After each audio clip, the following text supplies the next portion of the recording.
Good morning, everyone. Welcome to the Jam Clifton Waterpolo Tournament. It's the 15th year that this tournament's been running. Once again, proudly sponsored by Jam Clothing International. Fantastic day. Durban weather playing its part so far. We have our first game of the day, St David's Marist versus Kingswood College. A special welcome to Kingswood. Oh, we'll start with St David's there. St David's coming down, joining us for the third or fourth year in a row now. Fantastic to have them down here.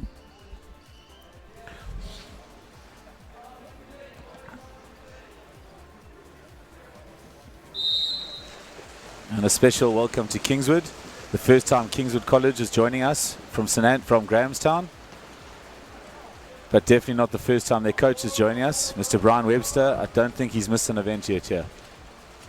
St David's win the swim-off.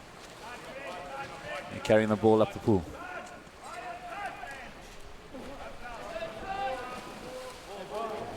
Right idea, ball to centre forward, just slightly wide.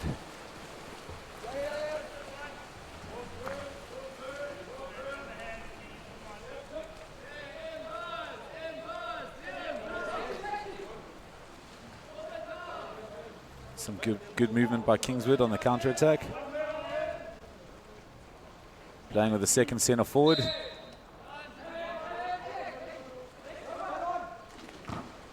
First shot of the game. Good save by Aidan du Toit in the St David's goals.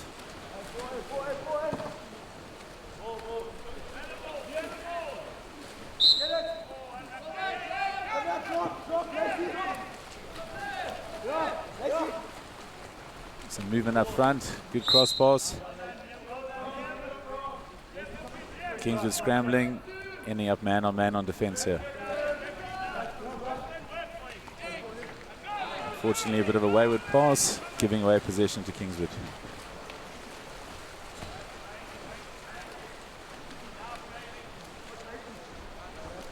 We're very privileged to have some of the top referees in the country at this event.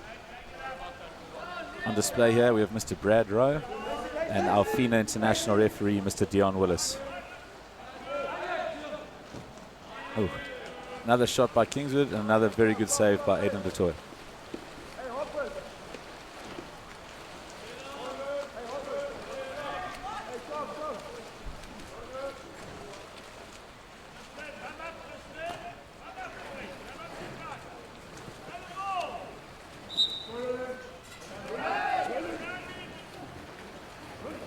Good appreciation for the new rules there. The player playing himself after a foul. On the drive, an exclusion by Kingswood number 10. Thomas Butterworth.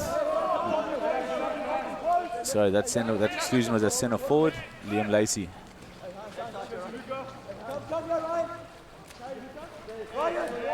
The first power play of the game. St David's opting for a 3-3 setup. Big shot from the outside and a fantastic finish by Bongani.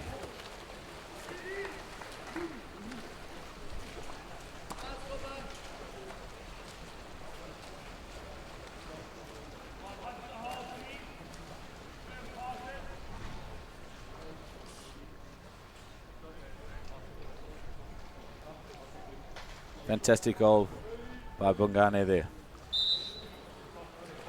St David's opening up the scoring here with a very well executed extra man move.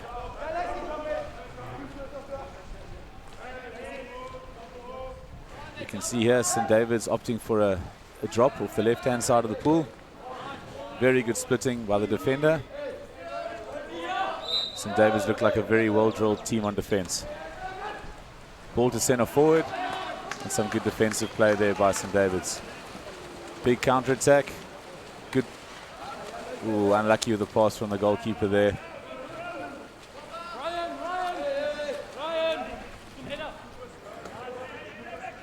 Just a reminder, all the pool games for this event are 4 by 5 minute quarters of playing time. And from the quarterfinals onwards, the games move to 4 by 7 minutes. Exclusion there at centre forward. Unfortunately, the centre back too heavy. Exclusion off the ball, centre back gaining an advantage with a double-handed foul.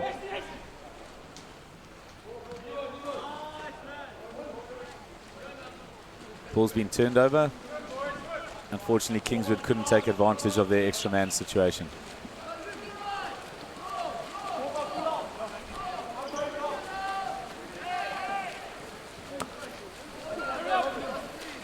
St David's pushing hard up the pool on the counter-attack. Players getting down to 2 meter. Very, very important for players to set up on that 2 meter line.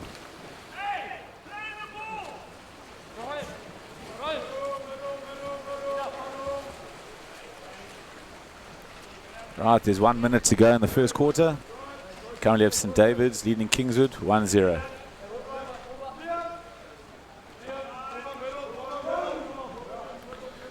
Kingswood taking their time getting up the pool. Only 7 seconds left on the shot clock. You can see a big shot coming here, just slightly wide.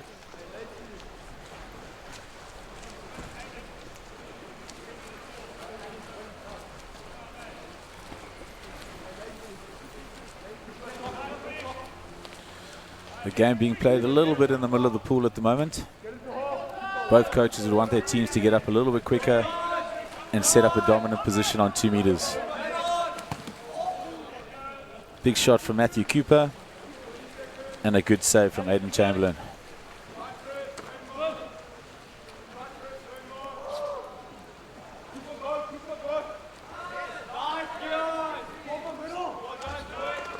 Shot from the outside.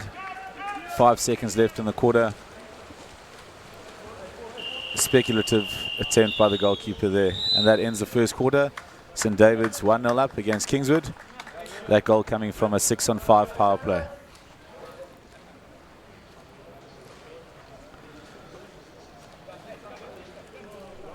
After that first quarter, I think both coaches will generally be happy.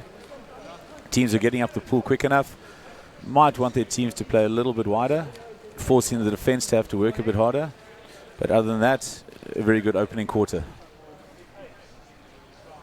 On screen there, you see Mr. Brian Webster, recently having left St Stithians, going down to take up a position at Kingswood. As I said, Webby is a legend of the game. He's been around this tournament for at least 14, 15 years and been involved in South African water polo for over 30.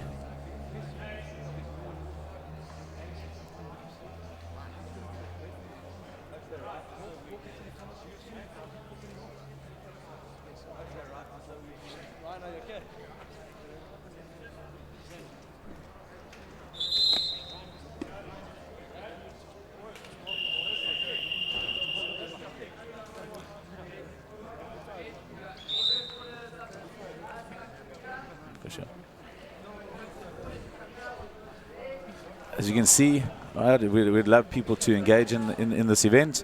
You can follow us on Facebook, Twitter, obviously seeing the YouTube account. You can subscribe to @School Sports Live, as well as like us on the Supersport Live Facebook page. You can use the hashtag #SSLive Waterpolo. Waterpolo is definitely a community game. All right, we need everyone to come to the party to keep growing this great sport. The start of the second quarter. Mr. Dion Willis in picture there. Dion having represented South Africa at the Olympic Games as a referee in Rio. One of, if not our most highly qualified referees in the country.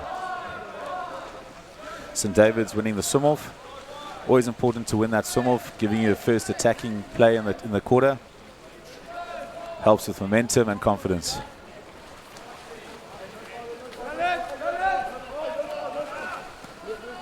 A drive looking to open up the centre forward. Good pass in. That very good play there by Liam Lacey, sliding around the centre forward. Long pass up. And a fantastic individual finish there by Alex Brousseau. That long pass from the goalkeeper caught the defender napping a bit, allowing Alex to get inside water on him. And a fantastic finish by Alex Brousseau, the captain of Kingswood. That levels the score 1-1. Here we can see in the replay, very good individual play, not playing for an exclusion or a penalty, playing to score the goal, And a very good individual finish there.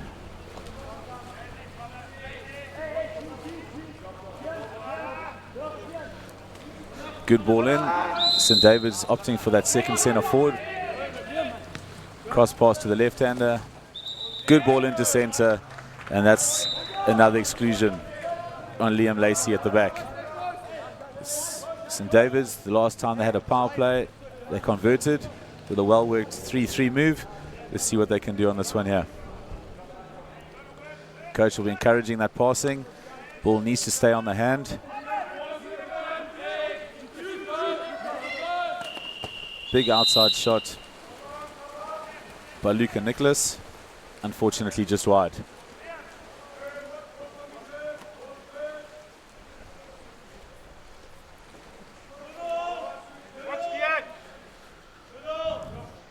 Kingswood making their way up the pool. You can see St David's implementing the M-zone defense.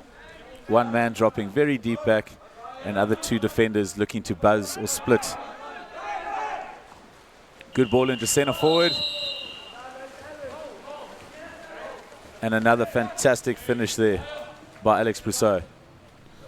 That shot literally coming on the buzzer, taking the score to 2-1 to Kingswood.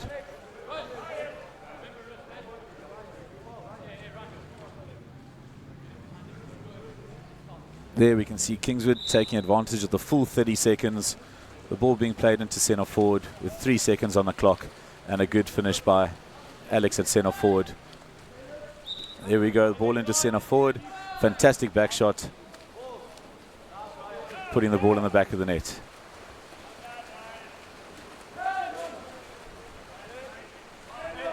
Kingswood really looking to push the counter-attack this quarter, getting up the pool quickly, definitely upping the speed of their transition from the first chucker.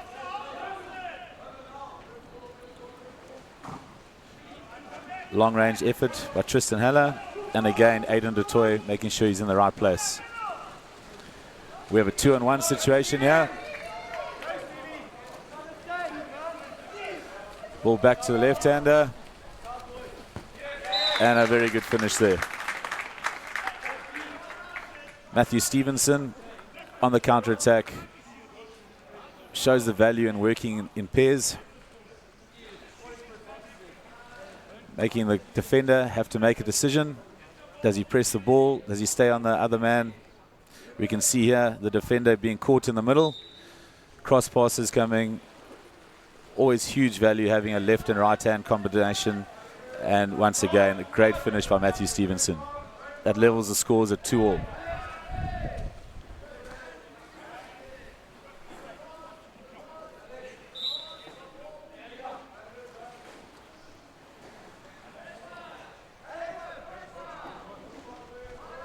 Kingswood player looking to milk a foul there on the outside. Unfortunately, putting the ball underwater, preventing the defender from getting the ball.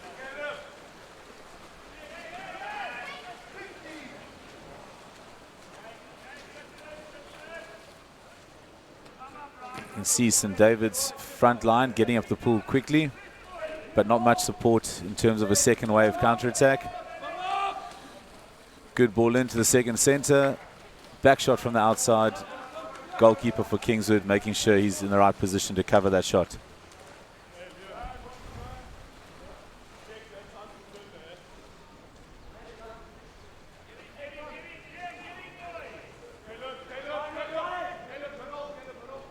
The Kingswood counter-attack seeming to have slowed down a little bit, playing more of an individual attacking game now. Alex Brousseau seems to be their go-to man on attack. A very good block there by St David's defender. Early ball into centre forward for St David's. Ooh, right idea, fantastic turn. Unfortunately, couldn't hit the target. Some very good play there by Liam Tanetti at centre forward. Just needs to make sure he puts that ball on target.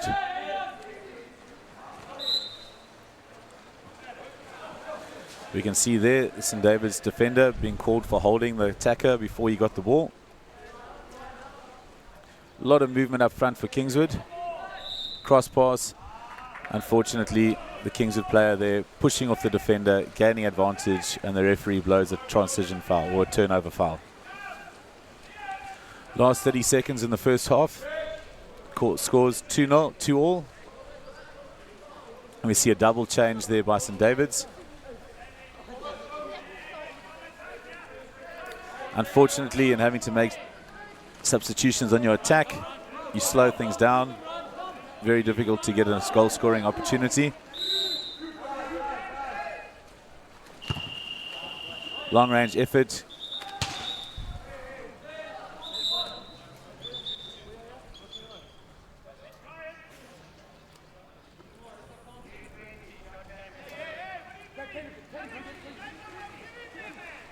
Right, just to let you know, the hooter did go for the shot, but the shot came before the hooter. St David's retained possession. There are 5 seconds left in the quarter.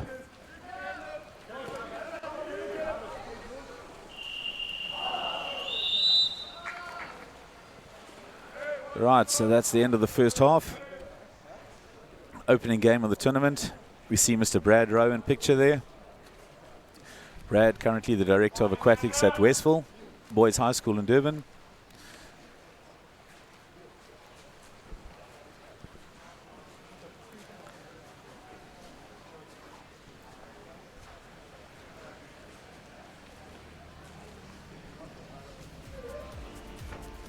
Right, so the scores at halftime was 2-all between St David's and Kingswood.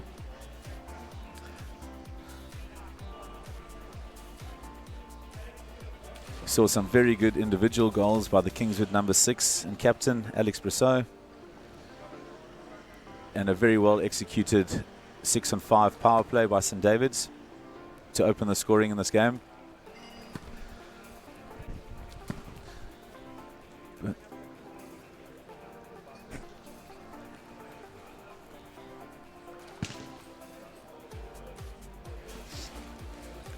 Right, so we have Pool D on screen. We have DHS, St David's, Kingswood and Jam. Just to let those people know, the Jam invitation side is the Clifton College second team. So that's the second team from Clifton and Durban, the hosts. We have DHS from Durban, and then we have Kingswood from Grahamstown. As I said earlier, the first time Kingswood are joining us at the tournament, and then we have St David's, Inanda from Joburg.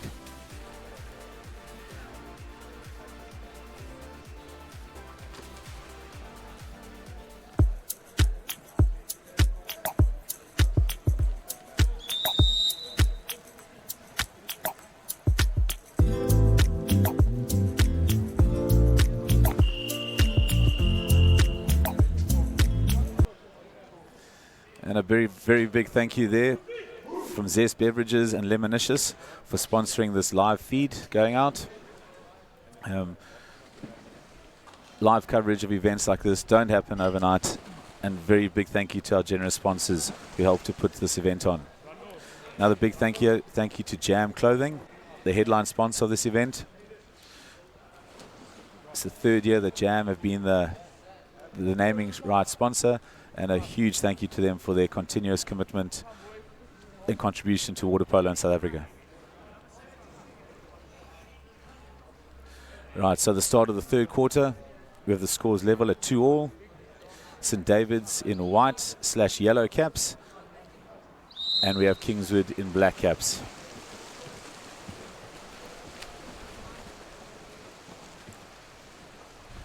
Kingswood opting not to swim for the ball. St David's winning it, and once again, always a good start to a quarter when you get the first attack. We can see in that first half, St David's looking to roll their wing in for a second centre forward option. You can see attempting the same thing there. Unfortunately, the attacker putting the ball underwater while trying to turn the defender.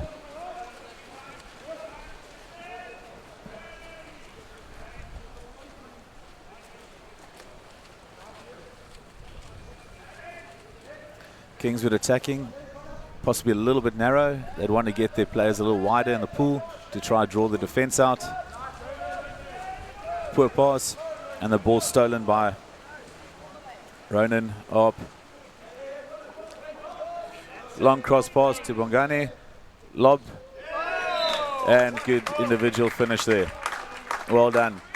The attacker seeing the goalkeeper off his line, and a well executed lob. Well done, Mangobana Bongani. It's his second goal of the game. We'll see here in the replay. Cross pass to him on the left. He sees the goalkeeper off his line. He went up a little early, and a very well executed lob. A score takes St David's into the lead, 3-2.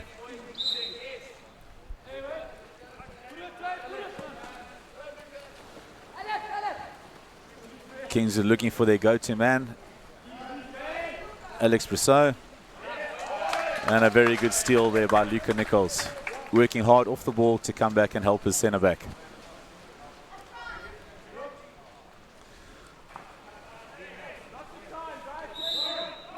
Centre forward Liam Tanetti working very hard up front. Unfortunately, the attacking player did not play the ball after the foul. He needs to play the ball as soon as there's a foul. Long pass to Alex Brissot again. A little too much power on that bounce shot.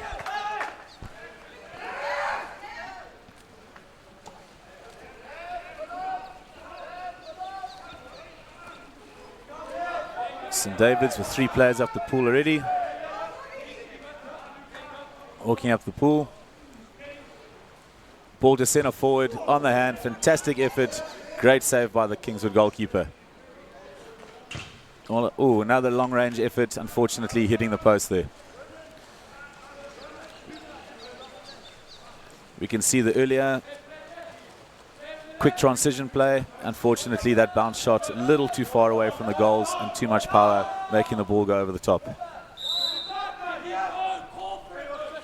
Ball into centre forward. St David's with an extra man back there helping defend.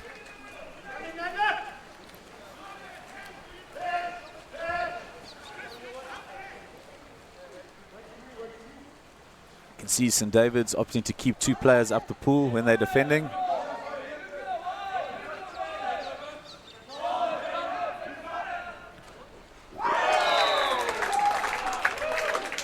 A fantastic long-range effort there by Liam Nicholas.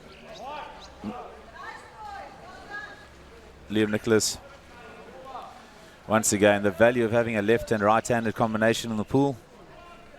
Very difficult to defend. Luca Nicholas with his long-range effort, placing the ball in the top left-hand corner. We can see here the right-handed player carrying the ball up the pool. Cross pass to the left-hander. One fake, sees the keeper coming up too early, and a fantastic well-placed shot. Cross cage. Very, very good shooting and understanding of the game there by Luca Nicholas. St David's now leading 4-2 over Kingswood. The pace of the game has definitely slowed down from that second quarter. Kingswood are going to have to implement a bit more of a driving mobile game in order to combat this what looks like a very well-drilled defensive unit from St David's. Again, we can see there the referees being very consistent. Once a foul's been made, you need to play yourself immediately.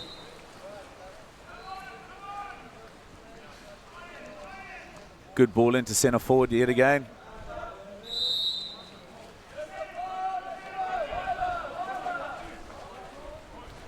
Good drive through by St David's.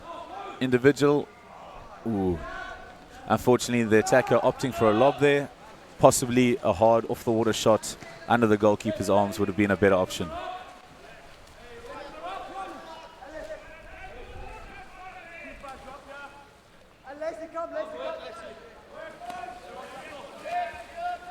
St David's working hard on defense here, bringing their players back, implementing a full zone, forcing a long shot to have to come from Kingswood. That's shot down the middle. We've got a fast breakaway here. Long pass from the goalkeeper. And a well-executed 2-on-1 there. That situation the ball being moved between the two players, the defender being caught out of position. Daniel Ferryman with the finish there. A well-worked 2-on-1 goal by St David's. We can see here on the replay, the defender bouncing between two players. Possibly he should have stayed tight on the man who scored the goal there, only allowing one option, which would be the goalkeeper to cover the shot from the countering player. With 40 seconds to go in the third quarter, we have St David's leading Kingswood 5-2.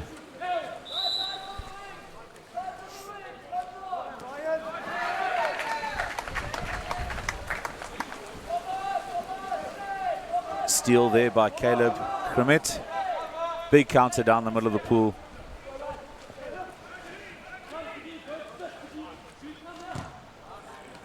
Cross pass and a good first corner save by the goalkeeper from Kingswood. St David's had a little bit more time there on the attack. They could have maybe passed the ball around a little bit more before the shot.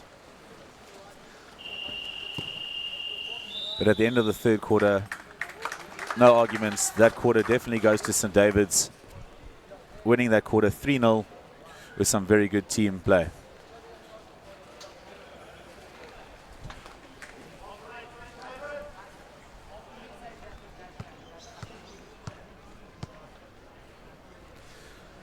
A reminder, if you are in the Durban area, come down and join us at Clifton School in Lambert Road.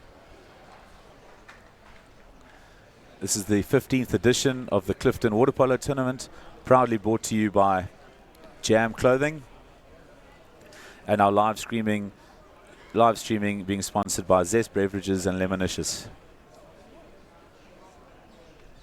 St David's, we're very happy with that third quarter. It's often said the game is won and lost in the third chukka. St David's winning that one 3-0. Kingswood did have their chances. A couple of good shots from the outside. Just unfortunately, the direction of the ball wasn't on target.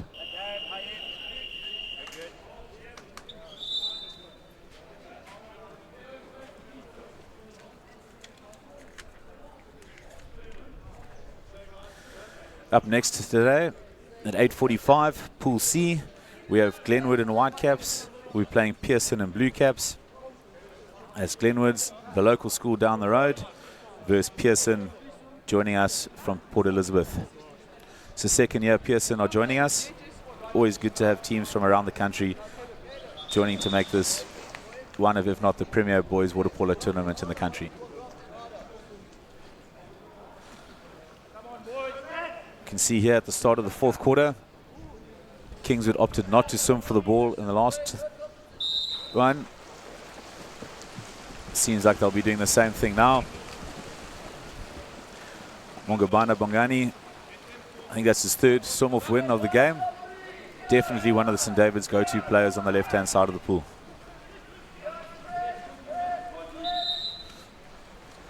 Commentator's curse, unfortunately, engaging too much with the defender on his drive and a turnover foul.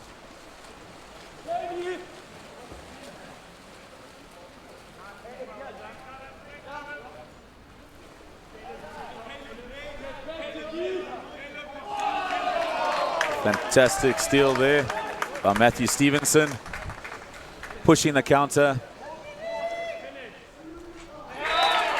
and a very good top corner finish.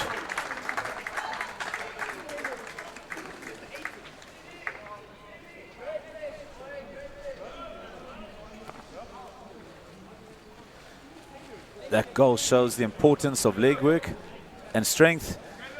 Great steal by Matthew Stevenson on the outside, carrying the ball up, and another fantastic individual finish. The left-handers, you can see Matthew swimming up after his great steal, waits for the keeper to sink, and a well-placed shot. As you're watching that replay, Kingswood on the quick transition, earning a 6-on-5 power play, extra man. The exclusion was at centre forward. Let's see if Kingswood can get on the scoreboard in this half with this extra man.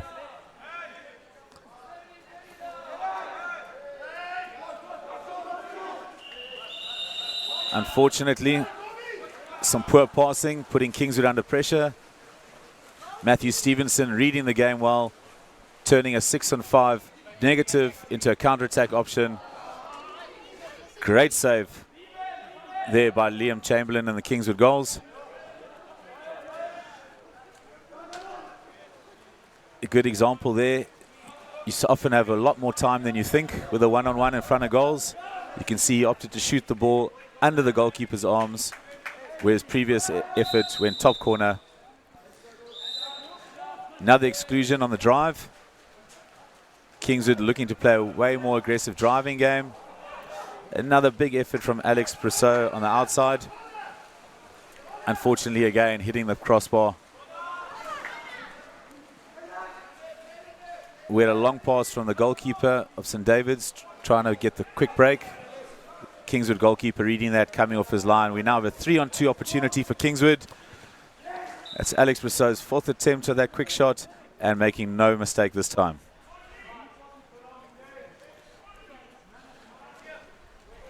Alex Brissot converting that 3-on-2 opportunity.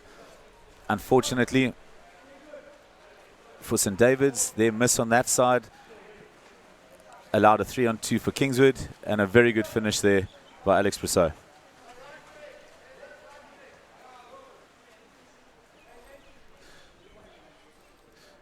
Very often when you're forcing that counter-attack goal, if you miss, the defending team hasn't had a chance to get back and defend, which means when they get possession, they have an extra man on the opposite side of the pool, which was the case there, and Kingswood scoring a 3-on-2. Ball into centre forward. Very strong play by Liam Tanetti at centre forward, forcing the defender to have to pull him back, earning a 6-on-5 opportunity for his team.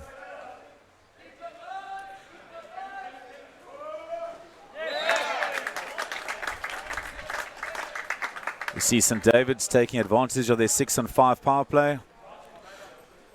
The value of keeping that ball dry and on the hand. 2-3 quick passes. Liam Tanetti popping off on the post. Quick ball onto his hand. We can see here a couple of passes on the outside. Pop on the post. Great pass and a well-executed finish.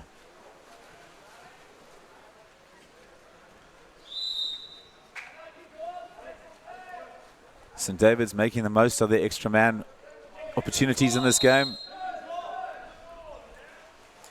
You can see there once again, the player earned a foul. He did not play himself. He just swam with the ball. You need to physically play yourself.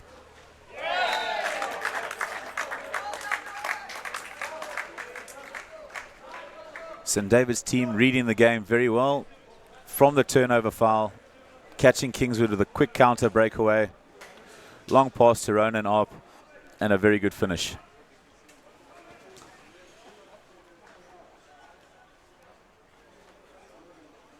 St David's team just seeming more game aware, reading the situations and reacting to what happens in front of them. Kingswood with just under 2 minutes to try to pull a few goals back here. Getting up the pool. A lot more movement we see. Looking to open up their go-to man, Alex Brissot. Again, earning another exclusion off the ball. Shows the value of good hard work at centre forward, forcing and engaging the defenders to have to be part of the game. Kingswood haven't taken any advantage of their 6-on-5 play so far this game. Unfortunately, another poor pass there, losing them a good opportunity. I say Alex Brissot has been immense for the Kingswood side. Unlucky with a few of his shots.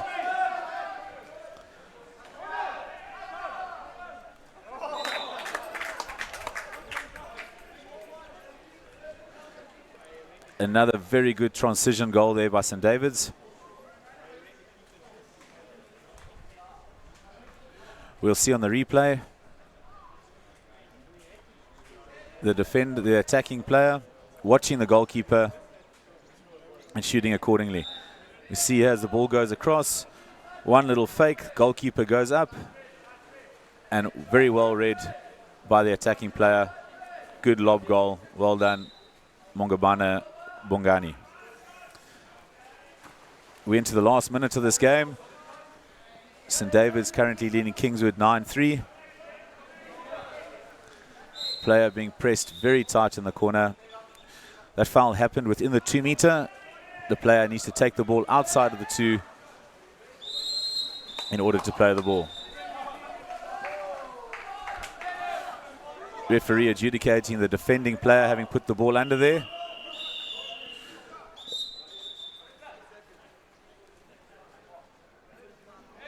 We have a technical error here with the clocks. Let's see what the referee has to say.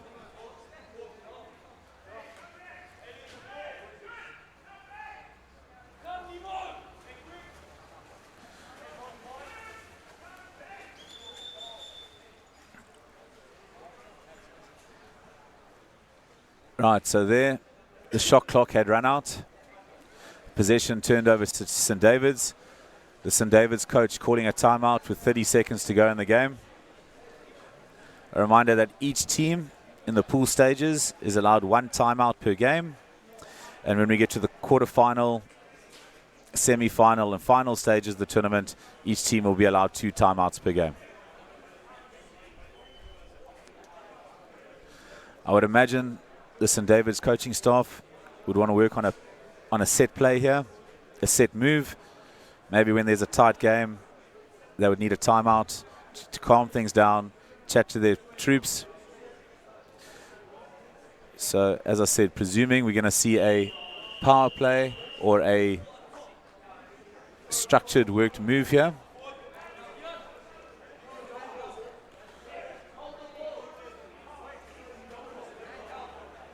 For those of you new to water polo, the timeout is a 1-minute timeout.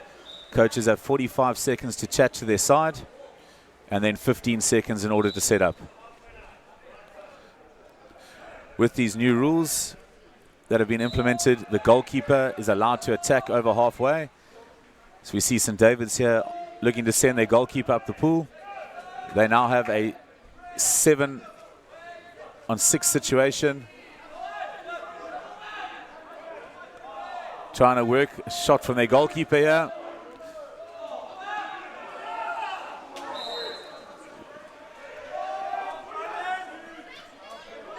We have 9 seconds left in the game and 5 seconds left on the shot clock.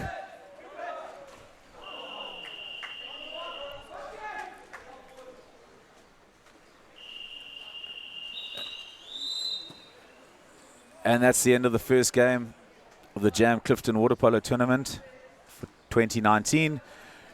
We have St David's, which started as a close game, running away with it 9-3 in the end. So our final score, St David's 9, Kingswood 3. Fantastic game to open the tournament. Well done to St David's. Looked like a very well-drilled team on defense and some very handy players up front.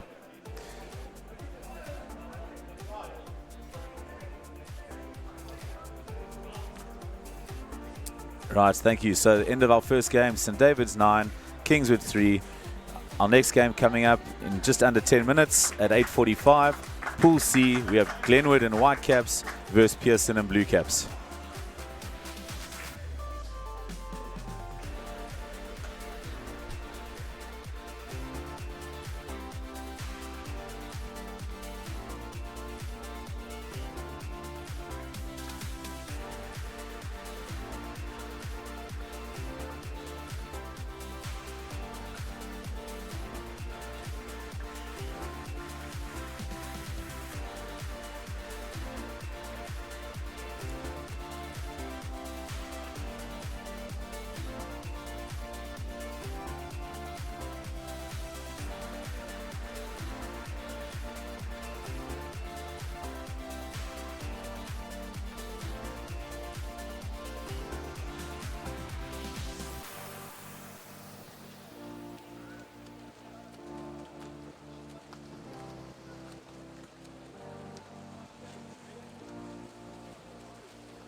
Welcome to our second game of the day.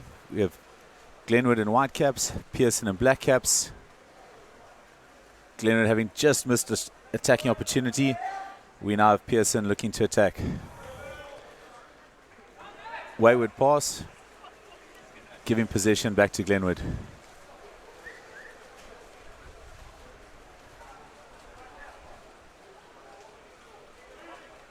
Our referees for this game, we have Mr. Stephen Lamarck and Mr. Jared Applegren. Glenwood looking to play a double hole here. 2 centre forwards. Good ball in and very good play by the centre forward to get that ball back out again. Unfortunately, Glenwood possession running out. We have 30 seconds in which to have a shot at goals. If you have that shot and get the ball back again, your next possession, you only have 20 seconds. Pearson pushing a hard counter-attack here. Ball to centre forward. Unfortunately, the boy losing control of the ball there.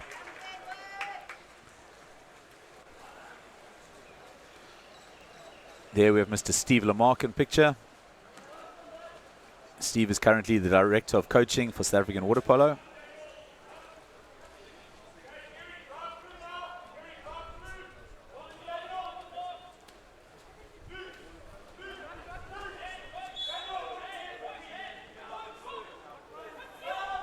Foul there. Player was fouled within the 6-meter area, which means he cannot shoot himself.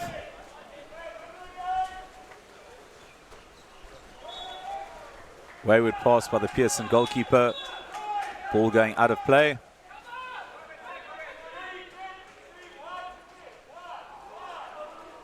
Turning over possession to Glenwood.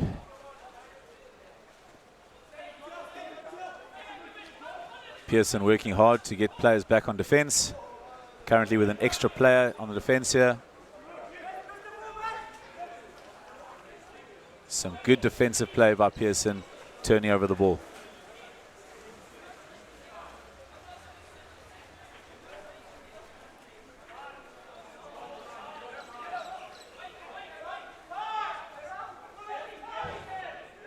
Pearson looking to open up their centre forward.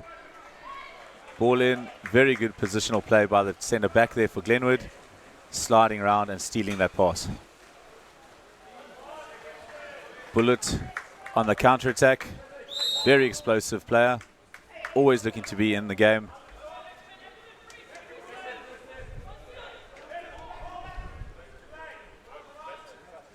We can see Pearson playing a very deep 3-man zone, forcing Glenwood to shoot from the outside. Good positional play by the Pearson goalkeeper, taking that shot with 2 hands.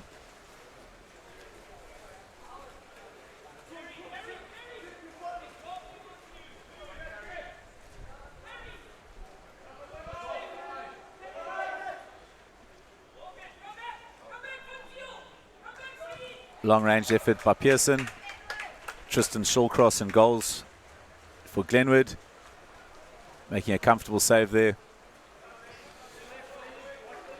Glenwood on the transition. We have just over a minute left in the first quarter. No scores yet.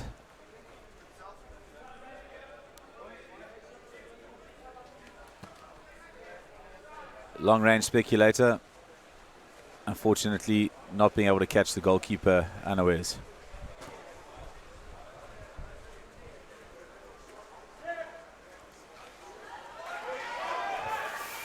Brilliant display of individual defense there by Mzamela. Working hard on the transition, earning an exclusion for his team. We currently have a 2-on-1 situation. The defender's going to have to make a choice here. And Glenwood putting that ball away. Opening the scores, we have Glenwood 1, Pearson 0. That goal came from a fantastic steal by the Glenwood player. Carrying the ball up the pool, cross pass to Matthew Cooper. You see here, the 2-on-1, the defender having to make a decision. He ends up in the middle of the goals. A very good finish by the Glenwood number 8, putting the ball under the goalkeeper's arm.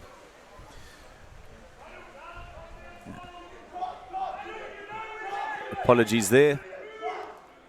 That was the team list from the previous game. Glenwood number 8 opening the account for his team.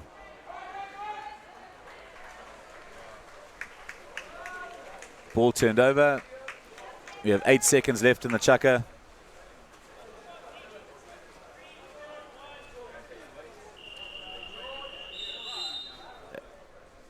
The hooter brings play to a close. End of the first quarter. We have Glenwood leading Pearson 1-0.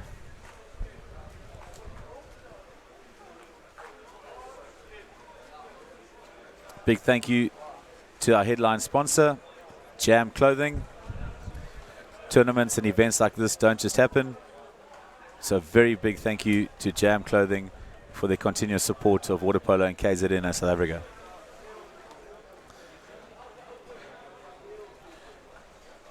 We see the Glenwood team having a little swim to try loosen up. Reminder to follow us. Facebook, School Sports Live. Twitter, @School Sports Live. Hashtag SSL Waterpolo.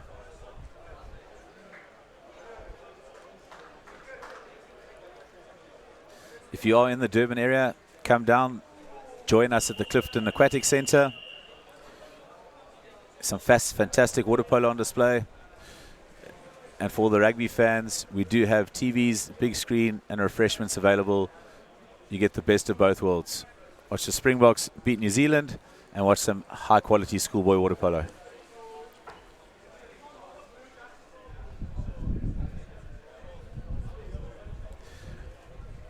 A visual of the Pearson coach there. No doubt he had a couple of words with his team, a couple of wayward passes.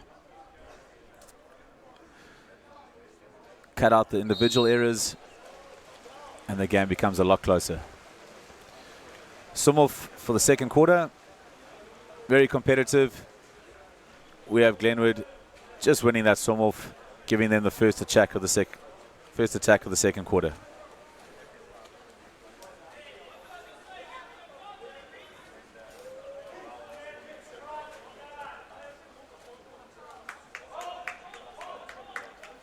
Ball into centre forward. Great effort there. Back shot just slightly wide. Pearson pushing the counter-attack now.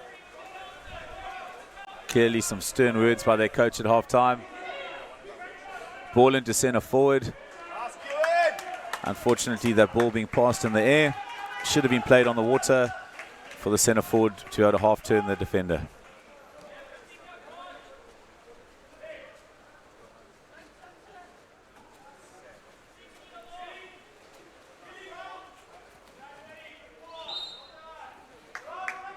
Glenwood looking to play their centre forward quite often in this game.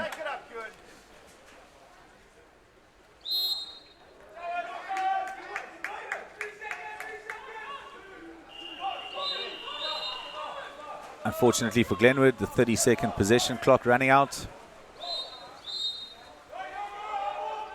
There, the referees are being very strict on that rule.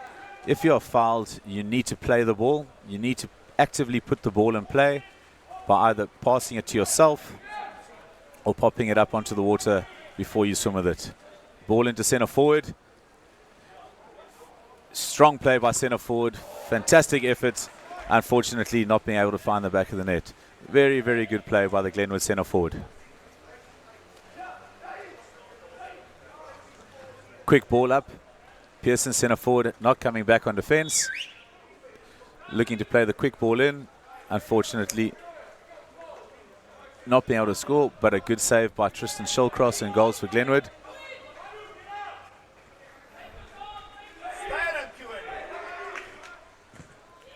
Long range effort just wide there by Pearson. Tristan with 2 big saves in the game so far. This is our earlier shot from the Glenwood centre forward. Working hard. Unfortunately, maybe should have thrown that ball cross cage.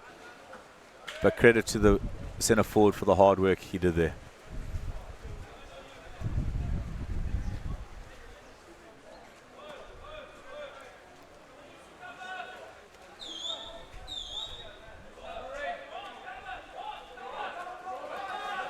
Game slowing down a little bit.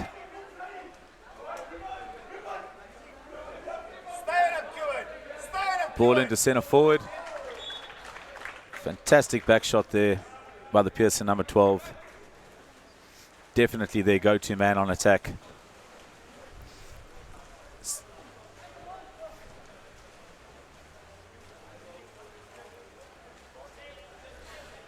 That score by Andrew Roach, the captain of Pearson, taking the score to 1-1, levelling the game up. See the ball coming in. It's going to land at centre forward. He managed to get a good turn on the defender and a great first time back shot. Great placement of the ball.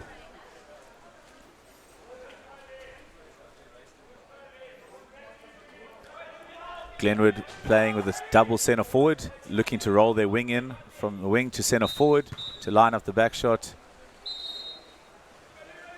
Unfortunately, a turnover foul.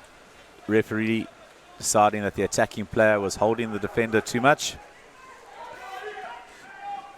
Pearson pushing the counter-attack here.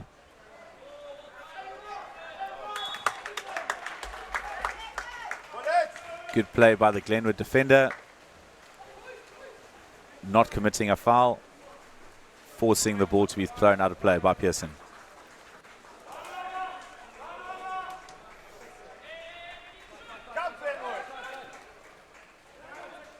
See a good drive coming down from Glenwood. There was an option of a cross pass there. Goalkeeper in a good position to cover that close corner shot.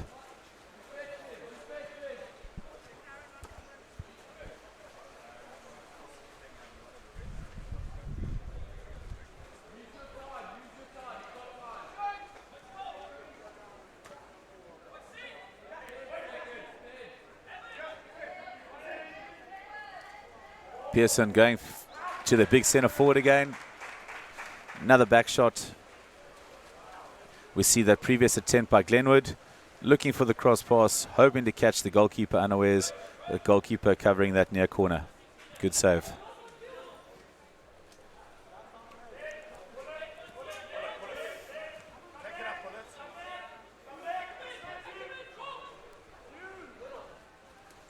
Ball into centre forward. Pearson with an extra player back on defence. Minor foul there at centre forward. We've got 2 seconds left on the shot clock. Long range effort, just beating the buzzer, and play continues.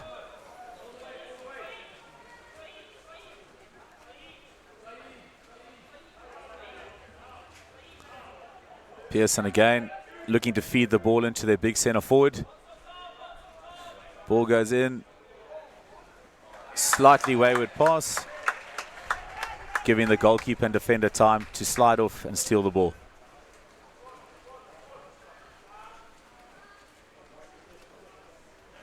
We've got 5 seconds left in this first half of the game.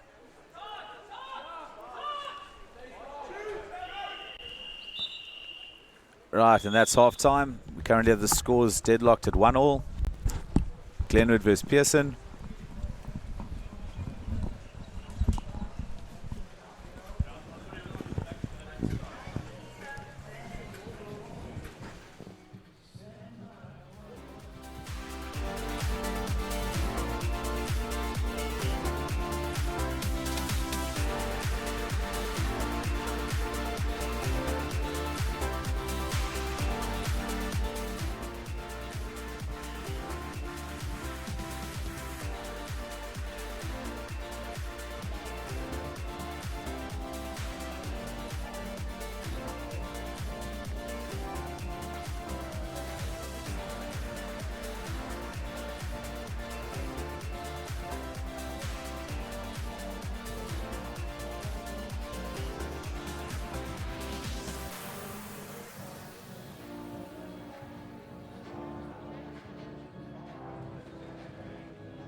Right, so our scores at halftime. We have Glenwood 1, Pearson 1.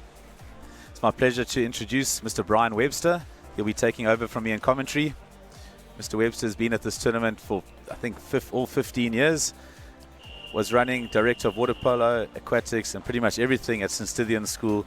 He's just moved down to Kingswood, and it's fantastic to have Brian here. Brian, thank you very much. Thanks, Paul. Lovely to be here.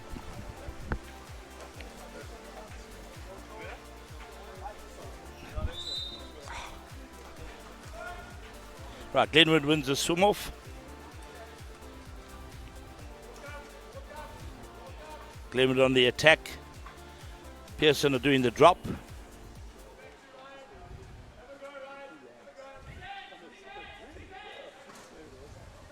Number 10 has a shot. Goalie's got the ball. And now Pearson on the attack.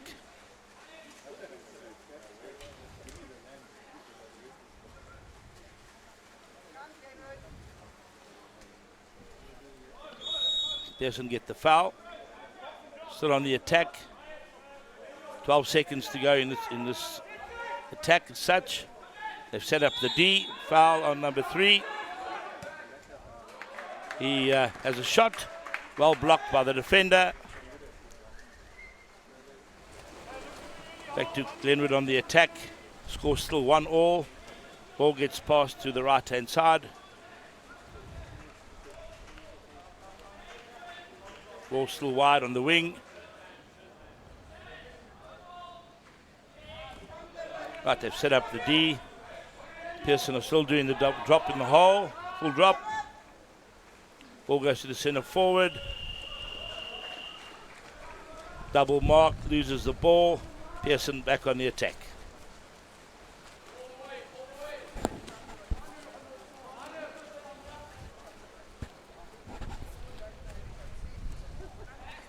Ball on the right.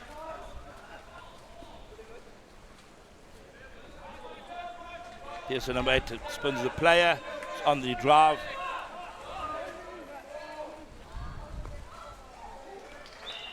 Oh, good pass there by the wing. Goal.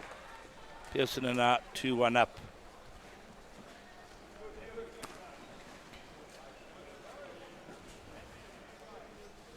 The referees, Peter Lamarck and Jared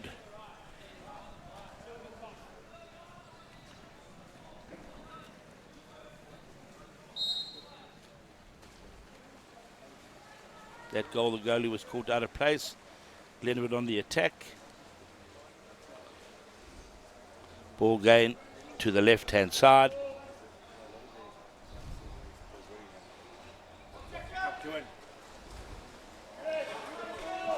Pass a bit wide to the centre forward. Pearson have robbed the ball, and now they're on the attack.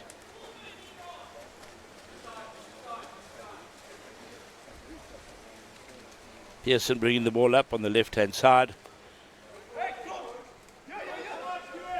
Ball goes to the centre forward. Oh, good play by the centre forward.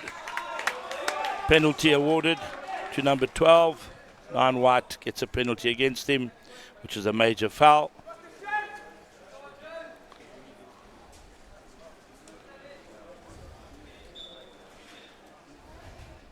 Number 8, the penalty taker, is a left-hander, so obviously Jared has to move to give the instructions for him to take the penalty on the 5-metre line. Good goal, bounce shot, and Pearson are now 3-1 in the lead with 2 minutes 30 seconds to go.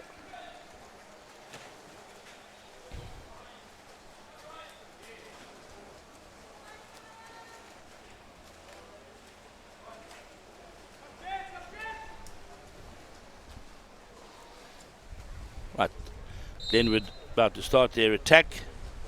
2:28, 2:27. Ball on the left-hand side. Setting up the attack, forming the D. Ball goes to the centre forward. Centre forward, double mark, loses the ball. Pearson are now on the attack.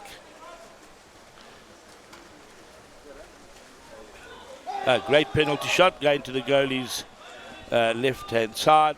Great goal, great bounce shot. Right, Glenwood are now dropping. Ball going to the centre forward. Centre forward working hard. Holding the ball. Ah, great shot by number 12 from Pearson. Pearson are now 4-1 in the lead at 1 minute 49 seconds to go. Andrew Roche, the captain, scored the goal. Okay, ball, good pass to the centre forward. Centre forward working hard, moving to his right hand side, hits the post. Great goal, well done. Glenwood on the attack again at 140. Crowd in the hole. Ball being passed around the outside of the D. Shot coming. Bounce shot hit the crossbar. Pearson are now on the attack. 1:26 to go. Score 4-1 to Pearson. Swimming up the ball. Pearson are swimming up the ball down the middle. Setting up the attack.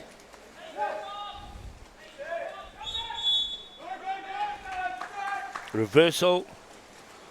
Now Glenwood on the attack. Bounce shot hit in the top right hand post. Puts Pearson back on the attack. Right, Glenwood attacking again. 58 seconds to go. Moving the ball. Pearson have dropped. Ball moving to the right hand side. Back to the centre. Can't pass to the centre forward. Long shot again. Saved by the goalie. Glenwood are back in the attack with 20 seconds to go. Right, ball being moved around the back. 11 for Glenwood. There's an exclusion. Exclusion 4 from Pearson. Glenwood have the man-up situation. Good cross goal shot. Well done to number 8.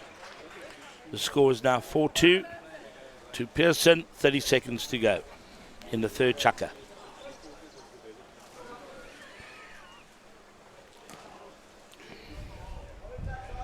Scorer's name was Luke McDonald from Glenwood High School. Good shot. Top cross goal shot. Excellent shot. Right, Pearson have their last attack in this chukker. 30 seconds down now, 26. Ball being passed to the middle. Drive coming down the middle from number 10. Bad pass. Was too wide. Goalie has the ball.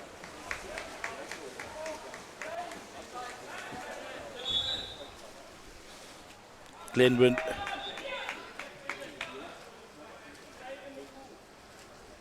goalie get the ball. 8 seconds to go on the attack. Coach Scotty Mantle giving some good advice to his players. Right, end of chukker. Score is 4-2 to Pearson. Last chukker for this game.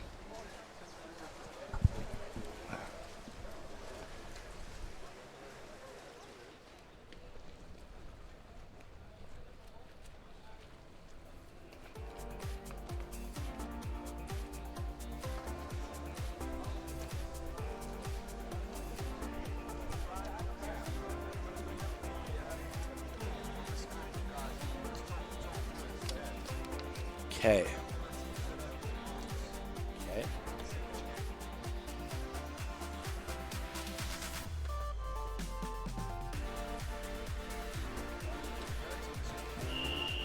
Right, we have in Pool C, we have Pearson, Kearsney, Glenwood and Westville.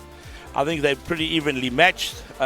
Westville probably will maybe end up on top of this pool, but you can never tell. There's no really one team that's going to stand out, as we've only seen 2 matches this morning. So I think this is quite an evenly placed pool, and anyone can be number 1 in that pool. Right, the two referees we're looking at are Stephen Lamarck and Jared Applegren. Those are the 2 refs. About the 4th truck starting to start. Off they go.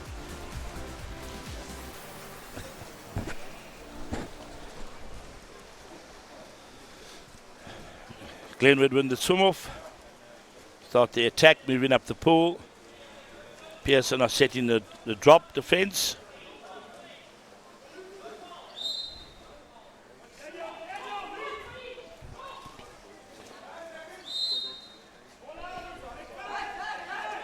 Glenwood still on the attack, taking a shot. New attack coming. Still waiting, number 6. Oh, bad. Not a great pass. Trying to get the ball to the centre forward. Pearson on the attack. Number 12, good player. Loses the ball, and Glenwood are now on the attack.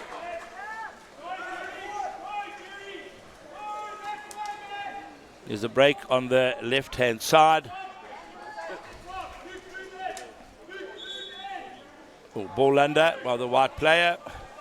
Pearson are now on the attack.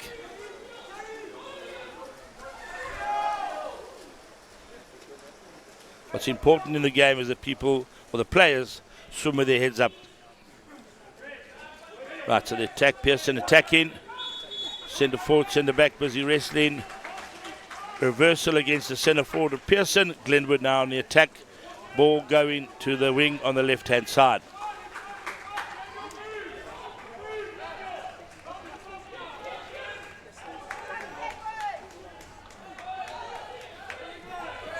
Glenwood have set up the D, they're moving in. 5 metre shot, good save by the goalie, and that puts Pearson on the attack. 3 minutes, 24 seconds to go.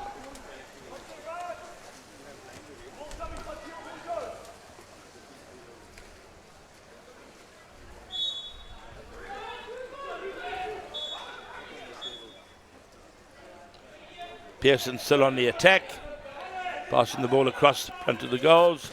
Shot coming from number 6. Hits the outside of the post. Glenwood on the attack.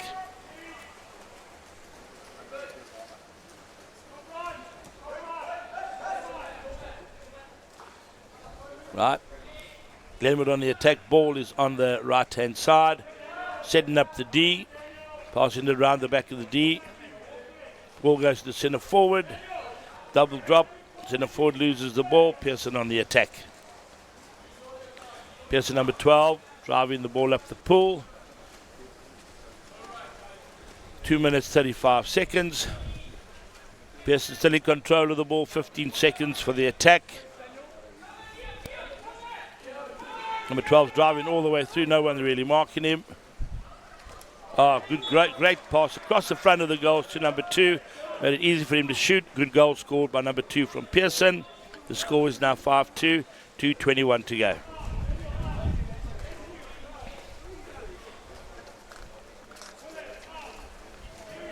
Connor Ackerman's the name of the number 2 player from Pearson. Great shot.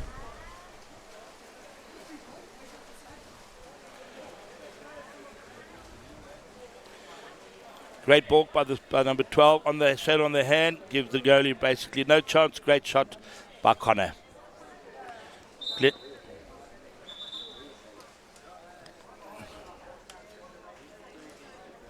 Referee Steve Lamarck's calling their back. They must be on the halfway line to start the attack. Pass to number 10 from Glenwood. And they're going forward on the attack. Pearson still doing the drop defence. That means that they're going to break the drop somehow, either driving it through, bringing a double centre forward. But just wasting time. Not there the ball goes into the hole. Bad pass in the air. Pearson are now in possession again. 1 minute 56 to go. Driving up the middle. Passes the ball back to number 6. Good driving on the wing here by number 11. And number 5 from Pearson. He has front water. Oh, unlucky. Lost the ball. Good defence by number 2's been kicked out. Man up for Pearson with 1 minute 37 seconds to go. Oh, he didn't play the ball. Reversal. Booked the ball. It's got to go back to the goalie. So Glenwood now on the attack.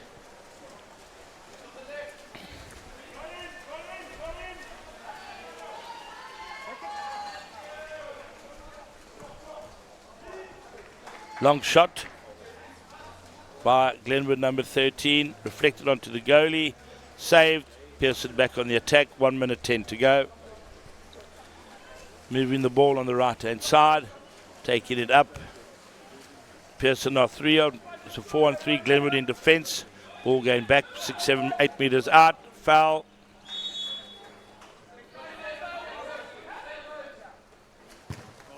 Shot by number 12. Save, good save by the goalie. Back to number 12 again.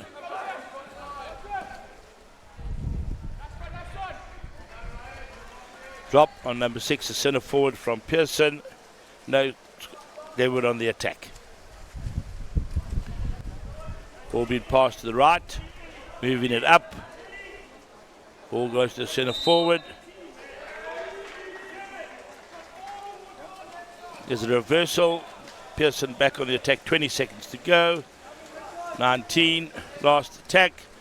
Pearson 3-on-3 with Glenwood. Good number 3 driving down the middle. Number 12 has the ball, it's a good shot. That's saved by the defender.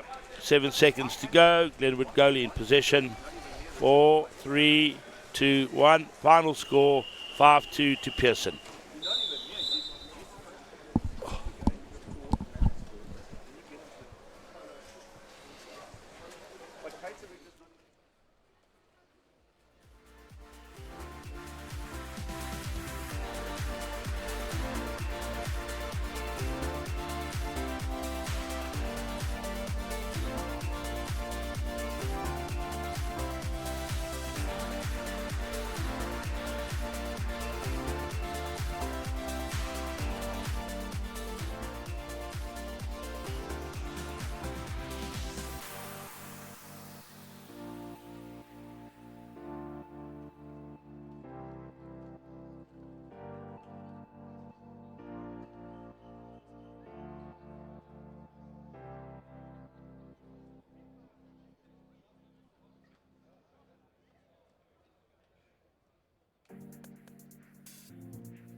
Morning everybody and welcome to this 15th Clifton Waterpolo tournament here in Durban. I'm here with Brian Webster, who is from Kingswood. We are going into our first match of Pool B, Clifton College versus St Albans from Pretoria. Morning, Brian. Good morning. Thanks for having me here.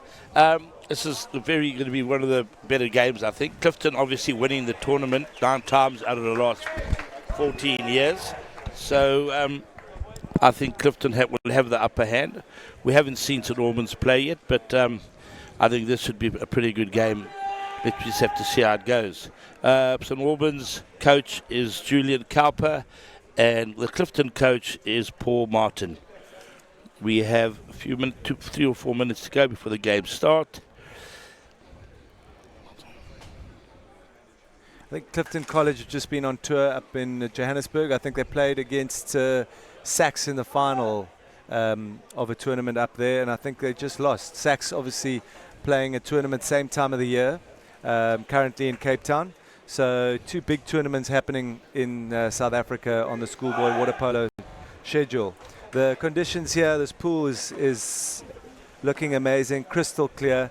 This is a world-class facility here at Clifton, and it really is nice to feel that you're in a little bit of a water polo pit here.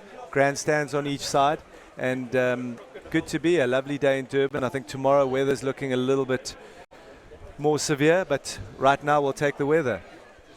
Yes, I think we've got the two referees, Mark Brady and Peter Lamarck, both good qualified SA referees. Both of them have been overseas, and I'm sure they will have a good game, controlling this game between Clifton and St Albans. Mark Brady is waiting for the signal from Peter Lamarck to make sure he starts the game. There we go, start of the first. This is the third game of the tournament. It's about to start now. Swoof is won by Clifton. Clifton on the attack. Clifton playing in the dark caps, St Albans in the white caps. Right, St Albans are doing the drop defence, full drop defence. Clifton moving up, passing the ball on the outside of the D, moving the ball across. Shot coming wide by number 5. St Albans on the attack.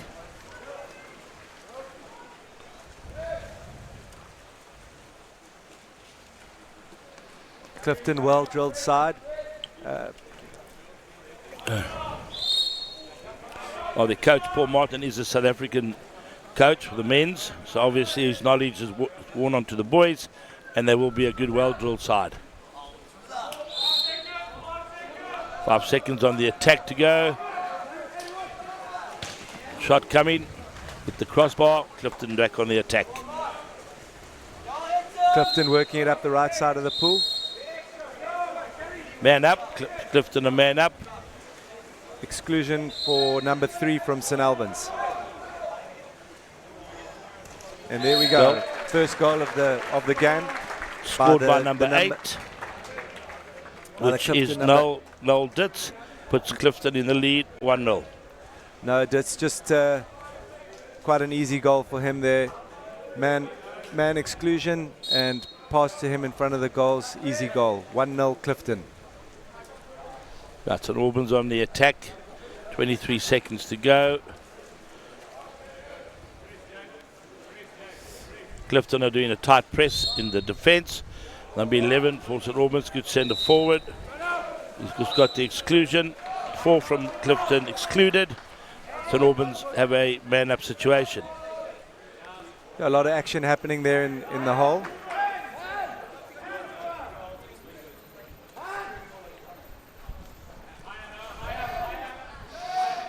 St Albans passing the ball around the outside for the man up. Moving in front now. Shot coming. Oh, good shot by number 2. 1-all. 3 minutes, 19 seconds. St Albans working that man out nicely, and 1 goal result to them.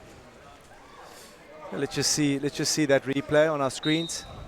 You can see them working the ball around. Yeah, ball goes to the wing, draws the defence. Shot coming across.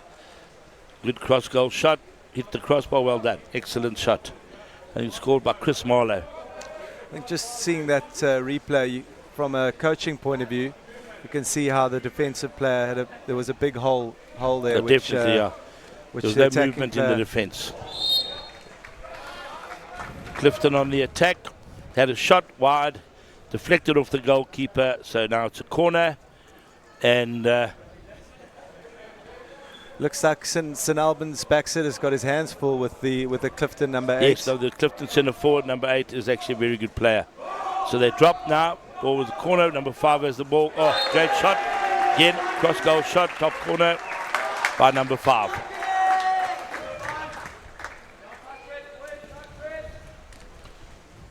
So the score 2-1 to Clifton. Yeah, and you can hear the coach say tight press. Means everyone's marking everyone tightly, no drop on the hole. And then St Albans are moving up for the attack. Bruce, is this the first Clifton tournament Kingswood's been at? Correct, yeah. No, it's the first one.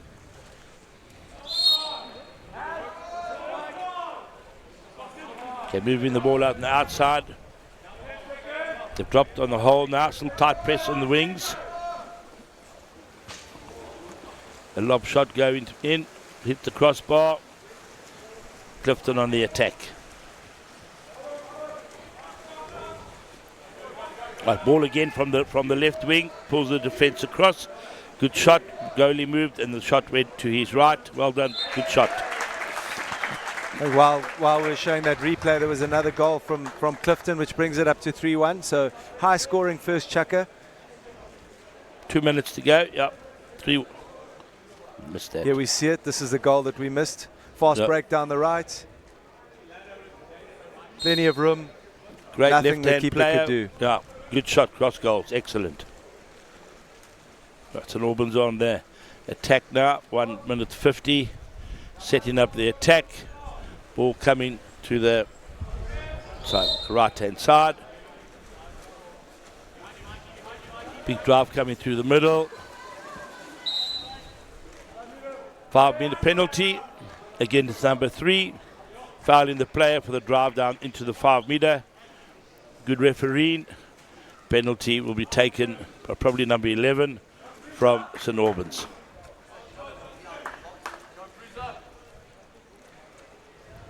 How have you judged the refereeing so far? Consistency good? Yeah, consistency's been very good. Well done to the refs so far. Penalty taken, went wide at the crossbar.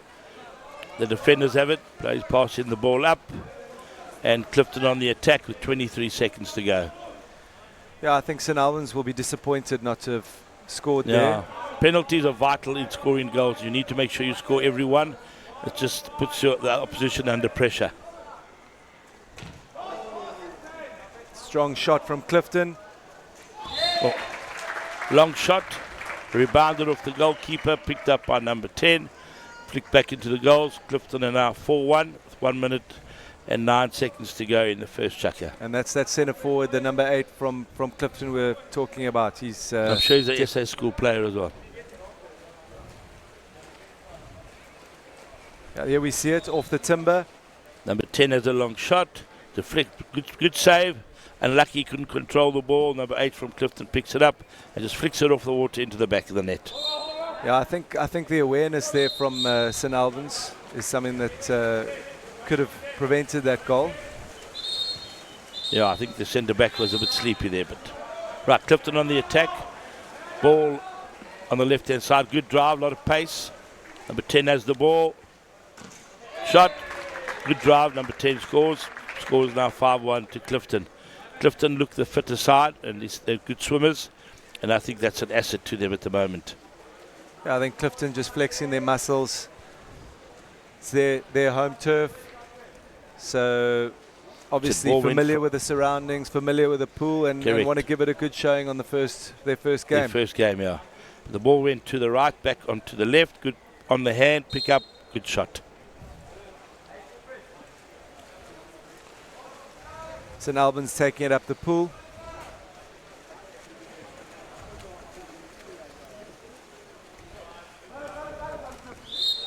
Coaches from St Albans, Brian? Julian Kauper is a good coach.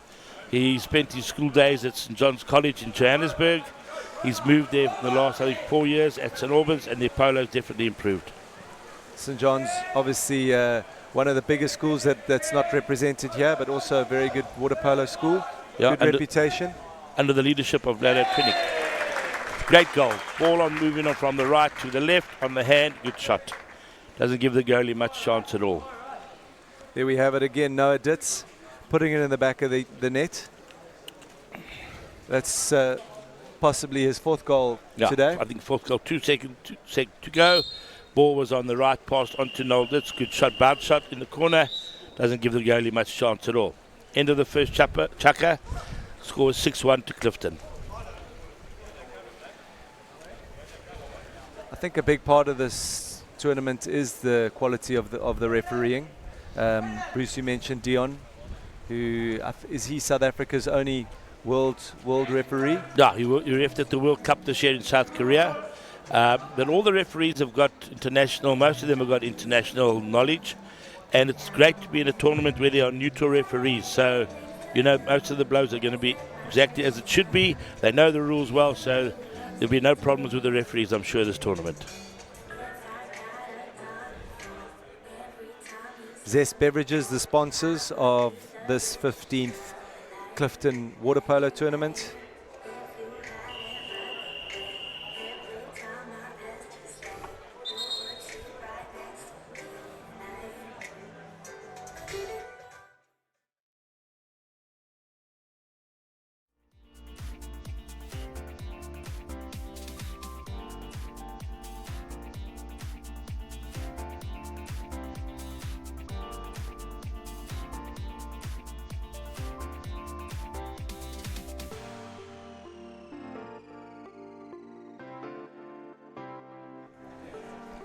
We have Peter Lamarck on the far side, which is going to start the second chukker.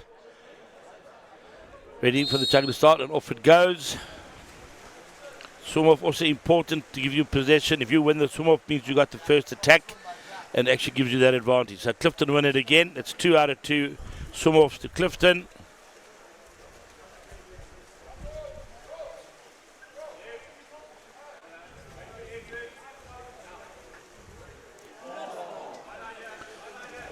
Nice fast break by Ayrton Pisanis. Just couldn't quite finish it off. So Clifton starting the second chukker on a strong, on a high strong note, note. yeah, definitely. And unlucky with that. It was a good pass. Just the centre forward couldn't get his hand to it. But it was a good move, driving in, turn on his back. Just unlucky he didn't score.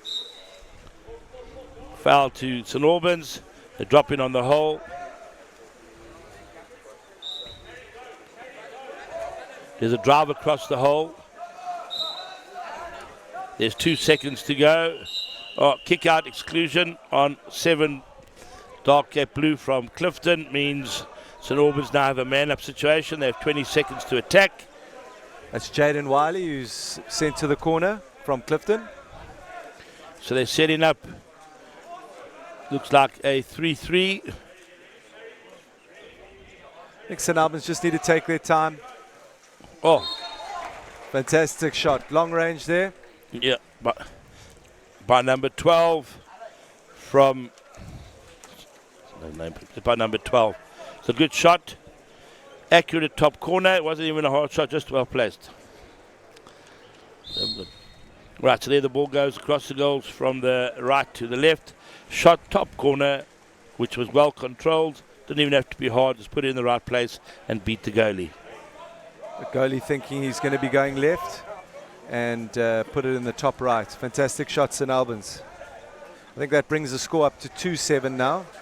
Yeah, 2-7. St Clifton just attacked, had a shot saved by the goalie. St Albans now moving up. I think if St Albans can just keep the composure, put 1 or 2 goals in the back of the net, then it could be a little bit of a contest here. Right now, Clifton very much in the lead, 2-7. Yeah. No, I think Clifton, obviously, as you can see, I think their fitness is playing out for them. Fast break down the pool. Down the middle. No doubt. Yeah, and easy as you like. Pull the goalie to the left, shot right. Good play. Jaden Wiley. Jaden Wiley, good stuff.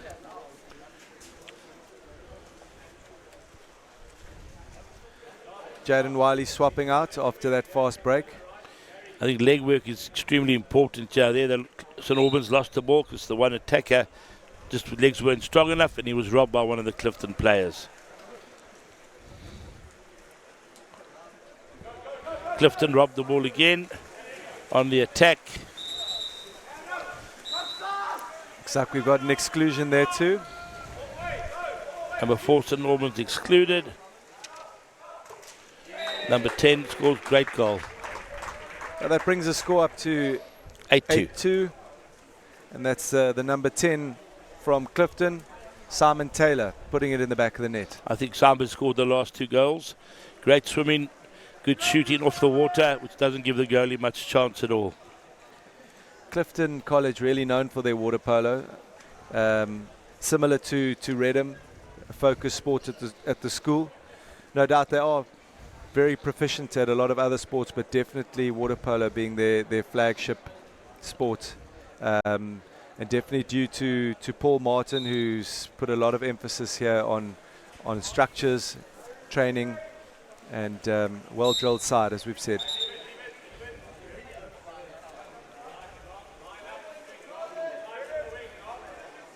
Two and a half minutes left. St Albans on the attack of 17 seconds, passing the ball across the front of the goals. Well marked. Clifton putting them under extreme pressure here. There are 9 seconds to go. Had a shot went from number 3. Clifton back on the attack, number 10, which is Simon. Simon Taylor again. Moved down the middle by number 11. Good swimming. This is Dom Garia. And good shot. Well done. There we go. 9 goals to 2, Clifton. Good shot by Dom, top corner. Good swim inside Clifton. You can see they have the space. good swimmers. They're keeping the pressure on St Albans. I think Clifton's going to be difficult to beat at this tournament. We've mentioned the home advantage.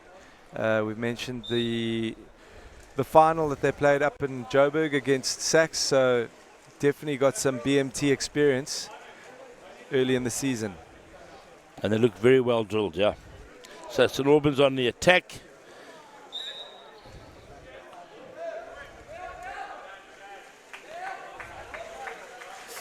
Other schools in their pool is Kes, which is probably the team to beat for Clifton. And then we obviously go into the quarterfinals where the top 2 teams of each pool will play each other. And then semi-final time on Monday and finals on Tuesday morning. So there's a lot of polo to be played. Yeah, and it's a top-class tournament with a 4-5-minute stop-start. Big pool as it should be.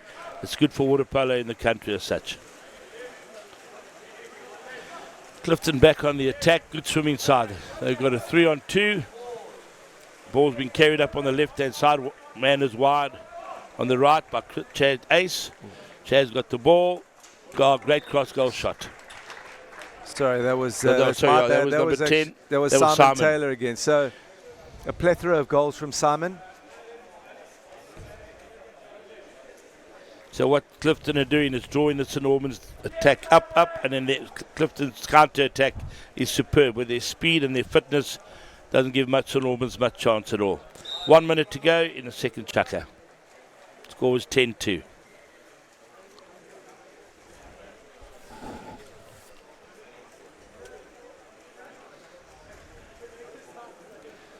Just thanking the sponsors again, Zest Beverages, for sponsoring the broadcast.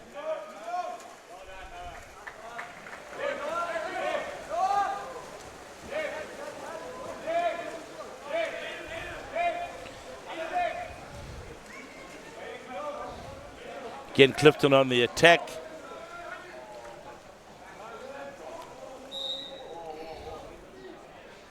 Penalty. St Albans number 3 climbing all over the Clifton number 10. Simon Taylor having a great game at the moment. Penalty taken by Simon. I think the way Simon's been scoring goals. Oh, great shot. St Albans want to stop him at any cost. Yeah. Right, 11-2. Should be the last attack by St Albans, as long as they don't lose possession. And Clifton playing the grip. There we see the penalty. Great shot. Doesn't give the goalie much chance at all. Great execution. Yeah. 10 seconds to go. The second chukker.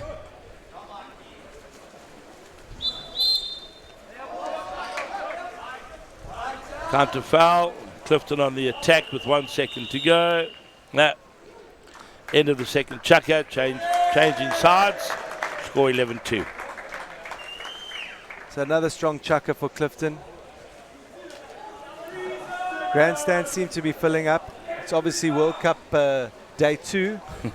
Yeah, I know. A lot of the, I think I've heard maybe the referees will wear their Springbok jerseys in 1 or 2 of the games. But I know a lot of the coaches are trying to get into the entertainment area to watch the game. So it's just bad luck if you're playing during that time.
Okay. Third chucker. Clifton won the swim off the third time. On the attack. Setting up. The Normans are doing the drop. Ball gain to the wing. Oh, an excellent goal by number 3. Shot over the top, caught the goalkeeper and the defender sleeping. And the score is now 12-2. Ayrton Bitsanis it's an excellent goal by him. A good start by Clifton in this third chucker. As we'll have a quick look at that again. Cross the goals, pass it in. Got the defender on the wrong side. Magnificent reaction. Ball off the water, caught the goalkeeper sleeping. Scores 12-2. We're just discussing the next game coming up. It's the first Pool A game. Affies versus Reddam. Reddam, quite a similar school to Clifton in that they are very strong at polo. It's their main sport, so I think Affies are going to be up against it. Lovely there by Clifton College. Chad Ace scoring on Mickey the right. Bennett, great goal, yeah. Still putting the pressure on St Albans in the third chucker. Good counter-attack, etc. Mickey Bennett. Mickey Bennett scored that goal. Forgot my glasses there. Brian? But there we go. Oh, grabbed him on the head. Could have been a kick out for that, but it was a great cross-goal shot. A tournament of this size, it takes a lot of work. And Mark Howison and the Clifton staff and parents have done a magnificent job here. So, St Albans back on the attack. Centre forward trying to get the ball. Centre forward gets a foul. They got 12 seconds on the attack. Their big centre forward from St Albans, a good player. He's not getting the ball, quality ball, so he's not been able to move that well in the hole. Clifton's got the ball attacking now on the right-hand side. Good break coming down the left-hand side by number 12. Yeah, and Clifton have just got the pace, on the left. Pace and the speed, and they're just beating the St Albans Oaks by saved by the goalie. That's James Parry, number 12, taking the shot.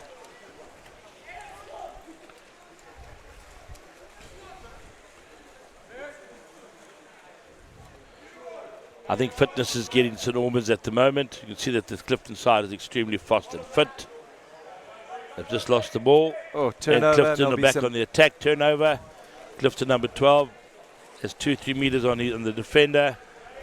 Moving up on the left-hand side. Let's see if James can do it this time. And makes no mistake Good on the shot over second the attempt. Well done, James. James Parry, number 12. Scores 14-2 to Clifton. 2 minutes, 52 seconds to go. Clifton's second team obviously playing in this tournament. The Jam Invitational they're called. It'll be quite interesting to see how they do against the young the other side teams. as well, and I think it's a great grounding for them to be in a tournament of this size as well, and it just benefits them to come for the next tournament probably next week at DHS, and then for the tournament at St Stithians College, which is a stayers tournament, no matrics. So we're having a young side, giving them this coverage of the pool and to get into the water is actually very good for them. Yeah, Clifton not giving St Albans any chance. Tight marking. Number 4 from Clifton kicked out, playing the ball after the whistle. So St Albans have the man up. Let's see if they can convert this into a goal. They've actually been quite good in this situation, haven't they, Brian? They've converted a lot from the man out. A bit of panic here now. The Clifton again on the attack. St Albans have just thrown the ball away. 1 second to go. Clifton on the attack. Threw the ball away. Change of possession.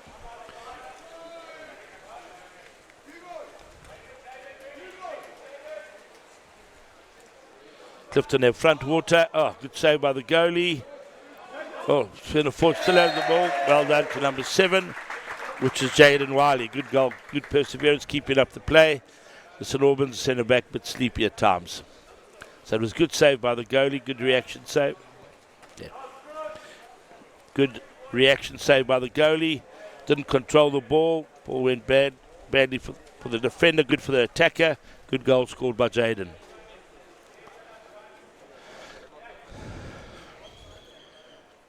Yeah, it seems like any mistake one makes against Clifton, they punish you quite quickly. So that's what other teams have to look out for. No, definitely. I think they're very sharp at the moment. Their leg work, they've got strong legs, and they are very, very sharp at the moment.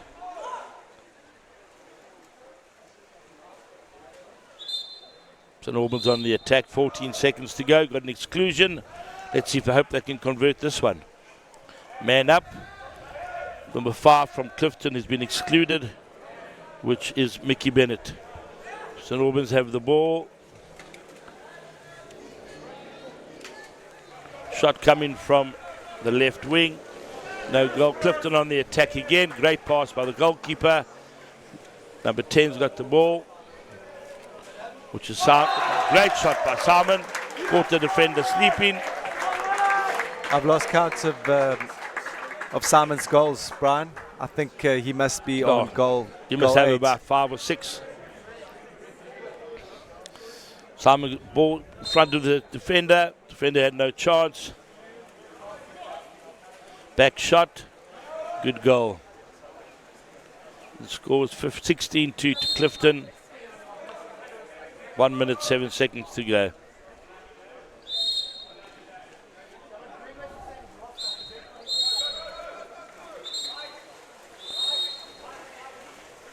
Exclusion of number 2 from St Albans, throwing the ball away after the whistle had gone. Number 10 going attacking again.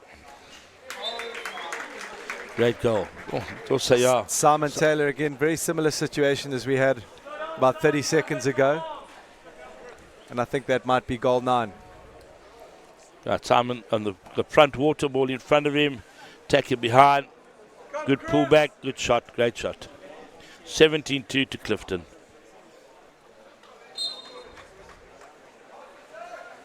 It's never nice to see such big goal margins, but I think viewers need to be reminded that they are playing against a very, very top quality side. So I'm sure Clifton would do this to a lot of sides in South Africa at the moment. Yeah, definitely. I think their preparation for the season has been excellent, and obviously you can see that they don't stop their counters. There's now 4-on-1 situation. Ball going wide on the right-hand side. Yeah, the fitness levels showing they've obviously got at least 2 or 3 strokes on each of the players of St Albans, and that's when that happens. It's not easy to defend against. Yeah, I think St Albans are running out of steam. Yeah, right. Ball on the right, move to the left. Defender, good body work, good shot on the bottom corner. And Dom Garia. Good shot by Dom. So every counter attack Clifton are getting now, nearly they scoring a goal. 5 seconds left in the quarter, so that'll be end of the chukker. No, right, end of chukker. Score's 18-2.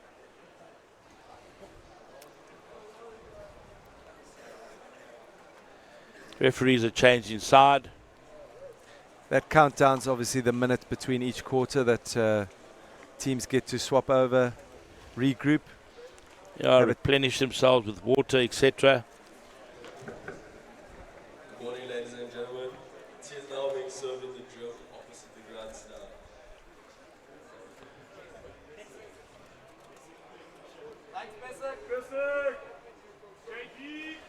We're sitting opposite the tea room of the High Performance Center. I've heard that the Clifton tea is world class, and people come from all around Durban to taste the moms and dads' teas and cakes. No doubt this year won't be anything different.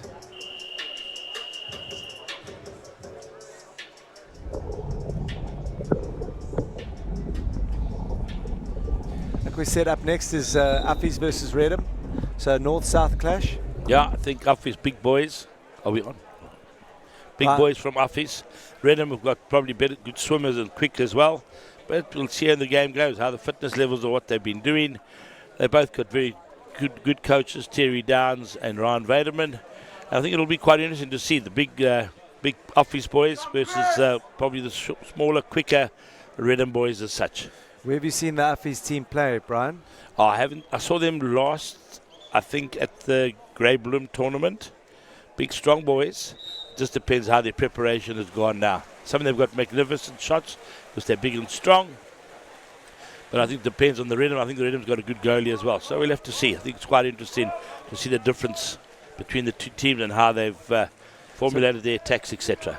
So we're building up to Nationals, which is going to be taking place in Johannesburg in December. Yeah. Have all the teams been selected from each province? I think most of them have. I think if I'm correct, I think Gauteng have got their squads. And they normally, now at the end of this month, will start cutting their squads into their sides. I know in the Eastern Cape that they're waiting. They've got their second round of trials, I think, 2 weeks time, and then they'll formulate their sides. So then it's a lot of good preparation, etc., for the interprovincials, which has been hosted in Gauteng, and most of it's been done at St Stithians College as such. Correct. St Stithians is where the bulk of the Nationals will be taking place in December this year. They also have a magnificent setup there. Yes. They changed the pool from a 50-meter pool into 20 by 15 for the girls, and then for the boys they then put it into a 30-meter. So it's a world-class facility as well, and I'm sure Gauteng will run it excellently as they normally have. So Clifton number 10 again, got the ball. That's our man, Mr. Taylor. Yeah, Taylor putting scoring it in the net again. Must have 9 goals this game. Captain, 10 goals. Yeah, good drive up on the left-hand side, picks up the ball, working hard, good legs. Gets the goalie, no pressure from the defence, gives the attacker a lot of time to shoot the goal.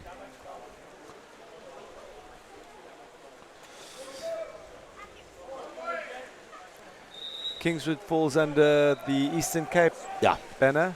Correct. So it's be St Andrews, Kingswood, Nelson Mandela Bay, which is I think is PE.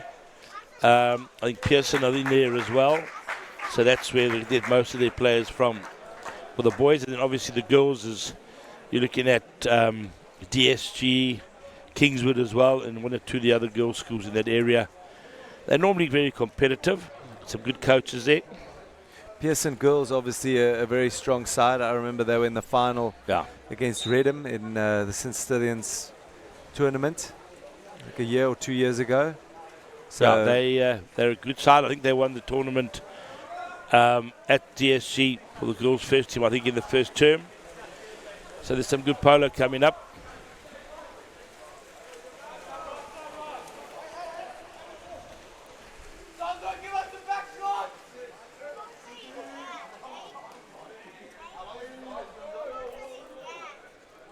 The number 12 from Clifton trying a back shot, but the defender was on him, missed the shot.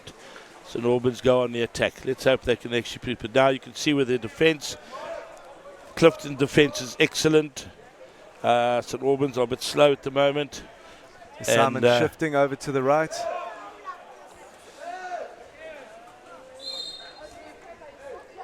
Shot from a little bit too far to result in anything. 249. The score is 21-2. Let's hope St Albans can work a bit harder and just not give up and just make sure that they're positive in the play. Clifton on the attack again. That's James Parry, the number 12 with a fast break, looking for his centre forward in the middle. Number 7, Jaden Wiley, who's in a big tussle there with the St Albans back sitter. That's better from St Albans. Good defence, came back, swimming hard. Number 7 had a shot, Jaden, and now St Albans are back on the attack. 2 minutes, 5 seconds to go.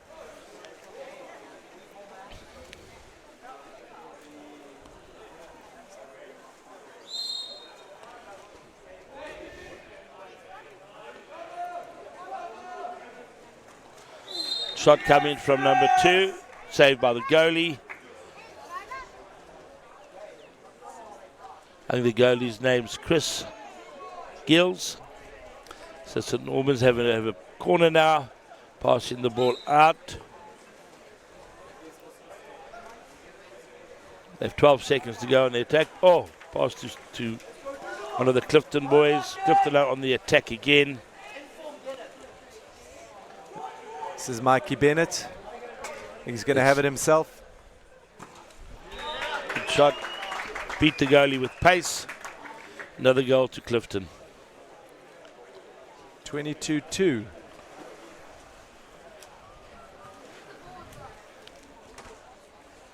So that's South Africa 2 for 22 in the fourth over. Correct. No defence. Poor goalie did no chance. Tried his best. And goal to go. We've got 1 minute 29, so basically 3 attacks. Another big game today that I don't think anyone's going to be watching the polo because Yeah. South Africa kick off against arch rivals New Zealand. Possibly the biggest match of the year for any South African. And we've conceded that there will definitely be zero commentary happening over that game. No, correct. I think everyone's going to be very sitting on their seats watching the rugby. It's just a pity. I think it's one of the first games because it's one of the humdingers of the tournament. And I think it put together whoever wins today, the other team will be under pressure. We get it going. Right, number 12 again scored for Clifton. 53 seconds. The game's now run away. So that South Africa game taking place at? It will be Maritzburg College, Okay, so Kearsney and Glenwood as well. And then I think by that time Hilton, Michaelhouse, they'll be playing. The rugby should be finished. yeah, so Kearsney, Glenwood happening over the South Africa versus Maritzburg College, yeah. and Kes. 43 seconds left in this game. I think Clifton have started with this tournament with a bang, and they've made a proper statement to anyone out there who thinks that they can beat them. Yeah, again, there's a 3-on-2 situation. Right across the goal. Good pass, good shot. There's that. It's Noah Ditz again. I think he sat out for a few chuckers and he's come back in. Driving on the right. 3-on-2 situation. Picks up. Nice pass over the top on the hand. Bounce shot under the goalie's arm. Nothing much the goalie can do. Very well executed. So there's 20 seconds left. 18 for the attack.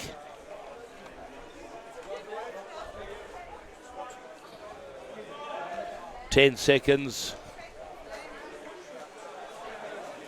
Clifton goalie shot went to the Clifton goalie. Not very positive. Just holding the ball. End of the game. Scored 24-2 to Clifton. So congratulations, Clifton. Good start to the tournament. And our next game will be Affies versus Reddam. Affies also from Pretoria, like St Albans, and Reddam from the Cape. Nestled in Takai. A few Reddams. Reddam Atlantic Seaboard, Reddam Takai, and Reddam Takai known for their water polo. Co-ed school in the Cape. Their girls water polo also very good. And yeah, thanks for joining us for that game, and we'll see you on the next broadcast. Affies versus Reddam. Yes, thanks for having me. Thanks, Cheers, Brian.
Good morning, everyone. So this is Affies versus Reddam. Affies from Pretoria, Reddam down from the Cape, and I'm here with Paul Martin, Director of Waterpolo at Clifton, who've just had a fantastic victory over St Albans. Thank you, VC. Yeah, very happy with the boys in that previous game. Execution, finishing quite clinical. But here we have Reddam leading Affies 3-0, still in the first quarter. This is the 15th edition of the Clifton Waterpolo Tournament. It's a fantastic day here in Durban. Sun is out. Tomorrow, weather looking a little bit dubious, but we'll take it whilst we've got it here. Pool looking in supreme condition, and there's a nice crowd out today in Durban, so well done, Paul. Thanks a lot, VC. Great attempt there from the centre forward from Affies. Good reaction save by the Reddam goalkeeper. Reddam looking to push the counter-attack here.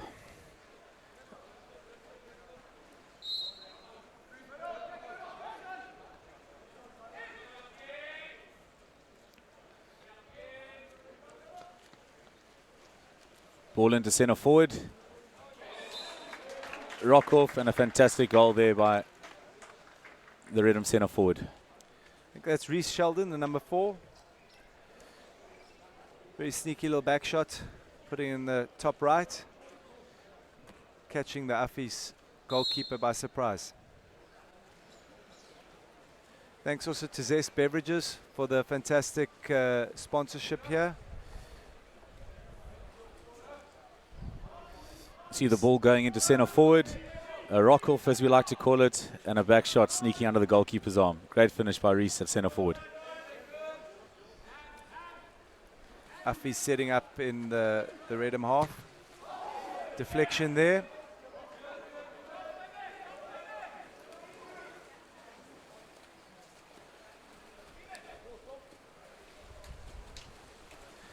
And this is where Reddam is dangerous on the fast breaks. Very well drilled side, very fit, but not enough time in the quarter to convert. So, end of the first quarter, Reddam 4, Affies 0.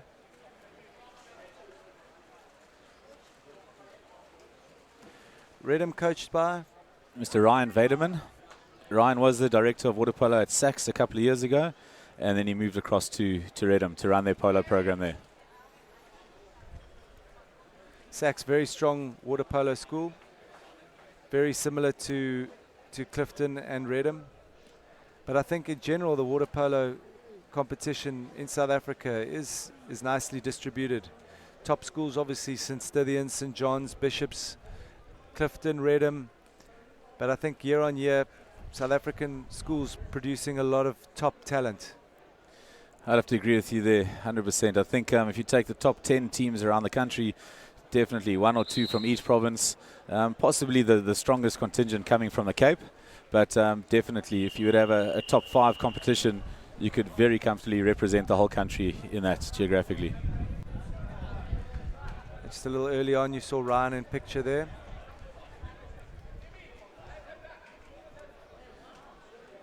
I think you can, for this chukker now, you can continue to see a very aggressive counter-attack and swimming game from Reddam. Not the biggest players physically, which they definitely don't let it be a disadvantage. They use their speed, mobility, and reading of the game to get advantage. High standard of reffing at the Clifton tournament. Difficult wrangling all your referees to get down here for this event. To be honest, we're actually lucky where all of them bar 2 are actually from KZN. So we're very blessed in KZN to have Mr. Dion Willis, the most recognized FINA referee in the country, as well as a huge contingent of referees based here. We've managed to get Mr. Mike Beatty, also a FINA referee down from Johannesburg, and then Mr. Peter Lamarck has joined us also. Pete is a KZN old boy. He's just recently moved to Pretoria, so also one of the FINA referees. So very blessed to have 3 FINA referees at this event. Such an important component of the game that a lot of people just take for granted. Hell of a lot going on in the water polo pool, and if you've got referees that don't know what's going on, it definitely will spoil the game. So hats off to them. Completely. And It is a thankless task, trust me. So Reddam back on attack. Affies showing some good glimpses of attack there. Nice pass onto the hand, and unlucky for them not to convert. But now here they go back up the pool. Fast break in the middle. Fantastic pass from the goalkeeper. And some lovely defense from Reddam too.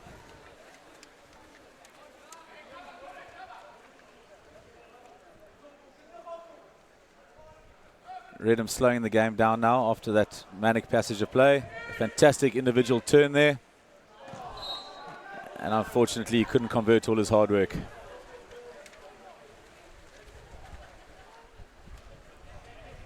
can see Affies pushing hard to get up the pool here. Then a 4-on-3 situation. Reddam defenders are going to have to make a choice here, where to go. And the goalkeeper covering his close corner. Very important aspect of goalkeeping, that, making sure you cover that close post, or first corner as we like to call it, trying to force the attacking team to shoot across the face of goal. Looked like that Affies attacker had a lot more room to move in. He's, I think, shot a little bit premature. Could have possibly opened his angle a bit, coming to the middle of the goals.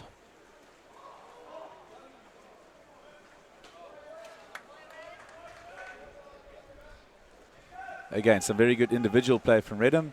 The Affies defenders working as a unit, coming back to steal the ball.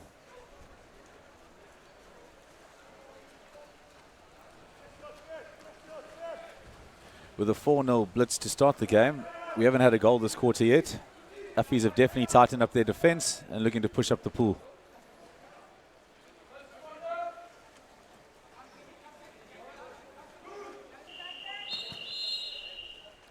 That shot, unfortunately, not coming in time. The 30 seconds possession clock running out.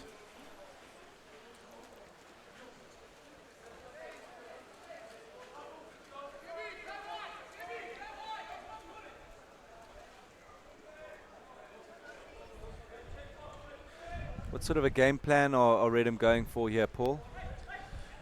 It's definitely changed from the first quarter, where they played a very aggressive counter-attack game. They now seem to be slowing it down a little bit, trying to work on a little bit of structure, which is working into the Affies defensive plan.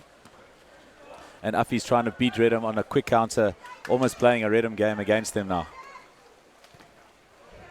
Another very good save by the Reddam keeper. Technically a very good goalkeeper. Make sure he gets himself in the right position for the shots. Yeah, I think the Reddam number 10 marking the Affies number 6 very nicely there. Definitely got ahead of him on a few occasions, but did well to defend. And there Reddam put another one in the back of the net, so that's 5-0 to Reddam, the first goal in this chukka. That coming from Jordan Harrod from Reddam. Couple of national players in this Reddam side, Paul. Yes, they've got a good couple of guys who played in the SA Under-16 team last year. If we just watch the replay here, the importance of continuing to play to score the goal. It might sound a bit silly, but you don't play for the penalty, you don't play for the referee's whistle, you play to score, and the Reddam boy scoring there showed exactly that. I think the Affies player just taking his foot off the gas there. He did all the hard work. He should have just continued pressing. I think he was expecting the whistle from the ref, and that's where the Reddam player got the better of him. A good lob attempt there by Affies. Once again, the Reddam keeper on his toes, tapping that ball out for a 2-meter to the Affies team. Yeah, Affies unlucky not to get points on the board at this stage. They've definitely had quite a few shots at goal. Much better attacking chukka by Affies, and yeah, they have been unlucky. A lot of good attempts, and I think just really good goalkeeping has kept them scoreless. I think Affies not really known for their water polo, but definitely a growth sport in South Africa, especially amongst the Afrikaans schools.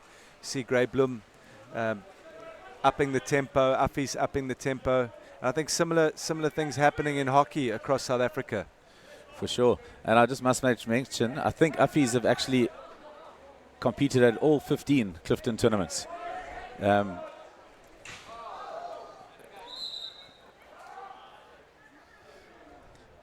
Reddam team being awarded a penalty there. The ball coming back off the crossbar. the Reddam player attempting to push the ball in, and unfortunately for Affies, a little pullback on his shoulder. Affies short for Afrikaanse Hoërseun School, based up in Pretoria. Incredible sporting school, known for rugby, athletics, and many other things.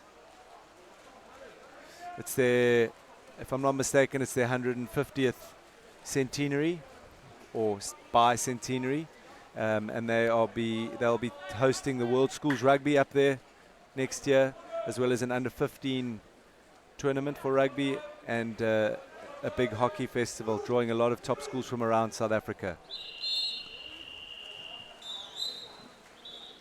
That draws the first half to an end. We currently got Reddam leading Affies by 5-0. I think that scoreline doesn't do Affies justice for that second quarter. They really attacked and had a good couple of opportunities. So I think a little bit unfortunate there for Affies.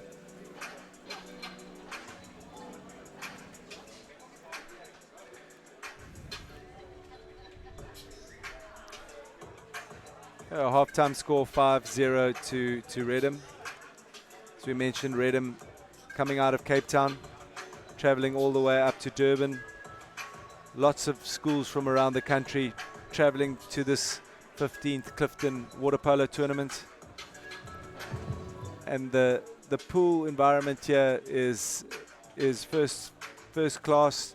Pool's looking in unbelievable condition. Paul, congratulations to you and the ground staff. Nice big crowd, and a big marquee area where people can watch the rugby, can relax in the shade. Lots of food trucks here. The tea room across from us in the High Performance Center. Paul, you mentioned the tea room. It's got quite a reputation in Durban. I must say, if you don't like water polo, or you know someone playing here and you might not follow the game, definitely pull down to the tea room. Something that the Clifton mothers pride themselves on, and always a big hit at this event. Well, the coach for Affies, tell us a little bit about him. I stand to be corrected. Mr. Terry Downs is, Mr. Terry Downs. Terry has been involved in South African water polo for, I would say, 25, 30 years. A fantastic player in his day, and the team is managed by Mr. Ferdy Posma, the MIC and of water polo at Affies. Right, so 5-0. I'm expecting Affies to pull it back this quarter. We still haven't seen a goal from them, but like we said, Reddam, very well drilled side, good on attack and on defense. But Affies have had some chances in the first half of this game. We see Mr. Warren Buster in picture there, the referee. Warren's refed at multiple Curry Cups, SA Schools, Nationals tournaments, as well as plenty gold medal games. So it's a privilege to have Warren back on the reffing scene with us. Very tight swim off there. Reddam only just winning that one. One thing's for certain with Affies is they're always going to be a good swimming side. Produce some fantastic swimmers.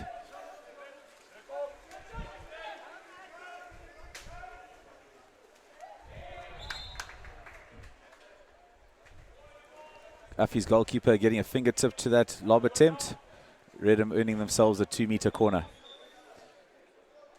Just a reminder, with those new rules, the player needs to play the ball, but from a 2-meter now, if he plays the ball, he's allowed to shoot the ball himself directly.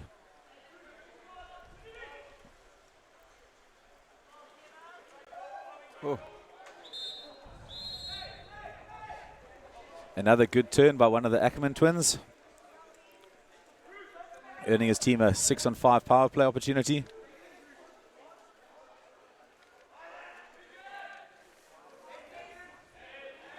Reddam throwing the ball around nicely. Shot coming. Well done, keeper.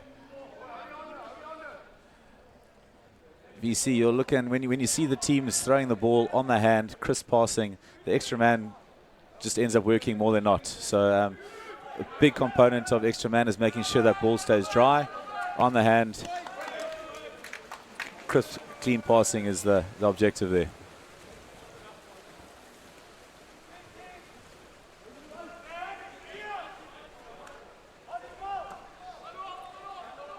The Affies keeper had his work cut out for him there. He did well to come away with not conceding a goal. Affies back on attack. Seems to be some room in the middle. 4 seconds left on the shot clock.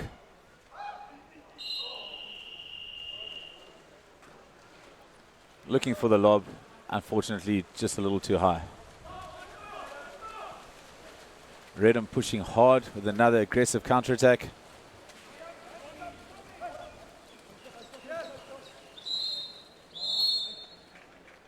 Reddam earning themselves another 6-on-5. Fantastic driving and attacking the goal.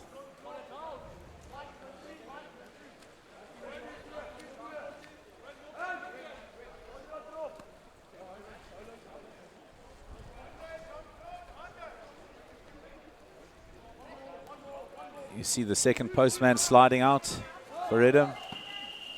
Another great save by the Affies goalkeeper. He's having a blinder, this chucker. Paul, is there a tournament team that one's selected after the tournament like this? Is there a keeper of the tournament that you select? Yeah, we used to have an all-stars team where coaches and teams would vote for players, but we've actually done away with that. And we do have a few individual awards. We have a goalkeeper, defender, and attacker of the tournament, and then an overall player of the tournament.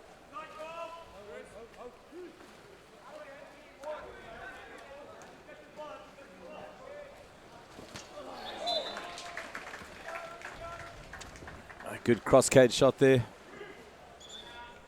That goal, the first goal of the quarter, taking Reddam's lead to 6-0.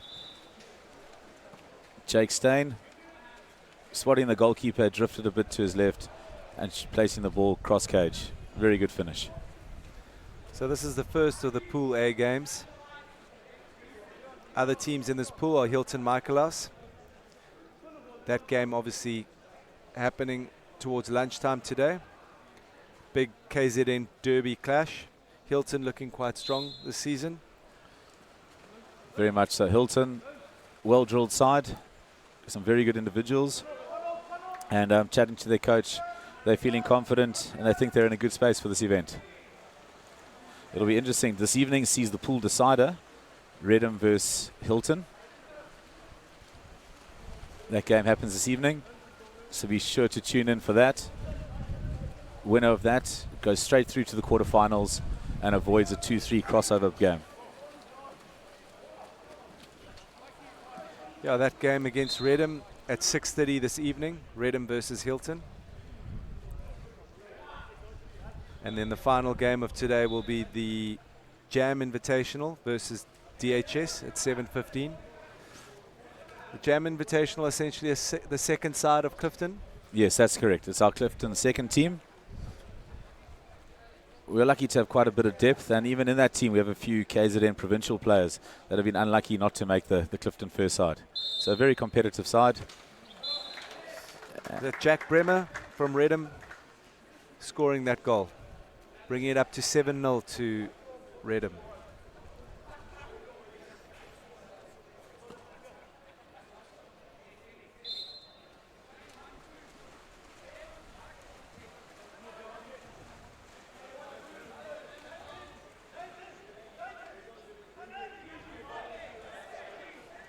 So Reddam just tightening the screws a little bit.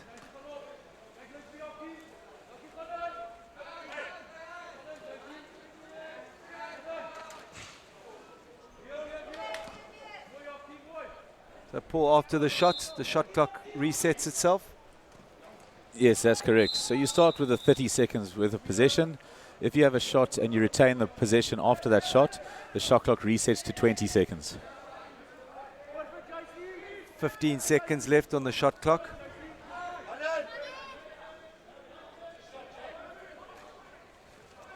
Less than 10 seconds now. Affies have a shot and Reddam back on the attack.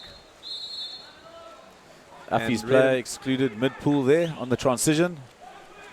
The Reddam defender seeing the shot was wide and managing to turn defense into a very good transition attack.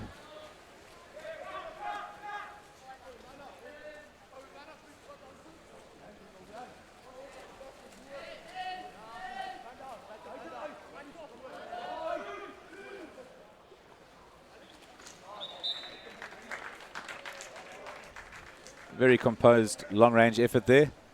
And that goal's a perfect example where you don't have to throw the ball hard. Good placement, watching where the goalkeeper is, watching where the defender is, and putting the ball in the corner. You can see here, defender's arms drop. Goalkeeper goes right. The attacker from Reddam placing the ball top left. That GoPro shot, Paul, we chatted about it yesterday in terms of giving coaches an insight into what their teams are doing right and wrong. Very easy to spot the gaps there. A very valuable tool, and I must say with the increasing coverage of sport, and especially schoolboy sport, from a coaching perspective, we are lucky to be able to get these different camera angles, views, and even just to get the footage where we can do a lot of analysis. You know, the players always love to see themselves scoring a goal on camera, but from a coaching point of view, it's really good to be able to show your players what they're doing right or wrong. Right, this just gives us a stats analysis. There's obviously been a hell of a lot more shots at goal.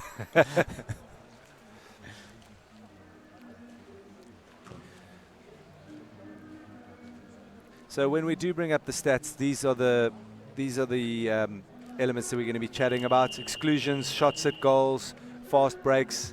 Those will be updated shortly and brought up onto the screen. I think it would be nice to see the pool, this pool A. In the pool, Reddam, Affies, Hilton, Michaelhouse. We've spoken about the game at the end of today, which will be Hilton versus Affies. I mean Hilton versus Reddam, which will be a big decider. And then, like we said, the top two teams in each of the pools will be playing against the top two teams in the other pools for the quarterfinal. So one plays two. No, sorry, just to correct you there, VC.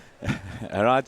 What we've done at this tournament is the winner of each pool goes straight through to the quarterfinal, and then there's a crossover between positions 2 versus position 3 in a crossover game.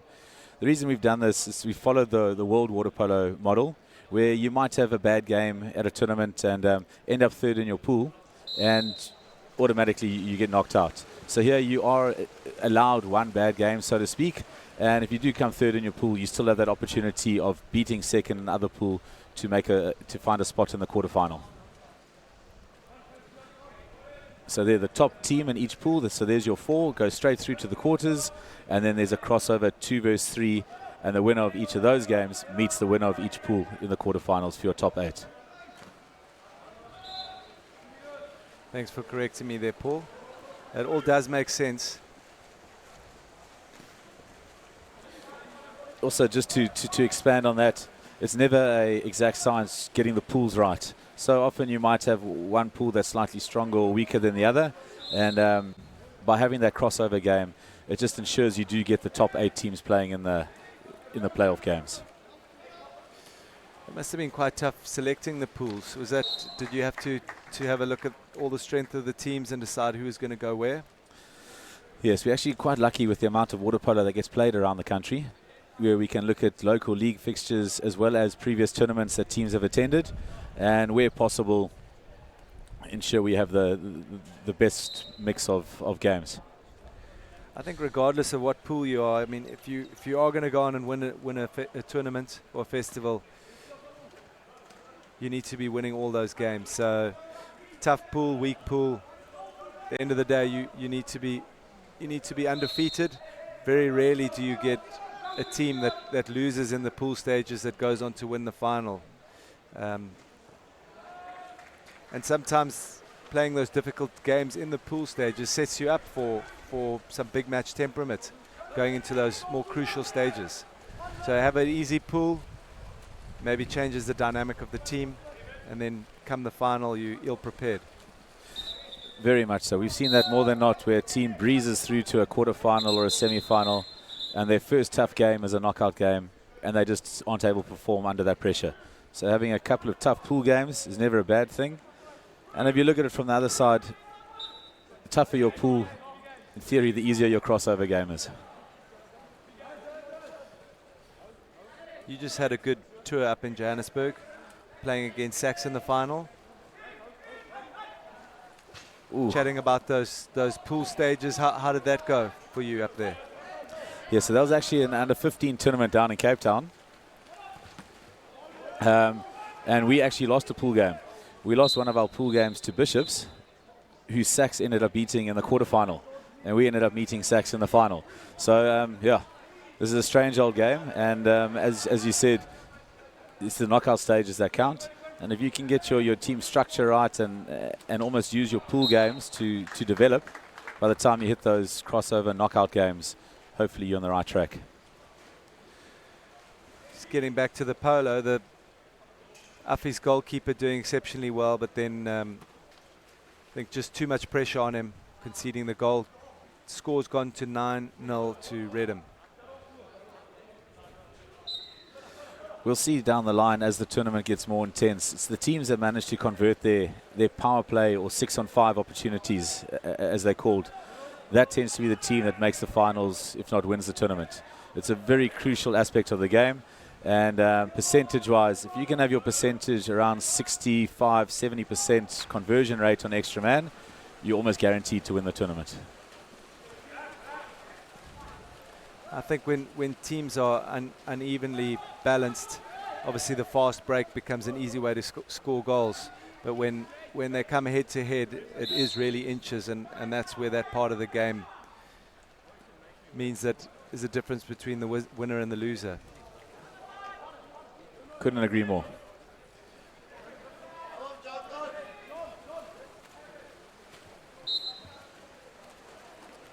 Another long-range lob attempt by Reddam. Unfortunately, that shot's just going wide of the right-hand upright.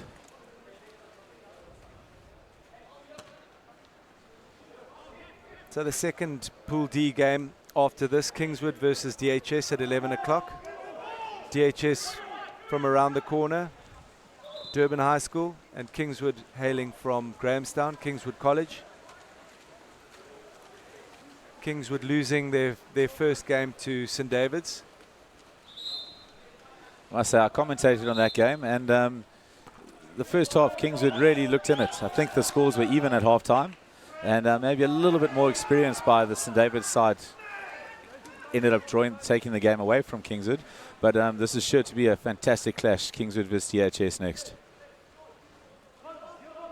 Kingswood have also played a game which can work in two ways. Either they might be a little bit tired, or at least they've had time to get in the pool, throw the ball around and make a few adjustments.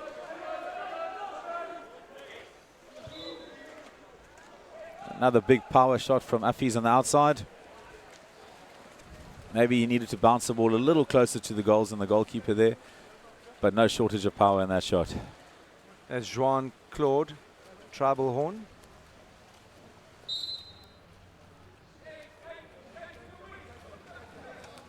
No look pass to centre forward. Centre forward working hard, but the Affies defender making sure he stays on the correct side of the attacker.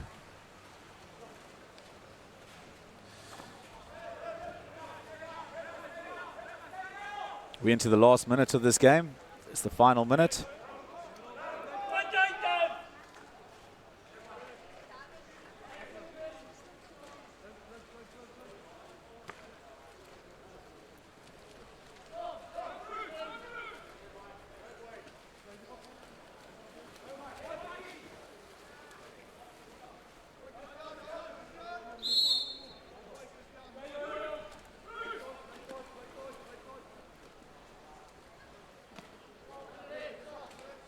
We've got 5 seconds left in the Reddam attack. Long range effort coming. Goalkeeper again positioning him well for that long range shot. We're into the final 10 seconds of the game. Let's see if Affies can have one last attempt to get themselves on the scoreboard. They really do deserve a goal.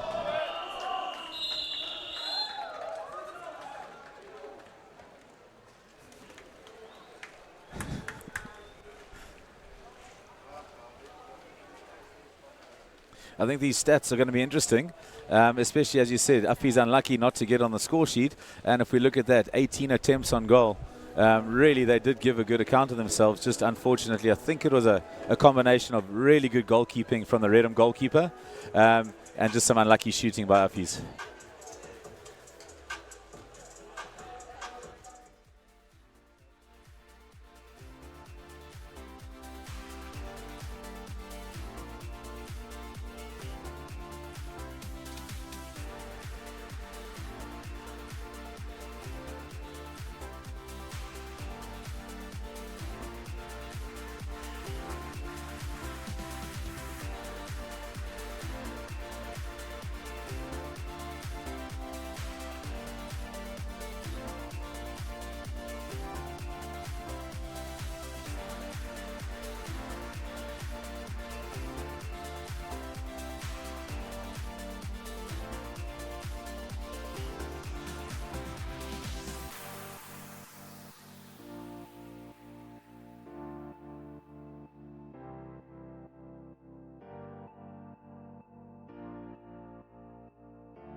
Hey,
and Alex. We stuck his voice.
Two.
Afternoon all. Welcome back to the Clifton Waterpolo Tournament. Up next we have a local derby, Hilton College in white versus Michaelhouse in blue.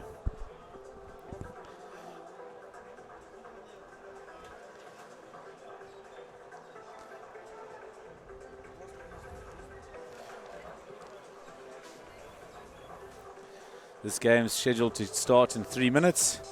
We're just waiting for our referees, and this game will get underway. This is a Pool A fixture. Other teams in this pool are Reddam and Affies. Earlier today, Reddam played Affies. Reddam ended up with a 9-3 win. Affies are very competitive in the majority of that game.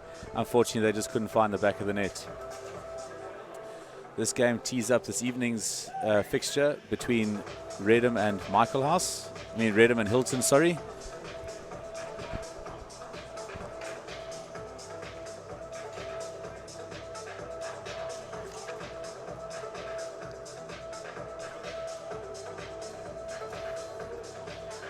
Once again, just a big thank you to our sponsors, the headline sponsor of the tournament, Jam Clothing.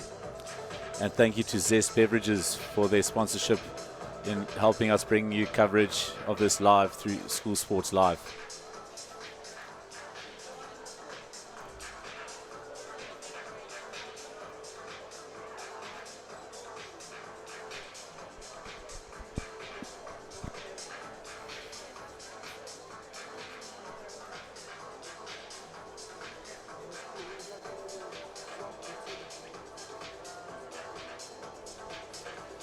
There we see the coaching staff of Hilton.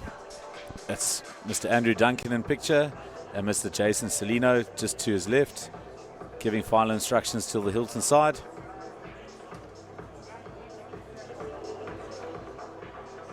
Jason Celino, originally hailing from Cape Town, having been the director of Waterpolo at Reddam before he moved up to Hilton. And Andrew Duncan's been at Hilton for quite a while. Eastern Cape boy by origin, Kingswood alumni. We there see the Michaelhouse boys, last couple of passes and shots before the game gets underway. We're just waiting for the referees, and it'll be getting going in about 1 minute.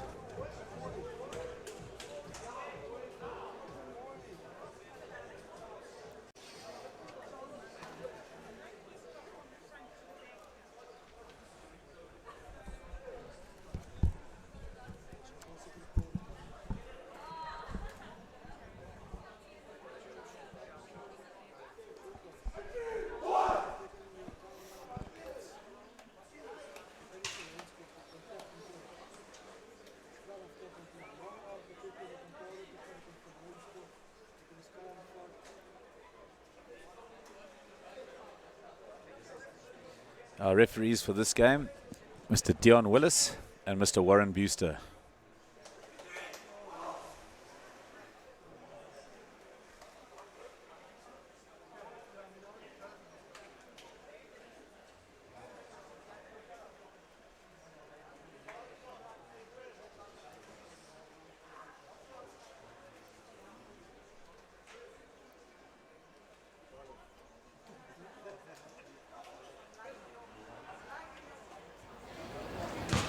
Whilst we do thank and recognize our sponsors and our referees, a tournament to run successfully also depends on a well-run and organized table. So a big thank you to the Clifton table officials, Michael Douglas, Corbin Monson, and Matthew Doyle. They do a fantastic job in making sure all these fixtures run smoothly.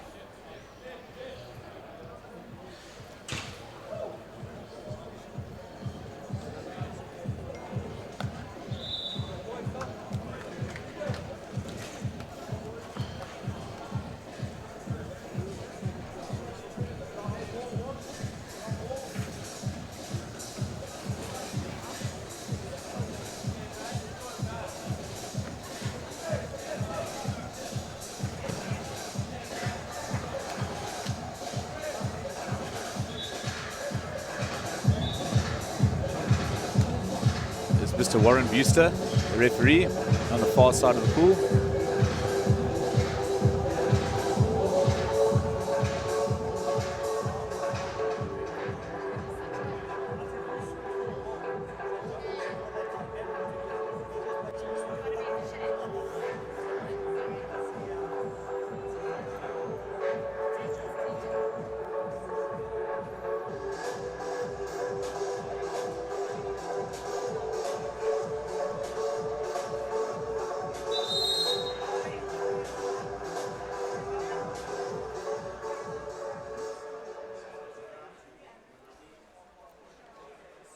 Okay, referees are ready, the table's ready, game is underway. A local Midlands derby, Hilton in white caps versus Michaelhouse in blue caps. Competitive swim-off with TJ Jabert ending up winning the ball for Hilton.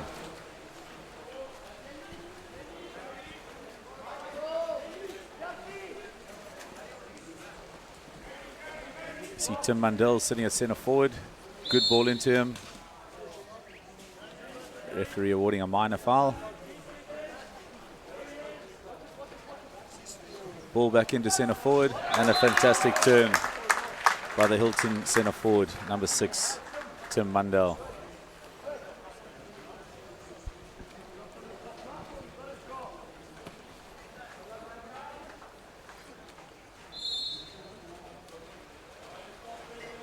It's Tim Mandel opening the scoring for Hilton.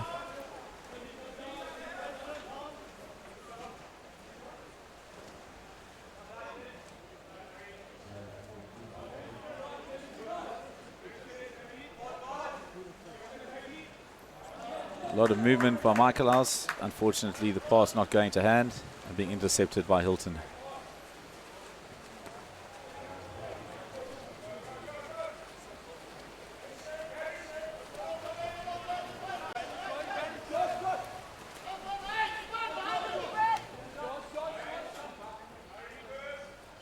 With 10 seconds left on the shot clock. Ball into the second centre forward. Left-hander rolling in. And good steal by Michaelhouse.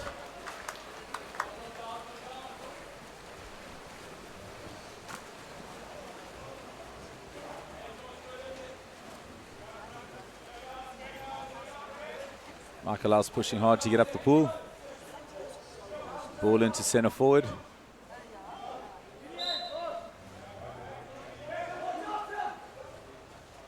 With 5 seconds left on the shot clock. Big shot from the outside, just going wide. See Hilton turning, trying to push the counter-attack up the pool. Good fetch by Jamie Allen.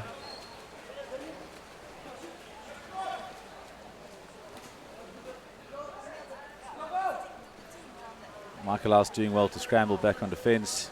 2 defenders marking the centre forward position. Easy turnover.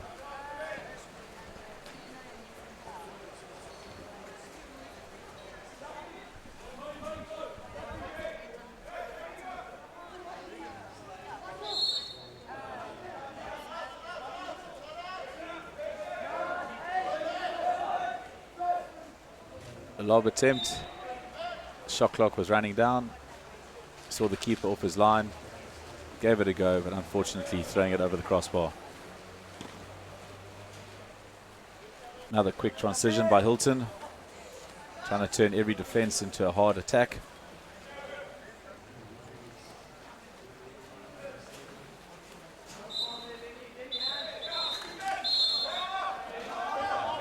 Good movement on the drive.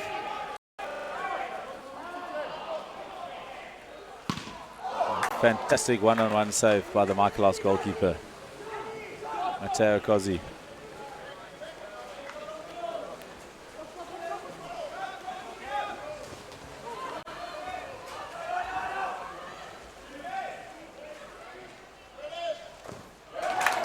Michaelhouse with the quick break, crossbars. Unfortunately, the shot going straight to the goalkeeper. Hilton making a substitution on transition, slowing the game down. Good movement down the centre of the pool. Fantastic pass into centre forward.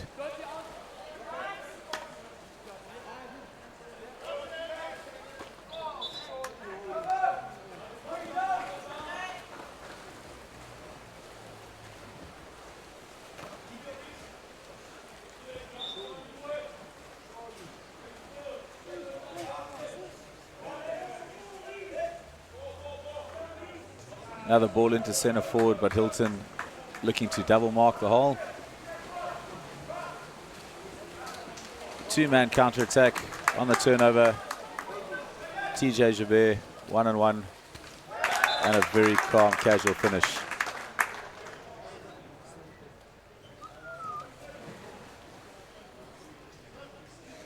You can see Hilton there reading the game. TJ saw the ball being stolen by his teammate at the back. Turning, going, quick first time pass, having a look to see where the defender is. He's got time. Good finish in the top corner.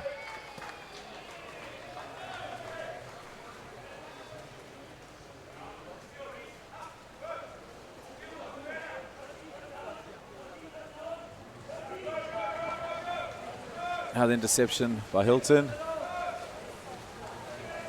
Really putting the hammer down on the counter-attack. We have the left-hander Jamie Allen racing up the pool. There's a cross-pass option.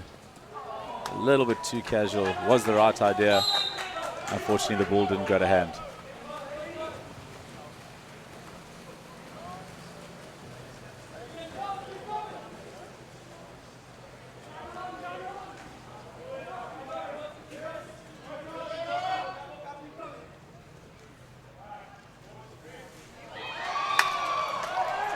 Lob attempt. 5 seconds left in this first period.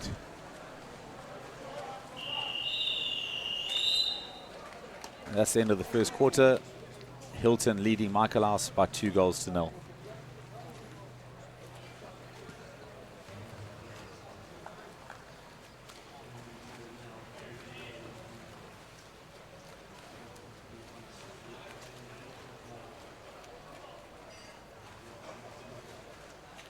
A big thank you to Zest Beverages for their generous contribution to help bring you this live streaming.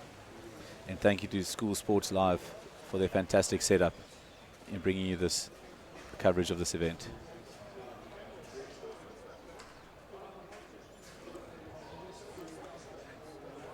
There we see Bernie Whittaker pulling his boys together at Michaelhouse, having a few words, knowing Bernie, lots of words of encouragement, making sure the kids get back in the pool, knowing what he expects of them.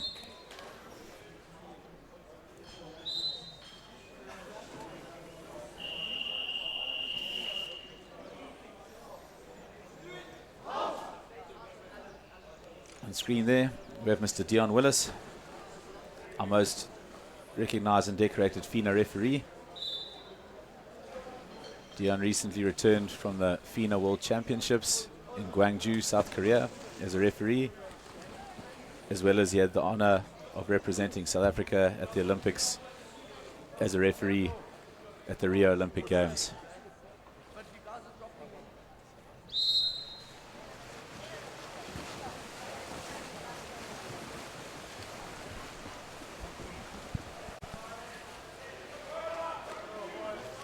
Hilton winning the second swim-off for the game, Ryan Jenkins.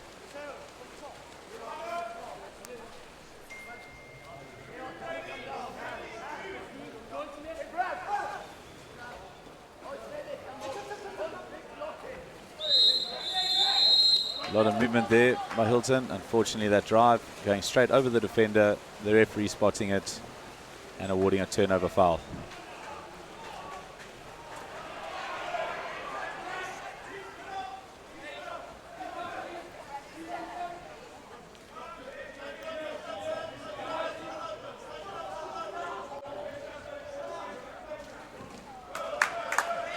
Lots of space there for the Michaelhouse attacker. Hilton dropping very deep, inviting the long shot back in their goalkeeper to make the save.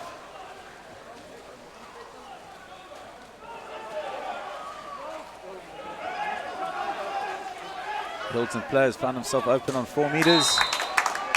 Fantastic finish.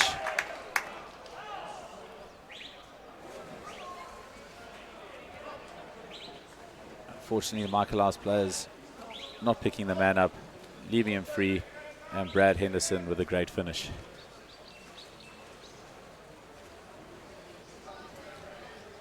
That the opening goal of this second quarter, taking Hilton to a 3-0 lead. We'll see here, Michaelhouse had players back.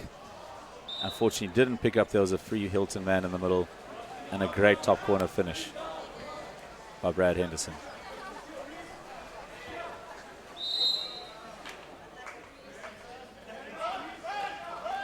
I think Hilton are going to continue with an aggressive counter-attack play here whenever they turn the ball over.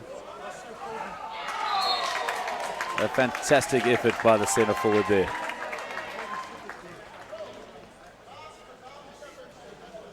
Julian Daffy rolling in off the right wing. Good ball in to him from his teammate. Gave it a go, back shot. Unfortunately for the Hilton goalkeeper, slipping through his hands. A goal by Julian, taking the score to 3-1 to Hilton.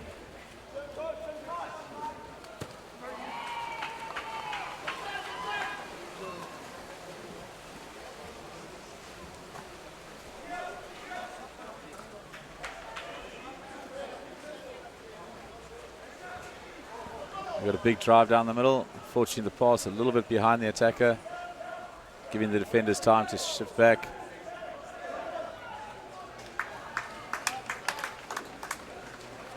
The old cliched saying, play to the whistle. Never stop playing until that whistle goes.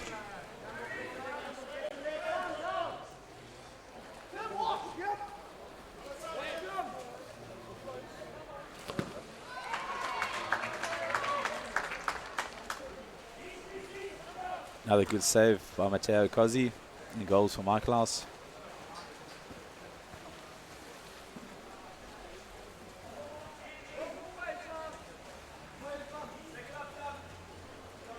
Again, Hilton continuing with their very deep zone, forcing the shot or encouraging the shot from the outside.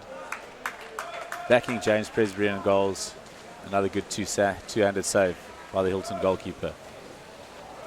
Enforcing those long shots, they're trying to line up a big counter-attack game. And here we see TJ Jabir flying down the pool, cross pass to his teammate. Unfortunately not on the hand, but a good confident finish by Reese McEwen.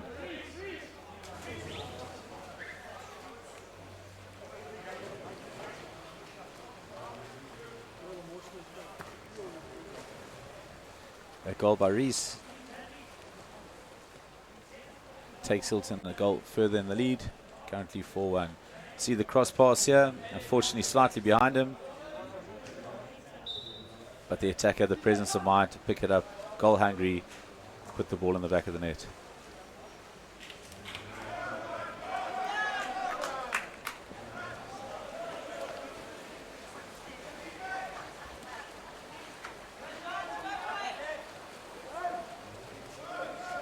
Fantastic individual effort there. Good spin. Presence of mind to see the second wave counter-attack coming through. Got a 3-on-2 there. Possibly the cross pass was on to his teammate. Another good save.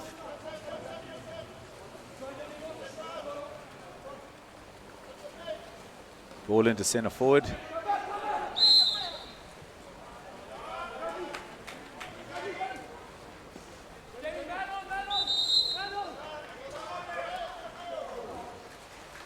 There, the referee seeing that the attacking player's arm came out above the water, assisting him to turn the defender illegally, and a turnover foul awarded to Michaelhouse.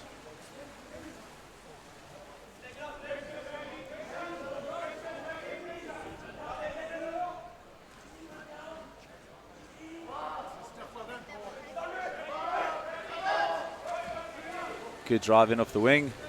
1 second on the shot clock.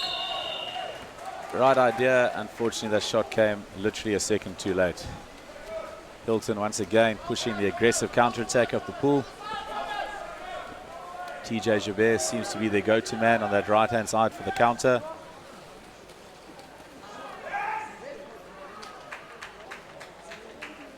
Fortunately for Hilton, 3 defenders coming back, making it almost impossible for the man in the middle to catch that ball cleanly and score.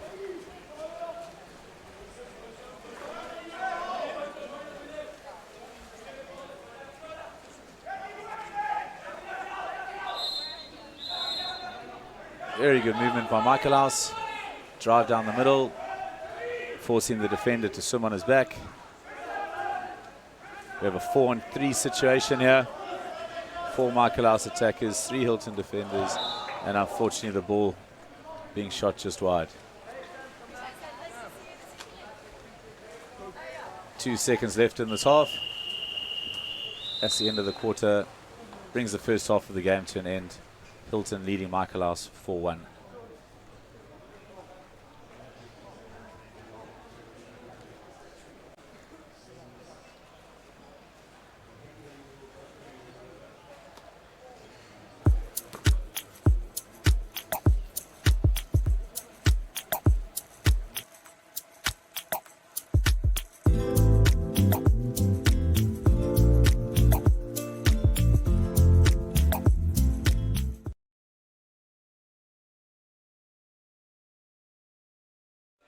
If you're in the Durban area, come down to the Clifton Aquatic Centre, get yourself some delicious lemonicious,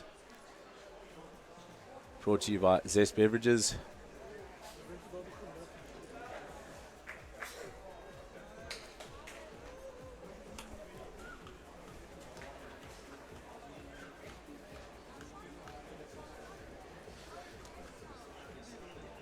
There we see Mr. Andrew Duncan, first team coach of Hilton, having a chat with his boys. No doubt telling him to keep up the intensity. They'll be using this game as final preparation for their big pool decider tonight. 6:30 this evening, we have a Pool A clash, Reddam versus Hilton. If the scoreline continues like this, that'll make Hilton and Reddam both unbeaten so far in their pool. The winner of that game will then lead to potentially the top of the pool, which means that team will go straight to the quarterfinal.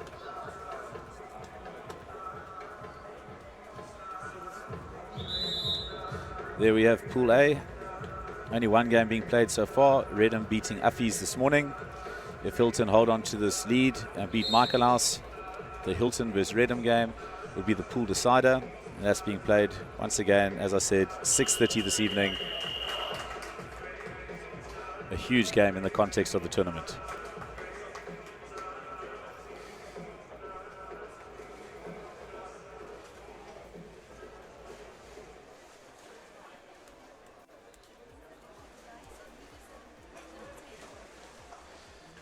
The next game here this afternoon, game 9 at 2 o'clock, sees Westville, last year's finalists, up against Pearson. Pearson coming up from the Eastern Cape. It's a Pool C clash. Westville versus Pearson. The next game, 2 o'clock.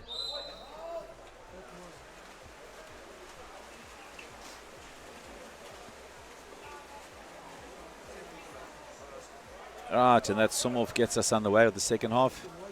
It's 3 from 3 for Hilton. Always important to win the sum-off. Put you on a positive start to the chukka, giving you that first attack. Okay, the drive coming from Hilton to clear the drop. Try to get the ball into center forward. Unlucky for the guy up front, losing the ball.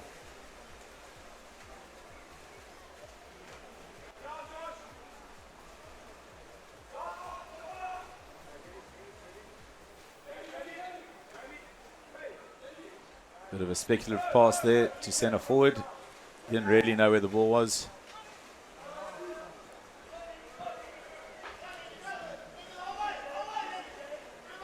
Poor pass by Hilton, allowing a turnover there.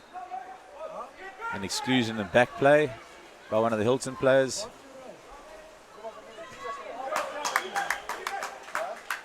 Good back shot effort. Michaelhouse still has possession. They're still man up. They still have an extra player in the pool.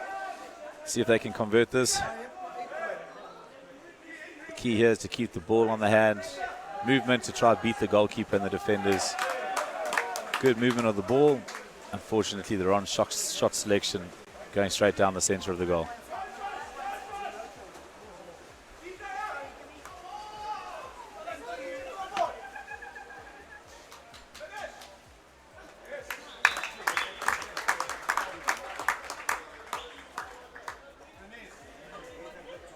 Another fantastic counter-attack goal by TJ Javert.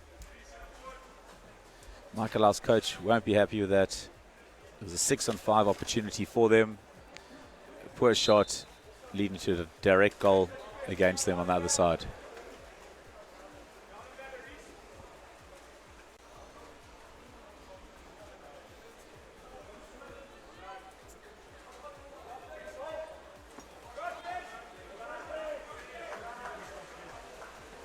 Things looking very physical up front. Unfortunately, that pass to the center forward a bit wayward, allowing the Hilton keeper to come out and steal the ball.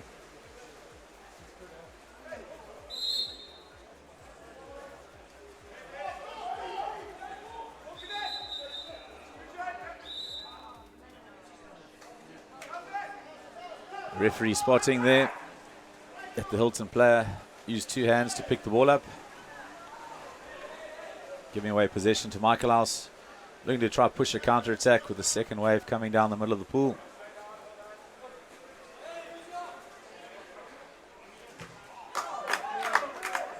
Very good save by James Presbury and goals for Hilton.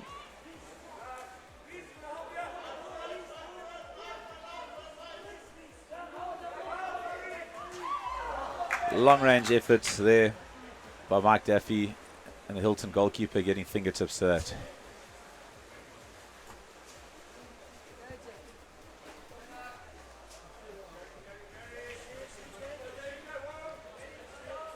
The game definitely slowing down a little bit. Hilton realizing they're in the lead. They don't need to force anything.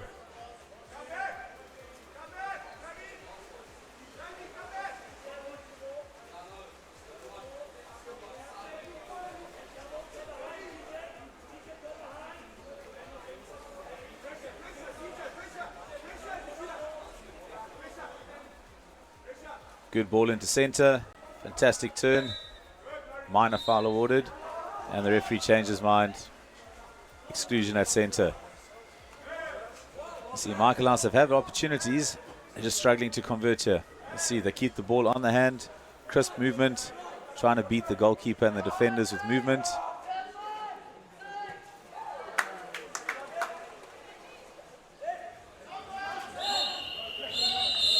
And there, unfortunately, Michaelhouse running out of time. There's an exclusion. Then the shot clock's under 20 seconds. The clock only resets to 20. So you have 20 seconds worth of a power play in order to try to score that goal.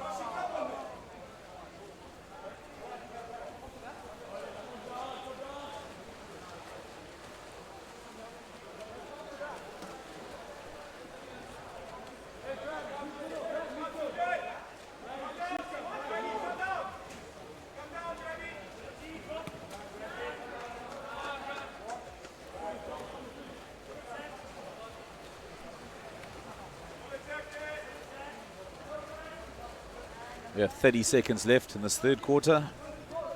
Hilton currently leading Michaelhouse by 5-1. Hilton employing a double centre forward tactic. Good ball in to the left-hander Jamie Allen. Earns a foul.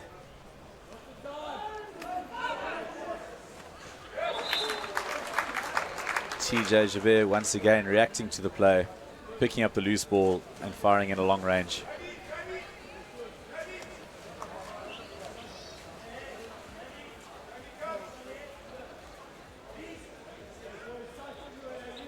We have Brad Henderson in picture, scoring a great goal earlier.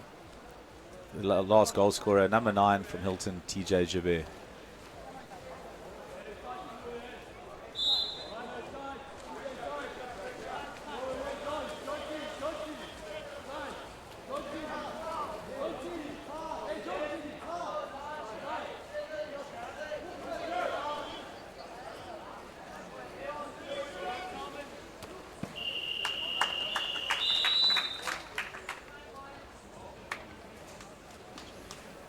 That long-range effort brings the third quarter to an end. We'll be going into the last chukker of this, the 8th game of the day, with Hilton leading Michaelhouse by 6-1.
As mentioned earlier, our next game is a Pool C clash between Westville in white caps and Pearson in blue caps. Pearson played earlier this morning, beating Glenwood, and this will be Westville's first game of the afternoon.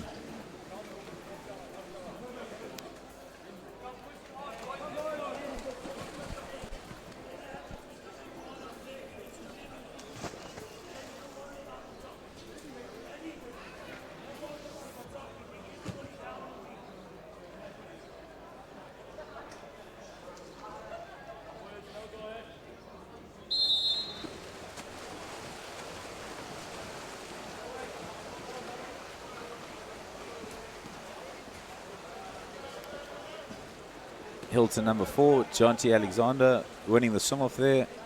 That gives Hilton 4 from 4 swim-offs in this game.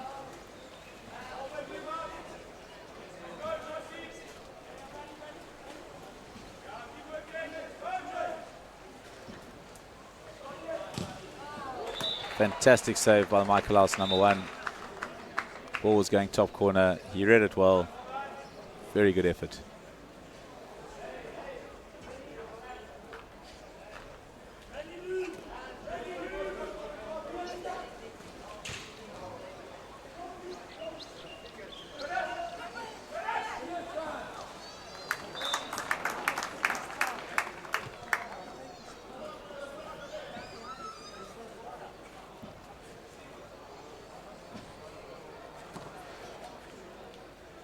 We saw there Hilton number 8, Brad Henderson, reacting quickest to the loose ball.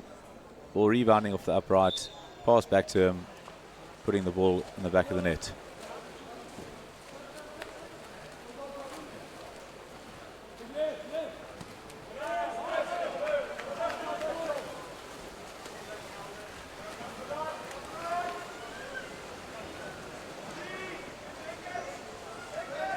Hilton coach clearly telling his troops not to take the foot off the pedal. So there's always a little bit more to play for in these local derbies. A huge counter-attack, leaving that man, number 8, Brad Henderson, open again for a very calm and collected finish. We'll see here the cross pass to the man, open in the middle. Perfect execution, bounce shot, cross cage. That goal only being made possible by a strong aggressive counter-attack by the top 4 players in the pool for Hilton.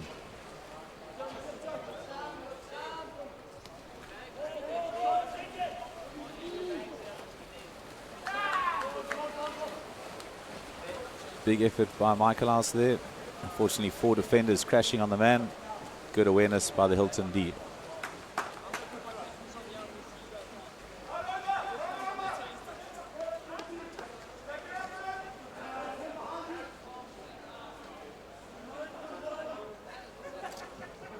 With 10 seconds left in the attack.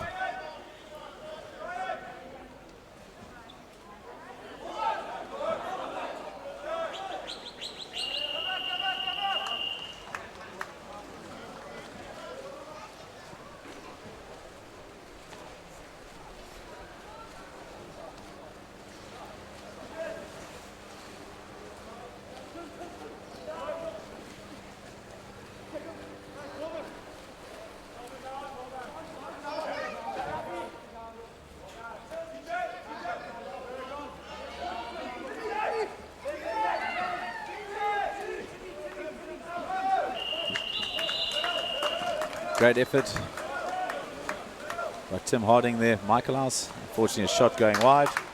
Once again, the Hilton team reading the game slightly better, seeing the shot coming, pushing the counter-attack. Good awareness and a great one-on-one finish.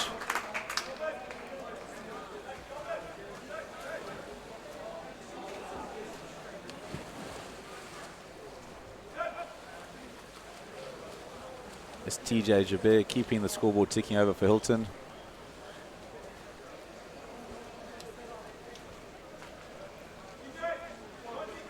Michaelhouse, unfortunately, being a little bit guilty, watching their teammates shooting on the attack, not reacting to the opposition's transition, and allowing a couple of soft, easy counter-attack goals to go through.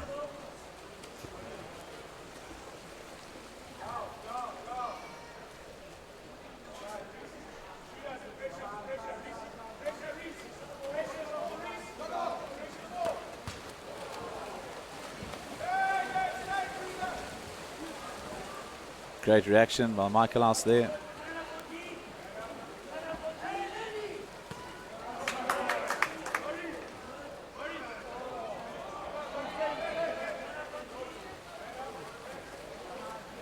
Things a little bit messy at the moment in the center of the pool.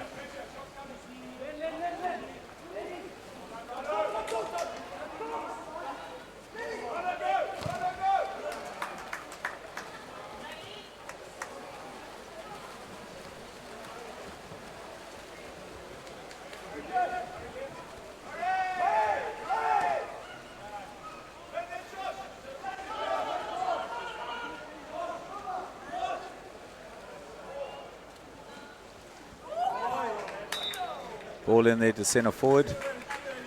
back shot effort, unfortunately for Hilton number 5, Reese McEwen. Ball just going slightly wide of goals.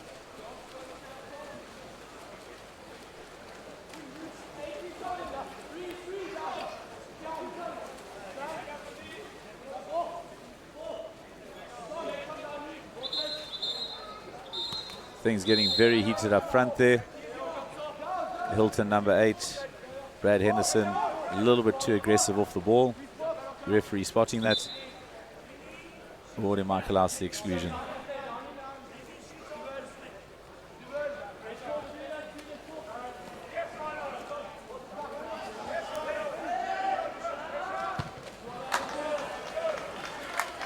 That was the right shot to take. The Hilton goalkeeper there. Looks like they've changed their keeper. James Terali reading the game, and a great near corner save.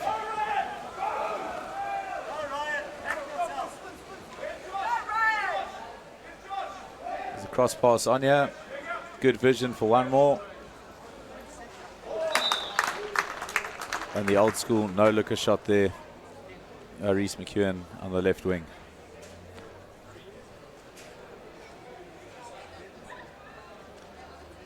Reese scored a similar goal to that in the first half. Catching the goalkeeper, not watching the ball, and having a shot.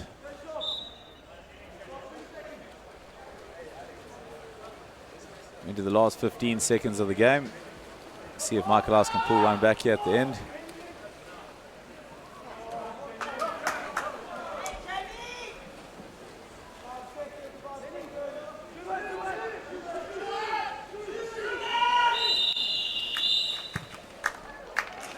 And that's the end of the game. We have Hilton winning the Midlands Derby. Hilton beating Michaelhouse by 10 goals to 1.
Good to hear.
Sorry?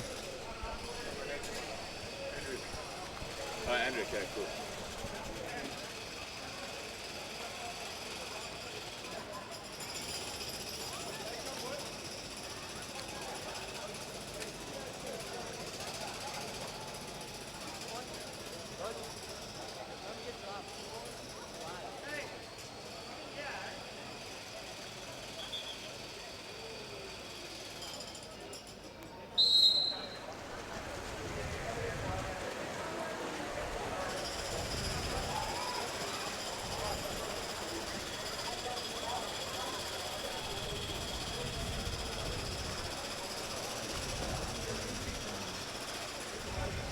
Westville winning the swim-off, giving them the first attack of the game.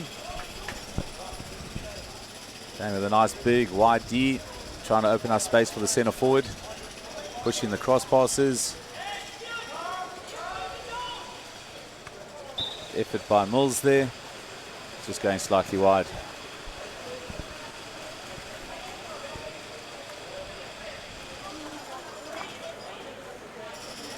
So this is the third game of Pool C. First game was Glenwood Pearson, Kearsney Glenwood, and Westville now playing Pearson from the Eastern Cape. Westville, very well known Durban school.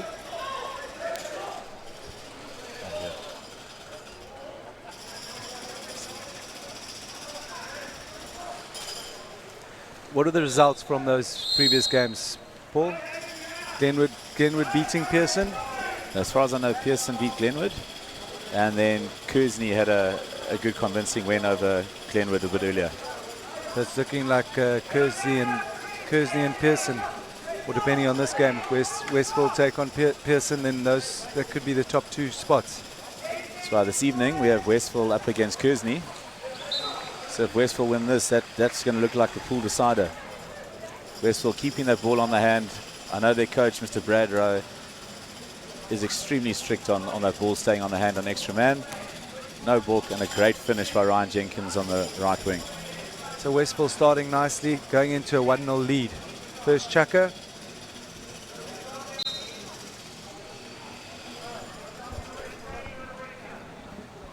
That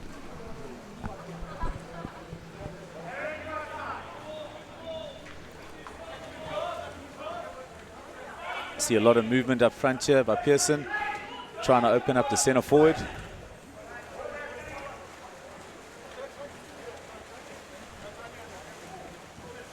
There's a good block there by the Westville defender.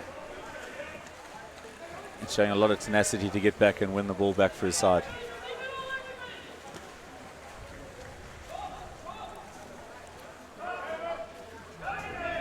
We have David McDonald with the ball at the top. Big effort, but pushing that ball wide. Looks like a big lad, David McDonald. Yes, he actually played in the KZN men's team at Currie Cup, at Senior Currie Cup, and he's in the current squad for the SA Under-20 team. They'll be going to the World Championships at the end of this year. As far as I know, this weekend is actually their final trials, so he'll be jumping between this tournament and Westville, trying to stake his claim to that SA Under-20 side.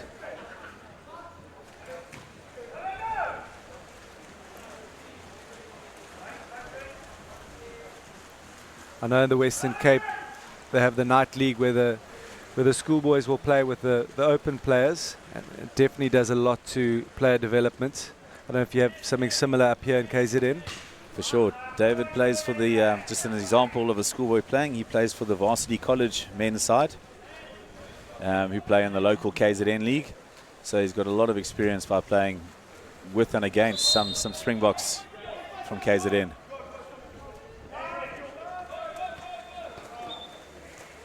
You can see Pearson there employing a very deep zone, inviting and almost forcing Westville to shoot the ball off the top. Those shots haven't been on target yet, but it just takes one to hit the frame for it to go in.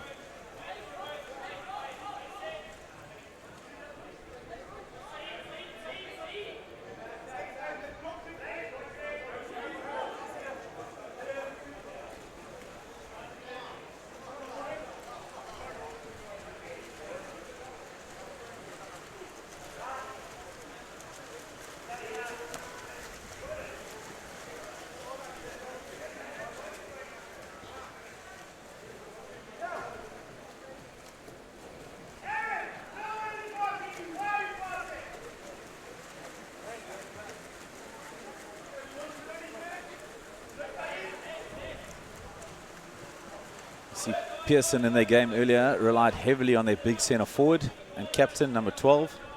Seems like they're trying to get the ball to him again today. He's deciding not to come back on defence and rather stay up there and rest. So when it's his turn to attack, hopefully he's got a bit more energy.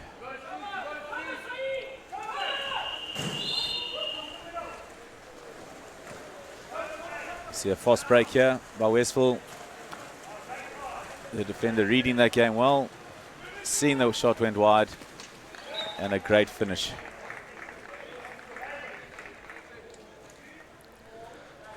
So Westville now 2 goals up against Pearson. 39 seconds left in this first chukker. Pearson ringing the changes, getting some fresh legs in on the pool. And they're going to have to do that quite a bit, because a big strength of this Westville side is their swimming. They're fit, they're fast, and they'll continue going up and down the pool all day. So to match them man for man could be difficult, but if Pearson just make quick changes, keep getting fresh legs in the pool, hopefully they can keep up with the Westville pace.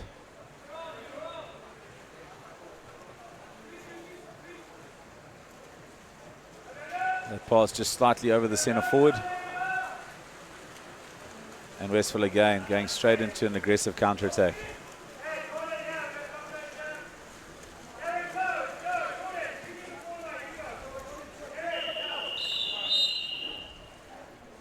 Right, at the end of the first quarter, we have Westville leading Pearson by 2-0.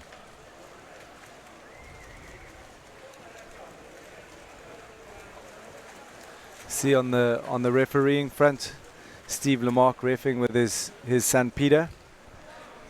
Quite a unique situation, father and son, both heavily involved in water polo.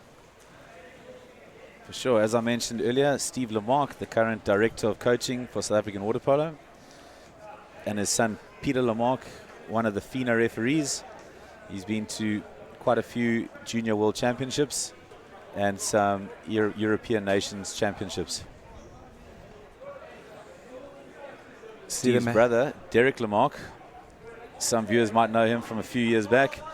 Derek played SA Schools rugby and SA Schools water polo. So water polo running through the Lamarck veins very strongly.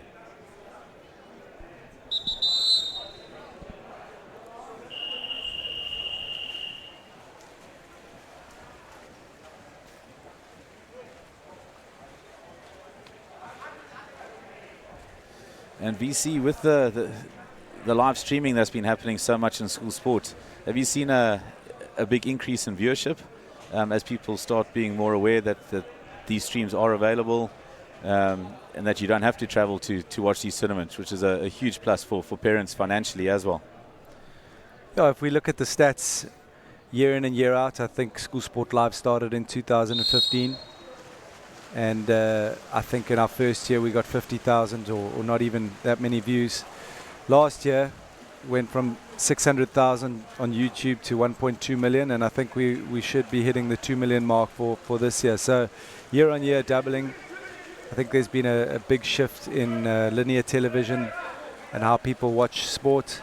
Streaming revolution is well and truly on its way, and people are becoming more familiar with watching things on their phones and viewing on demand versus waiting for a scheduled program. And the beauty of a link is that it renders and you can actually watch it whenever you want to. So any of these games will be rendered on the same link, and you can go back to them in 10, 20 or 30 years time and watch this tournament whenever you so wish.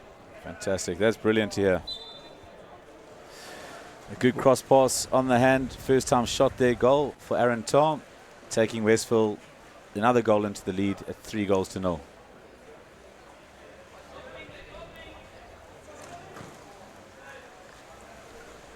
Good save there by Ethan Bush, watching the ball.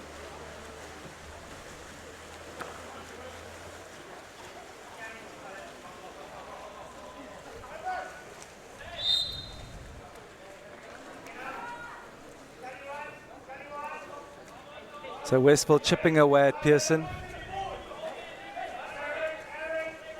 I think it's going to be tough for Pearson to claw back. Not making it easy for them. We saw there also I wouldn't say the new rules, but the new interpretation of the way referees are being asked to control the game is that any holding or impeding of an attacking player driving forward or moving towards the goals, he needs to be rewarded with an exclusion if the defending player is preventing him from moving forward. A big tussle there at centre forward.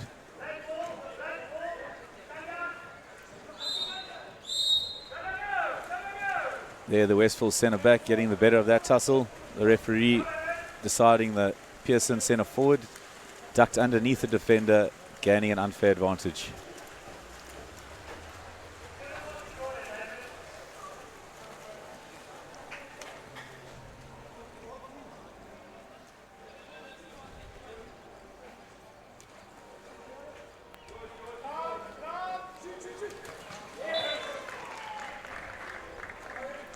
Another good goal by Jordan Mills. There's a good example of patient play on attack.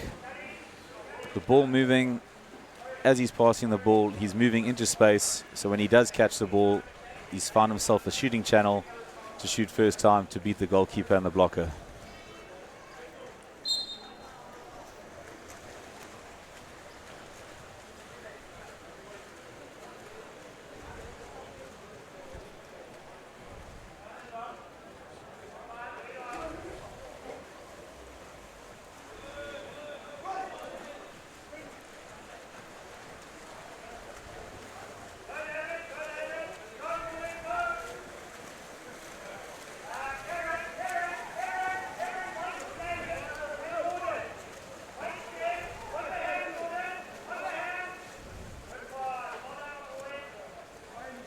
Let's see if he can score again.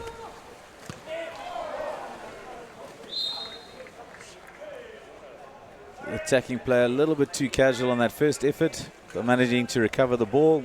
The referee awarding a penalty against Pearson, saying that the defender prevented the attacking player from picking the ball up to shoot.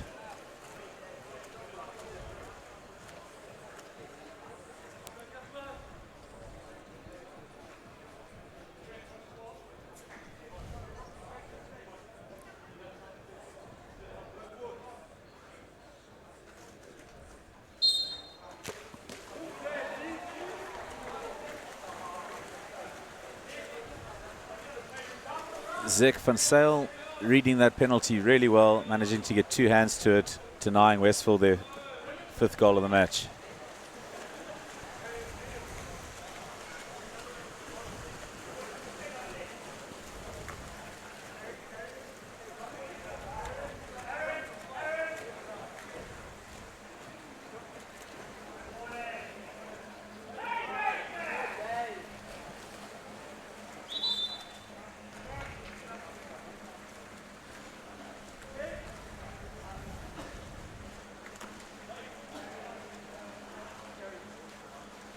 Things getting a bit warm at the moment. Might need one of those Zest beverage lemoniciouses a bit later.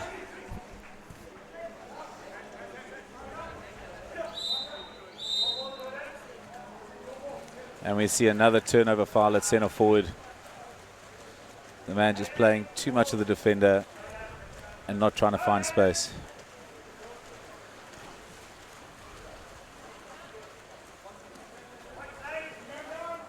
Westville not giving Pearson any room.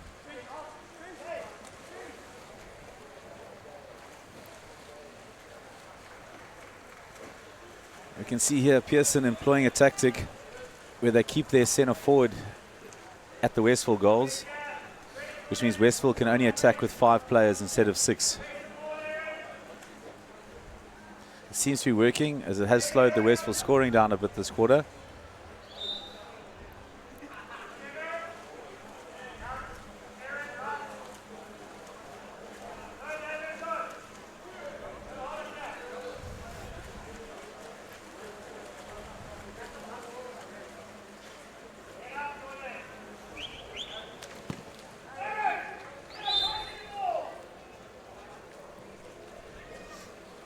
Another good save by the Pearson goalkeeper.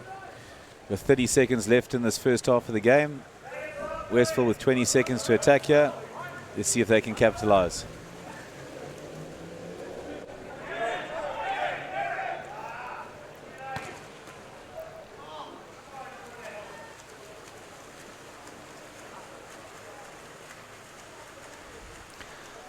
Paul, there's lots of water polo talent in such a small area, with Glenwood, Westville, Clifton, DHS, all in the same proximity. How's the KZN League turned out this year? Who's been dominating the league from a water polo sense? Well, interestingly enough, in 2 weeks' time, we have our top 10, the KZN top 10. So I suppose in Cape Town, it would be the Mazinta Cup equivalent. We'll be playing the under-19 section. Will be played here at Clifton. Under-15s will be played at Northwood, and under-14s will be played at Westville. So there we'll end up knowing who the top school in KZN is, and through the various age groups we'll see. As it stands, looking at past results, it's been Clifton winning the first team league at the moment, with Hilton and Westville very close behind. Westville did actually beat Clifton in the first term, so fantastic game by them. So from a first team perspective, Clifton, Westville, Hilton would be the top three, and that would follow a similar suit down to the various other age groups.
Right, so heading into the third quarter of this match, Westville leading 4-0 against Pearson. Westville definitely dominating the game. Pearson finding it very difficult to even get any shots at goal. Westville playing a very good game.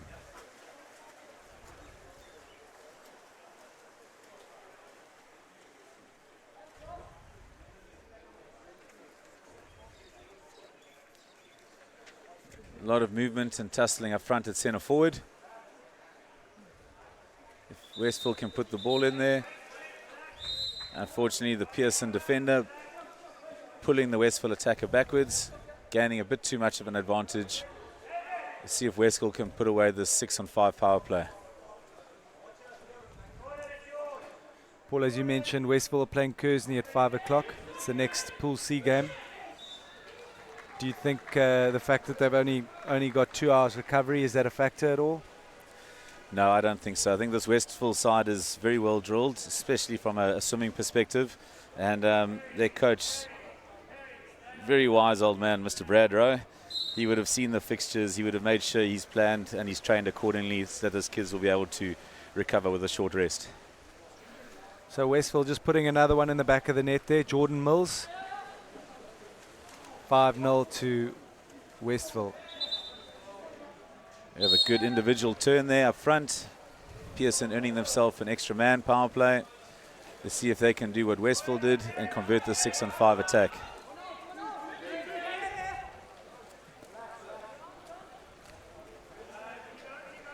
The Westville defender reading that like a book, stepping into the passing lane and intercepting the ball. I think the Pearson passing there, you talk about keeping the ball off the water. I don't think we saw a pass off the water there. It was all on the water. So they're not going to be scoring many goals if they employ that tactic. Incredible individual goal there, bringing the score up 6-0 to Westville. If we happen to see a replay of that, We'll see how David McDonald, Westville number 5, goal hungry, wants to score, not even considering letting the referee blow his whistle. He was going to throw that ball in the back of the net no matter what. See, ball coming up the left, straight to centre forward. Individual turn, knowing he can't score. Roll again. Fantastic play. Well done, David. Looks like Pearson have got an opportunity. Some good defence by Westville.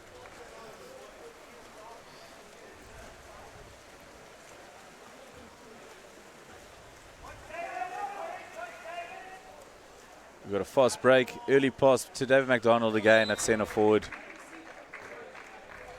Makes no mistake. Throws the ball in the back of the net. I think that's David's 3rd goal of the game. Scored a strong goal up front. And then 2 in a row. And the beauty of a player like David for a coach is, if you noticed, he started the game at centre back. He played the first half of the game as a defensive player, making sure he kept the scoreline down, and now the coach has let him loose up front. So being able to play at defence, at the back, and a very strong scoring player up front is a huge asset to any team. Is that a tactic that coaches would use, where if you're marking a player, you'd get used to his speed, his agility, just shuffle it up like that? It takes the defender by surprise. Look, most coaches would love to use that tactic if they had players good enough to do that. So, yes, if you've got the players, definitely good to change things up. But there are not a lot of players that can be a dominant hole marker as well as a prominent goal scorer on the other side. He looks like he's got incredibly long arms, so pretty useful on defence. Sure, and extremely strong legs. Let's see what Pearson can do here.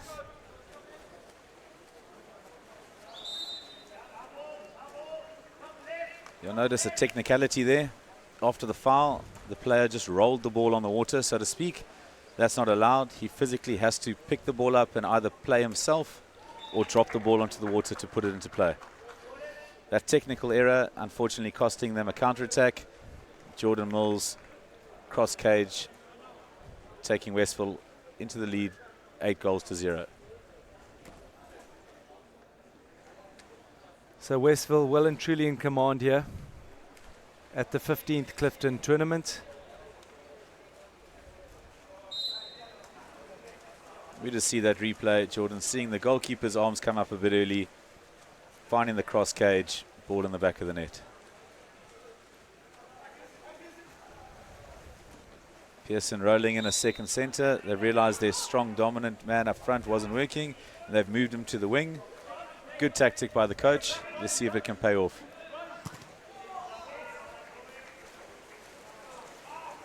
Very good field block by the Westville defender.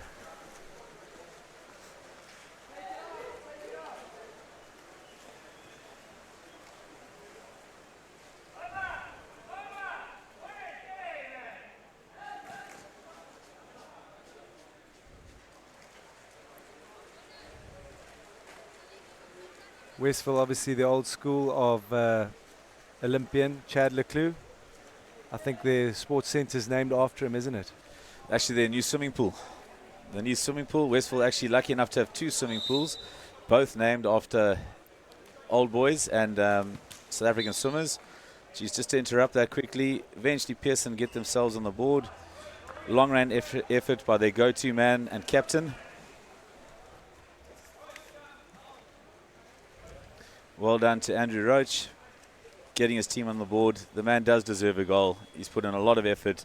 You can see big long-range bomber, the pace beating the goalkeeper. But just to go back to that Westville conversation, Westville 2 pools, both named after old boys. We've got the Chad Ho pool and the Chad Leclerc pool. Chad Leclerc, obviously Olympic gold medalist, and then Chad Ho, one of the top South African open water swimmers. He's won a couple of big world titles, including I think it was the World Championship 5 kilometer 2 world champs ago in Budapest. Do you know if Chad Leclos played water polo at Westville? No, as far as I know, Chad Leclos never played, but Chad Ho did play. And I think he was part of the Westville team that won the Sachs tournament many years ago. Here we see Westville on a fast break, and that's another goal for them, bringing it to 9-1. That goal being scored on the final hooter of the third chukka.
Reddam Hilton also another important one, both looking strong in their opening games, and then the home second side versus DHS, which is just round the corner. So should be lots of support down here at the Aquatic Centre. Westville winning the fourth swim-off of the game. Going into the last quarter of this game with Westville leading Pearson by 9-1.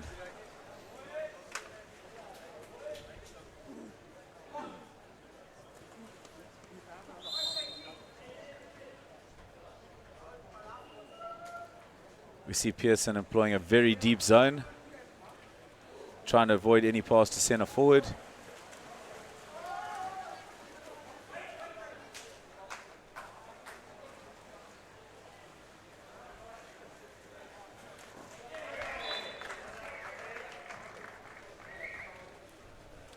Lovely pass on the hand. Nothing the keeper could do there. I know from experience, having dealt with Brad Rowe for a long time now, that goal by Casper Wessels will make him happy. That cross pass on the hand, no need to balk or fake. Catch it first time and shoot. Should beat the keeper every time. So well done, Casper Wessels. Definitely know you've made your coach happy there.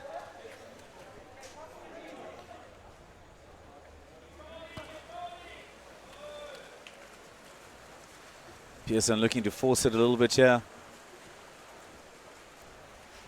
There we see that replay as I was talking about. The cross pass on the hand, first time shot, bouncing the ball under the goalkeeper's arm.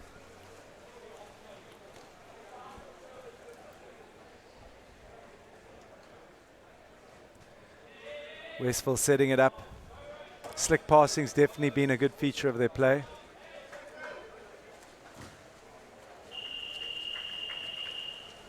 There, that slight fake on the shot possibly gave the goalkeeper opportunity to come across and cover that far post shot.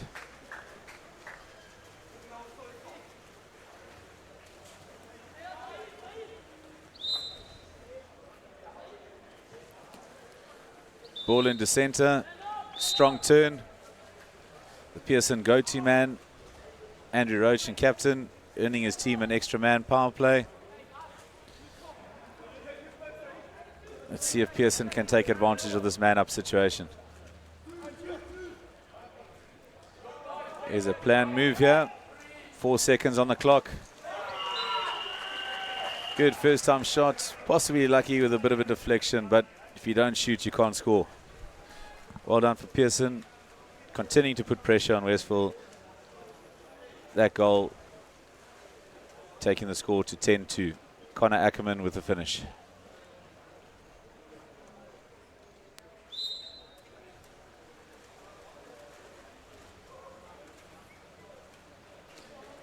Paul, would you say that a lot of these teams are playing with their grade 11s? As it's coming to the end of the season, exams, coaches may be building for next year, or are these full strength sides? I'd say it's a 50-50. I know in KZN we still have our matrics playing. As I mentioned earlier, it's our top 10 or our school finale in 2 weeks' time. So after that, the Durban schools, the matrics tend to stop playing and coaches focus on a younger group. But I think some of the touring sides might have opted to bring a few younger players to try to get them some experience for the new season coming up ahead. Since the Stadium's tournament, is that predominantly grade 11s, or would that still be the same case of a mixture? No, that is a purely stayers tournament, so matrics actually are not allowed to play at that tournament. So it's purely for kids in grade 11 and below.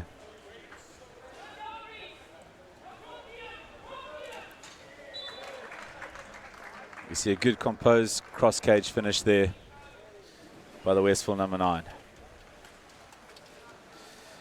Yes, that's St Stadium's tournament at the end of October. Is a great tournament for teams to see where they fit in the pecking order or for the picture for the next year. Things do change after that event, but it gives you a good idea of who the top, say, 8 or 10 teams in the country are going to be for the next year, and also gives coaches an opportunity to start coming up with some game plans for the big tournaments the year after that, having seen the opposition play and can actually do a little bit of homework. Saying that would nationals that takes place in December, would they then have all grade 12s that were selected, they finished exams, they now can play for their country, for their province? See, it's an interesting one. Every province is different. It also all depends on the World Championships age group for the year after. So you need to attend certain events to be eligible to make a national side. So when it is an under 18 World Champs year, most of the matrics continue playing, and you get a full strength side. So as I said, each province has their own opinion on how they deal with that. What has happened of late is matrics have stopped playing quite a bit because there is the Curry Cup under 18 section, which happens in March every year. So a lot of the time, that's an under 18 section only. A lot of the matrics end up playing against the opposition at that event and feel maybe to do that same tournament again, so to speak, at the end of the year. They're not prepared to go through that. So, yeah, as I said, there's no hard and fast rule. Each province has got their own way they look at it. But we are seeing more and more of matrics starting to phase out towards the end of the year. I see. Westville pushing the counter-attack with 20 seconds left in the game. Clearly their coach is happy with their fitness levels, that he's willing to push the counter-attack for all 4 chuckers, considering they have a game in an hour and a half, 2 hours' time. Jordan Mills seems like he's got that left wing covered. He's had a good game today. Good player. One of the matrics playing for Westville. Jordan and David have been stalwarts in this side. I think from there, definitely grade 9. They might have played a few games in grade 8 for the first team.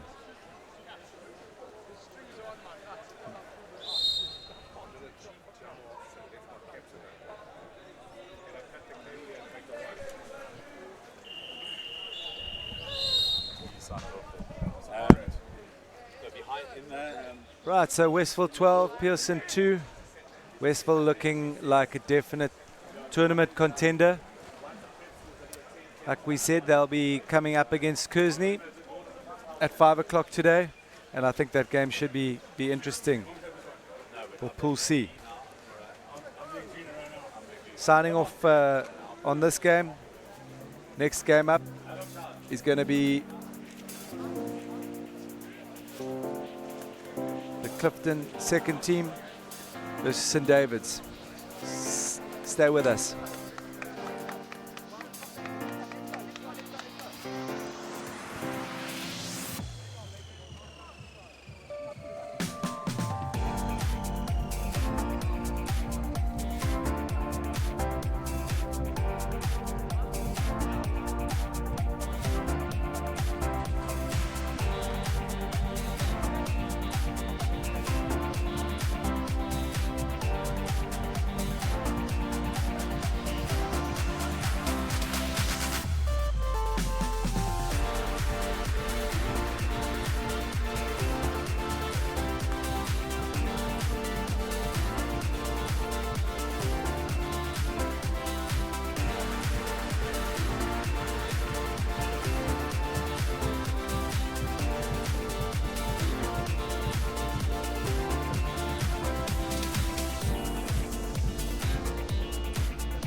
Right, so we are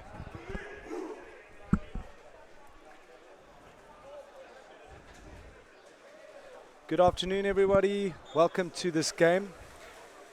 It's the Clifton second team game. Jam. They call it the Jam Invitational, which is essentially the Clifton second team game versus St David's Marist Inanda from Johannesburg. I'm here with Andrew Duncan, first team Waterpolo coach at Hilton. Hilton's had a good run so far and a convincing win against their arch rivals Michaelhouse, and are definitely contenders for the medal here at the Clifton tournament. Welcome, Andrew. Thanks, VC. Good to be here. Looking forward to this encounter. Should be fairly interesting. The Clifton second team is by no means a weaker side. There's some actual provincial representatives in the side, 18 provincial representatives, in fact. So we got Gabriel Showman there, number 12 for Clifton. Actually played KZN 16A. Shows you the depth of players that Clifton have. Early entry there to St David's against Liam Tonetti, but mugged from the crash. So early signs from St David's showing they want to play the big man up front. St David's playing in the darker caps. The Jam Invitational, or should we just call them Clifton's second team, in the white caps, up on attack. Players to watch for the St David's team. Mankobo Bungani had a great game against Kingswood. I think he scored a plethora of goals. Definitely a contender today.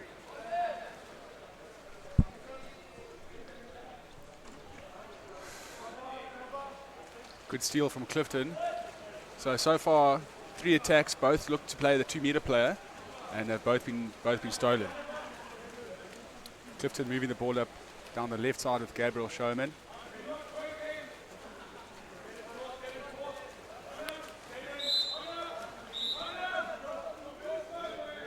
Minor foul given to him as he passes it up. Clock running down, 4 seconds. 2 seconds. Change of possession. St David's go up on the counter.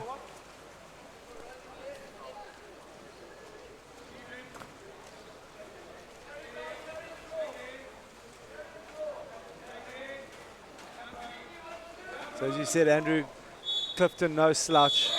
Even in the second team, lots of provincial representation. Yeah, again highlighting the depth that they have. So this is going to be a good game. The early warning signs already showing that both teams are going tit for tat. No one be able to find the back of the net just yet. So it's a close affair so far. St David's left-hander carrying it hard.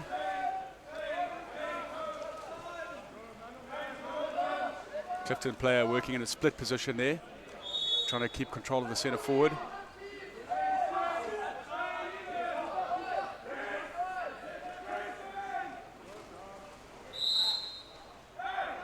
Minor foul on the centre forward. St David's operating with 2 left-handers in the pool at the moment. Such a great advantage as one just takes a crack and hits the post. First real chance we've seen there, VC, hitting the woodwork. Helter-skelter stuff in this first quarter. Like you said, it bodes to be an interesting game.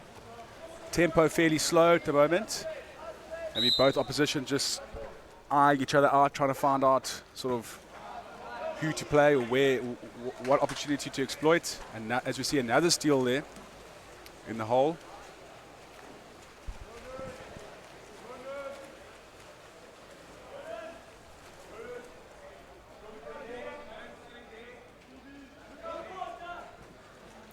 It's taken 20 seconds to get that pass up, so David's not playing at a fast pace. Oh, fantastic shot. Number 11, Luca Nicholas, with a top right shot from that position. Hitting the corner, very tough for the keeper to save. St David's up by 1.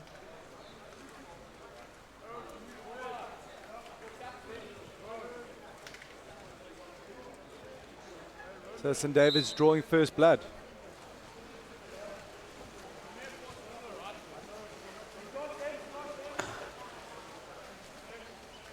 James Bentley carrying it up. He's quite one of the younger players.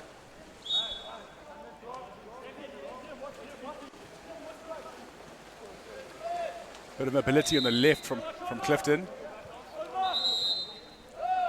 There you see one of the new rules and one of the new interpretations that are being employed, have been employed by FINA.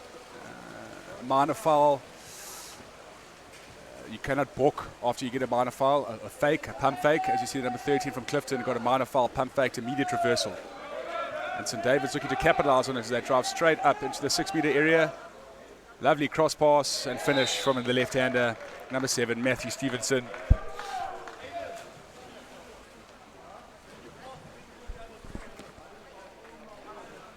So, Jam Invitational on the ropes. A little bit shell-shocked. 2 goals down. Andrew, do you think home ground advantage plays a role in water polo? I think so. I think to a certain extent you feel comfortable in your own pool, although the meterage is all the same wherever you go, but you know the goals well. You know where to shoot, how big the goals are, how wide they are, etc. But generally, it shouldn't really, with pools all same diameters. But and a bit of a home crowd perhaps as well can also help. Oh!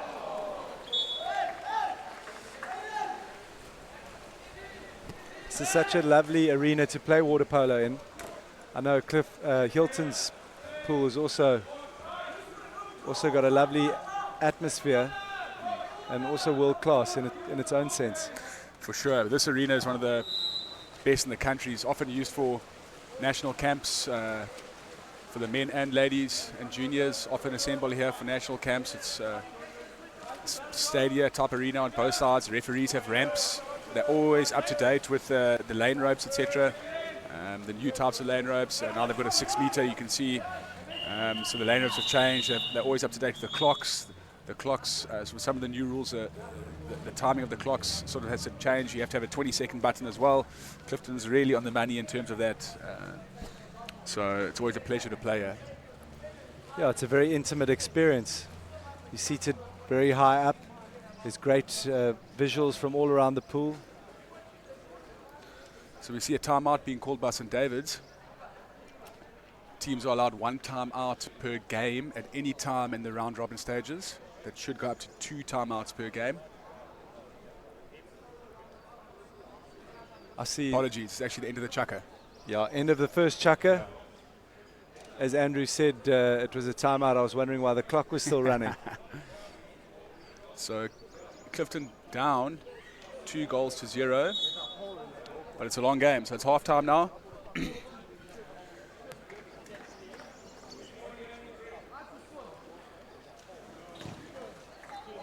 Coach for Clifton, Andrew, for the second team. Do you know what his name is? Is that Keith Garrett there? Good school master at Clifton, good water polo coach. So a team certainly in good hands. I think he's had the second team for a while, Keith. Lovely guy, very good coach, very knowledgeable. And the referee, you see Brad Rowan picture there, the Westville coach, former national coach. Very privileged to have him refereeing.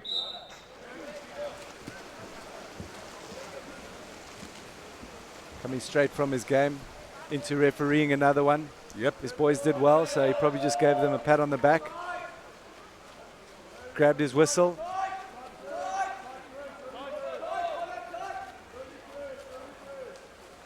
St David's operating with a tight press, trying to put Clifton under pressure. Number 5 doing really well there to just contain that pressure and keeping the ball alive. You see a lot of movement from Clifton. Oof.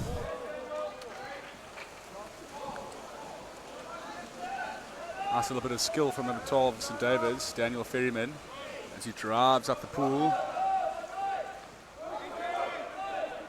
It's a good counter attack from St David's. Can he walk it in and finish? Lovely cross pass to number 8. Just a little bit too high for Caleb Grimmett, number 9.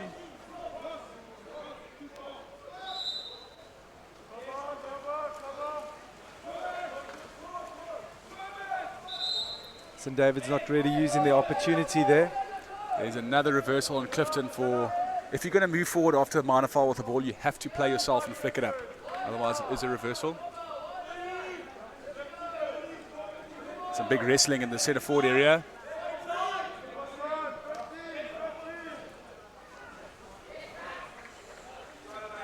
Just gets a steal.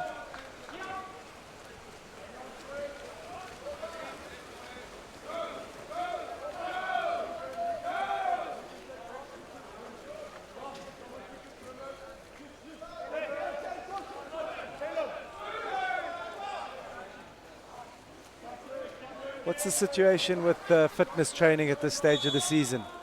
Is everyone just come off a bit heavy rugby season? Not much pool time happening. What's yeah, so some of the schools, their first teams will train throughout the third term. So some of the guys should be peaking now. Other schools have different rugby programs that perhaps don't allow them to train as much as they would like. So some schools are very fit, your Cliftons, etc., and your Reddams, that that perhaps don't play as much rugby as other schools. But they've had most of the teams here have had an entire third term, to prepare for this tournament. So, like a good 8-9 weeks. So you should be hopefully up to scratch, peaking at this tournament. We certainly try to achieve that at Hilton. Yeah, I think the Cape schools finishing their rugby season mid-August. So possibly only a month of training. Yes. Also hasn't been particularly warm in the Cape. I know there are a lot of heated pools, but not easy training in the cold water. Lovely weather here up in Durban. We just came up from the Cape, and we're marveling at the climate up here. It's beautiful here, especially in the third term. Durban in winter, not as humid as it is in December, January. So, absolute pleasure. Now the exclusion there, number 12, Daniel Freeman just gets a spin around, and the Clifton man has a double-handed foul on him, resulting in being kicked out to the corner. See if St David's can capitalise on this power play, 6-on-5 situation, and move it to the right. Plays a postman, lovely legs, and great finish from number 2, Connor Tanetti. The key around the power play really is keeping the ball alive. You want the ball dry at all times. Any time the ball hits the water, it gives the defence a chance to realign themselves. So St David's doing really well there, keeping the ball alive, and thus resulting in opportunity on the post for Tanetti to put it away. So textbook stuff there from St David's. St David's starting well with 2 goals. That's the first goal in this second quarter.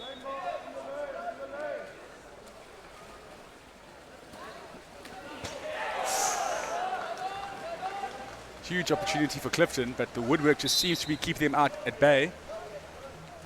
Ball landed favourably in front of the centre forward. Big reversal going on here. Clifton unlucky not to convert that goal. They've got another crack at it now. Good save from the St David's goalkeeper. Clifton with 1 or 2 chances, just really struggling to find the back of the net.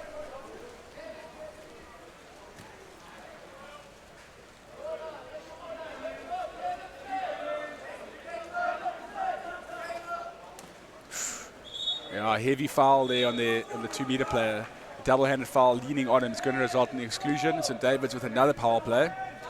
Let's see if it can be as effective as the last one. Perhaps a bit wrong decision from the number 6 from St David's. The defense was set, goalie was aligned, so you want to try and move the ball around first on the power play and capitalise. As we see the replay, Static moving the ball forward, so all defences in place. You've got two blockers, one right, one left, and the keeper with a lovely save. So possibly wrong decision, but player backed himself, but unfortunately it didn't come off. Clifton have no centre forward at the moment. They've run out of their 30 seconds. So it's a turnover.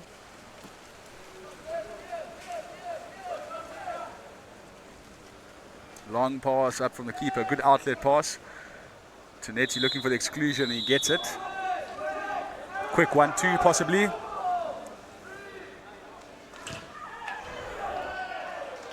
Nice play. Gets the rebound. So good follow-up play from number 2 from Connor Tanetti. Classic lesson of always play till the final whistle. Never give up. Don't watch a man shoot. Play. Anticipate rebounds. Anticipate the ball hitting the post, and he's in the right place, right time, and gets a goal. So 2 in a row for Tanetti, and just on the end of that quarter. That's not a timeout, Andrew. It's the end of the quarter. Into the third. So St David's 4-0 up in a good position. A 4-goal cushion. Can possibly rotate some of their players, keep them fresh, without being too complacent, because any team can come back from a 4-goal deficit. So, but they'll be happy and content with where they're at. We're going to be going for a ad break now. as they announce the tee on the grandstand.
Right, so start of the third quarter. Clifton second team, or known as the Jam Invitational, are down 4-0. St David's Marist Inanda from Johannesburg. This is a Pool D clash. Clifton Jam Invitational will be playing DHS at the end of today, last game for the day at 7:15. If Clifton lose this game, it looks like St David's and Kingswood are looking like the pool's number 1 and 2 seeds. St David's being pool number 1 seed. St David's obviously beating Kingswood in the first game of the tournament today, and here we see St David's on the drive. Great defense from Clifton. Manages to zip that ball away from the St David's counter-attack, but Clifton had a power play just before that and unable to capitalize.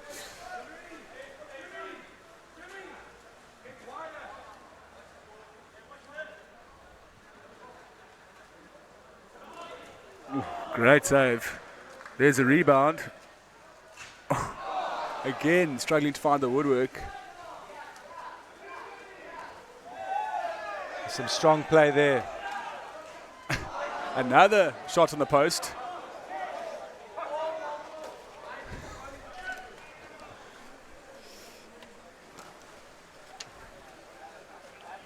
Clifton are going to be wanting to know what is going on and why this ball is not wanting to go into the goal mouth.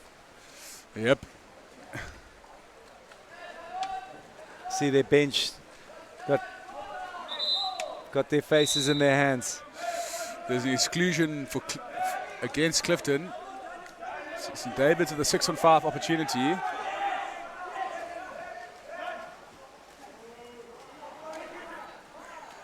little bit butchered. Some sloppy passing around the perimeter. Clifton with a 3-on-2 opportunity on the counter-attack. You got Showman going down the middle. Exclusion against the St David's number 7. There's a nice 1-2. And finally, Edwards puts the ball in the back of the net. Lovely play, earned the exclusion. A quick 1-2 with Showman. And Clifton are on the board. Well, Riley Hardwick, number 9 for Clifton.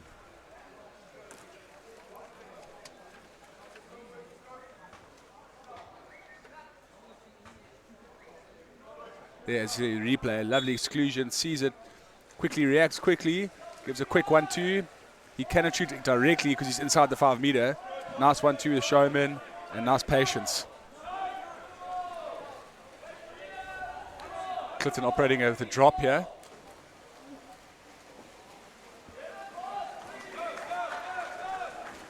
It's a lot better from Clifton. It seems they're playing with a lot more confidence now. Yeah, must be some inspirational halftime chat from Keith Garrett.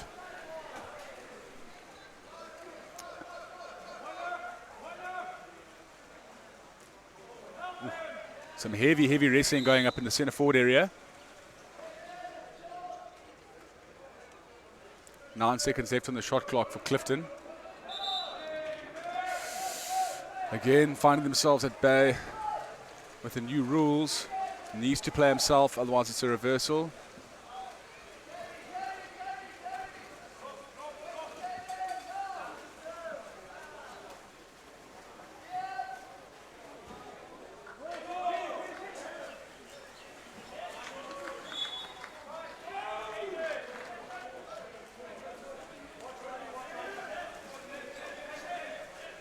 Well, you said the word earlier, VC, helter-skelter. A little bit of that going on at the moment. Both teams up and down the pool, but seem to be getting robbed each time they're up in the attack area.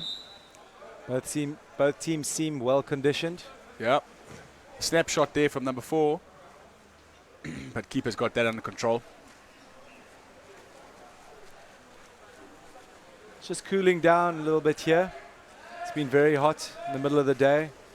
A little bit of cloud cover coming over. Tomorrow seems to be rainy, stormy day. And there's a goal. Good finish from Liam Tonetti. Gets it inside water. Pass, perfect pass from the wing position on the water to the center forward. And his fast twitch shot results in a nice, easy goal. I think that's his 3rd goal for today. Mm-hmm. Let's see it again. There's a replay. Ball at the wing. Inside water on his defender. Fast twitch. Very powerful. In the left-hand side of the cage. Well, let's see what Clifton can do with this attack. It's got 20 seconds left on the clock. But it's a good steal. But Clifton get it back.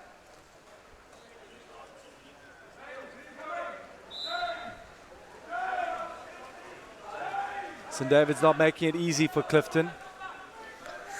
Big counter-attack up the top of the pool. A 2-on-1. Let's see what St David's can do here. Yeah, good finish. Making sure. Using his legs, climbing high out the water. And Luca Nicholas makes no mistake by burying it to the back of the net. Goalkeeper doesn't really stand a chance there with the 1-on-1.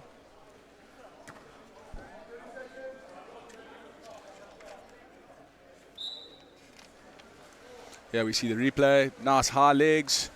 Picks a spot and buries it. You always want to make sure in those situations, because if you miss that, then it's a counter on the other side. Yeah, Clifton get a chance now. They've got a man up.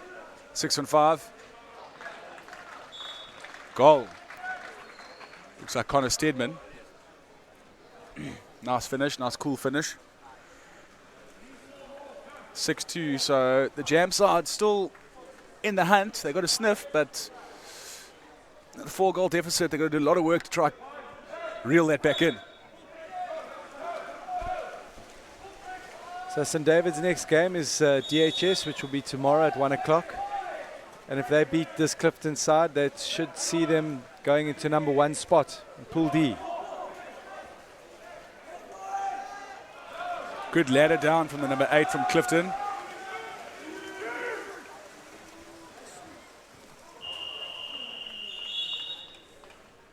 It's the end of the 3rd chukker.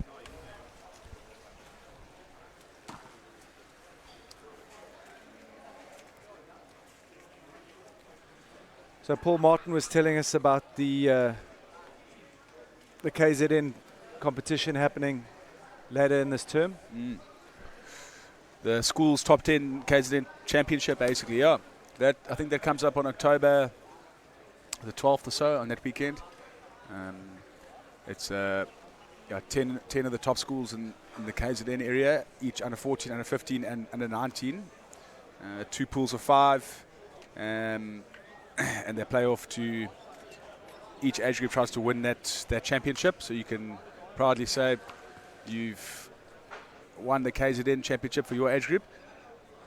But there's also the overall winner as well. You add all the points together. So it's always a nice one on the calendar for KZN, and we always look forward to competing in that tournament. Are there any plans for any tournaments or festivals at Hilton, or is there one in place? There is one in place at Hilton. Hilton currently hosts a really, really good under 14 tournament, and that's next weekend. So really, really top schools arrive for that. You're looking at from the Natal area. You're looking at Clifton, Kearsney come, Westville come. You're looking at Bishops and Reddam from the Cape, St John's and Cistidians from up there in Joburg, at St Andrews, Grahamstown. So it's some really, really good schools. It's always a good event. So it's one to look forward to in the calendar. That's happening next weekend at Hilton. Should be good. Lots for you to organise. Yeah, a lot to organise. There's also the DHS hosts a really, really top under 16 tournament, which is also next weekend. Also littered with schools from around the province, around the country. Some top schools from the Cape, Joburg, similar sort of schools, St John's and Cistidians, Reddam, etc. So yeah, that's also happening next weekend at DHS. So a lot of polo going on. Has the under, I remember it used to only be under 15 for water polo. So have they now changed that to under 16? Well, there is a lot of the under 16s play up, like you say. You go from under 15 to open, but what the guys do is they get together for the specific tournament as the under 16 group and play together again. So there's not really an under 16 league. Well, not really, but I mean there is a national, provincial under 16 side, right, as well. So that's also very important for and selection for some of the provinces. Yeah, but so there's no actual on Saturdays. There aren't often under 16s that play. Similar to cricket. Yep. Under 14, under 15, and then you go straight to open.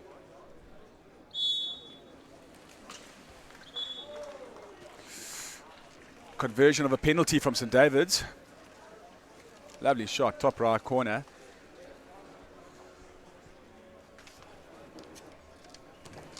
That's that player Bungani, who had a great first game we mentioned earlier. Made sure with that penalty shot.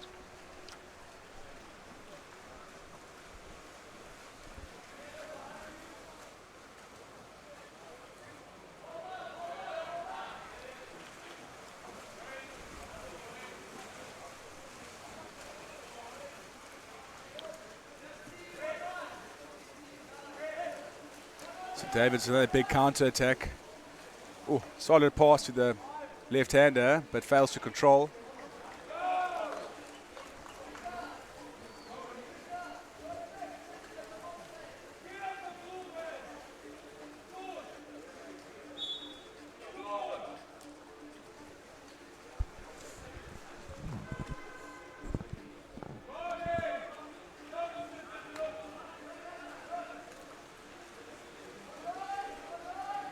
Here's that penalty shot again. Lovely shot. So Clifton still pushing. Both teams' engines are still running late into this fourth chukker. They'll start feeling the fatigue now. Oh, lovely. Amazing finish from the centre forward area. 2-man on him. Still gets a fast twitch shot away to the left corner of the goals. Clifton really struggling to contain the number 5 of St David's. It's Liam Tanetti again. 8-2 to St David's Marist Inanda, and they're well and truly in the lead and in control here. Just 3 minutes left.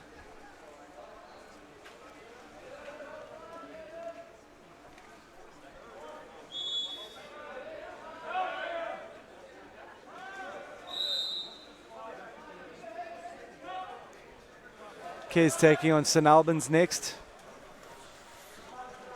St Alban's not having an easy first run against a well-drilled Clifton home side. Yep. Big score there. Kes looked good in their first game, beating Maritzburg College. Yeah, so So could be an exciting game. St Albans will really want to bounce back from that defeat against Clifton, and Cares also want to keep their momentum going after their win against Maritzburg College. So see a reversal at the back. St David's just a little bit heavy, trying to swim around over the play. You need to swim around a person. You can't swim over the top of a person. That does result in a contra foul.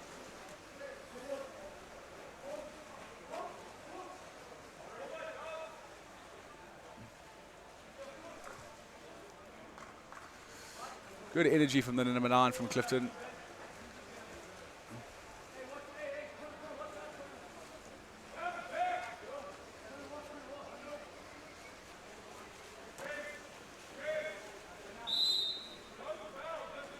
Speaking about Cares up next, they also have a tournament early in the year in March up in Johannesburg.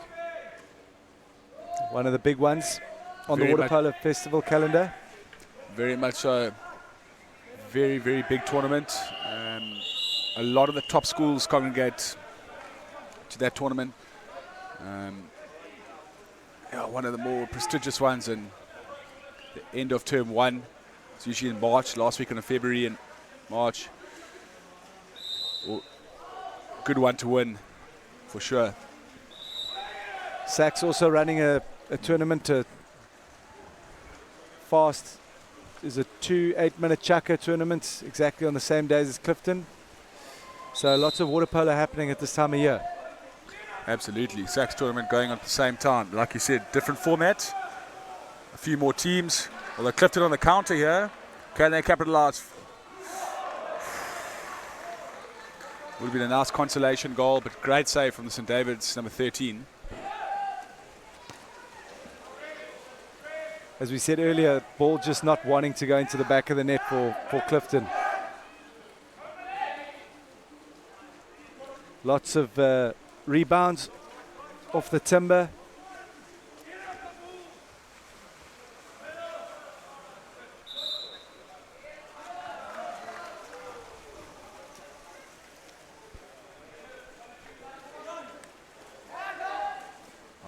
Good entry pass to St David's.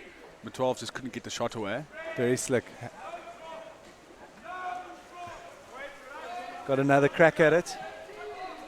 Oh, lovely finish from the number 2. Very skillful on the drive. Gets a flick shot off. Keeper catches the keeper by surprise a little bit.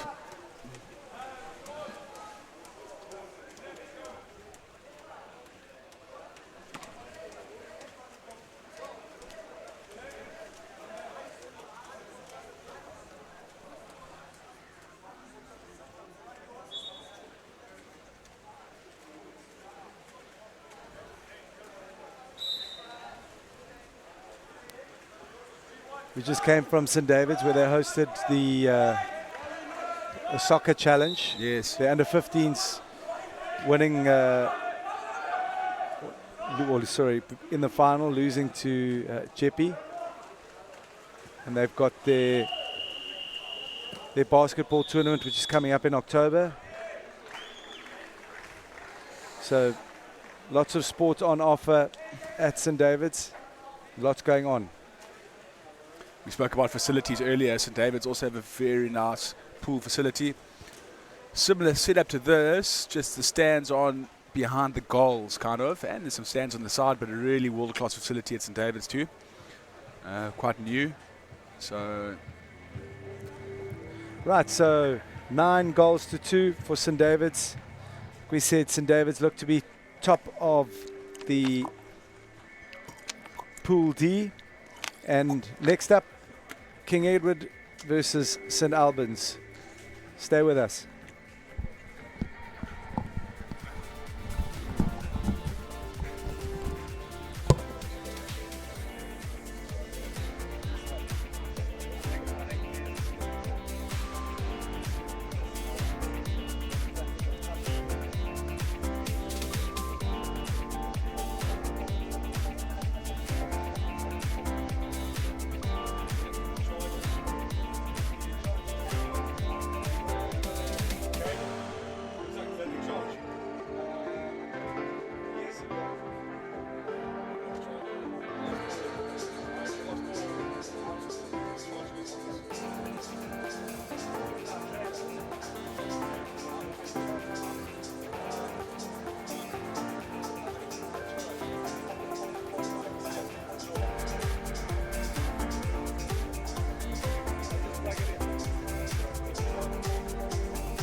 But I think we threw that game just so we could end up with a better quarterfinal draw. Correct.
Welcome back to the Clifton College Jam Waterpolo Tournament here in Durban.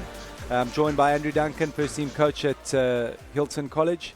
We've got Kes, King Edward VII School, up against St Alban's College in this Group B clash. Welcome, Andrew.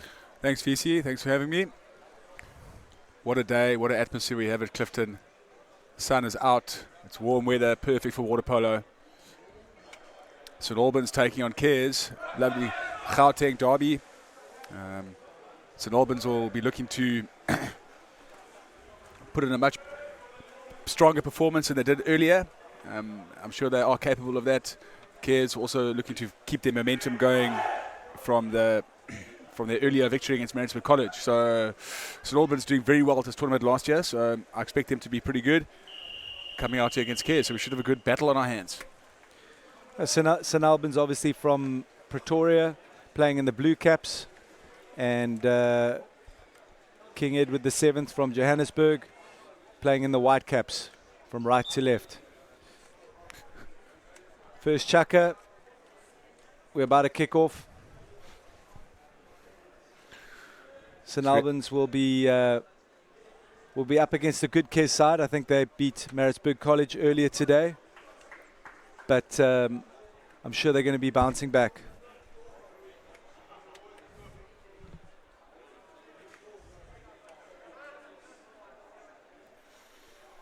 Referees for this encounter, Terry Gray, as you see in the picture, and the other side, Steve Lamarck.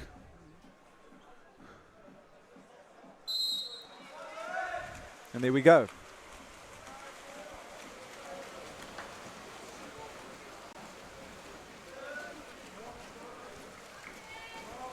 Here's number 2 swimming with a lot of vigor.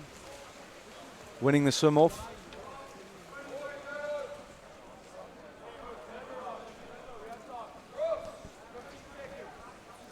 St Alban starting with a deep zone, a 3-man zone. Obviously, feel that the Kearsney centre forward is quite strong. They force a shot from the outside, so it went exactly according to their plan. And now St Albans go up on the counter-attack, on the transition. Let's see what type of defence Kears will start with. Looks like they're also coming off the top. Perhaps a strong centre forward for St Albans too. He's making his way up to the 2 metre. Kears starting with a deep zone.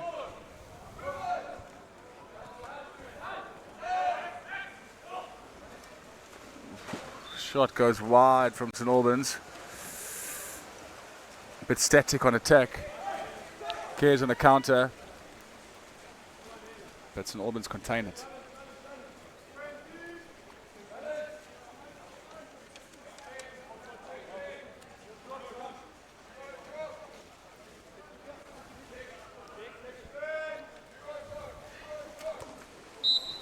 Shot just wide of the mark. And the Kears number 2. Declan de Beer. Yep. So Brent Rowe taking the first shot.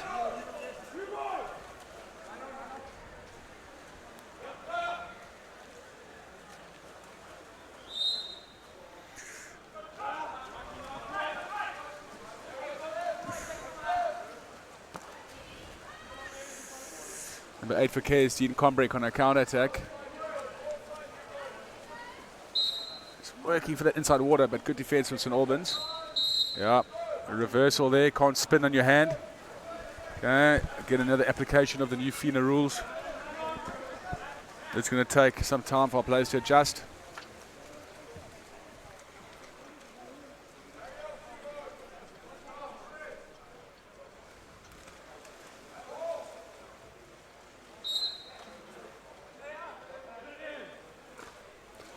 Long range shot from the St Albans number 3. Wide of the goals.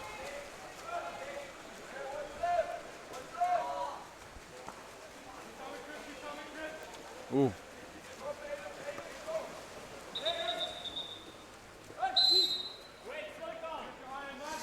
Exclusion there for Kears against the St Albans player. Kears number 6 going on a drive from the perimeter. 2 hands on from the St Albans defender, gets him kicked out. So they got the power play, the 6-on-5. Can Kears capitalise? Oh, lovely play there.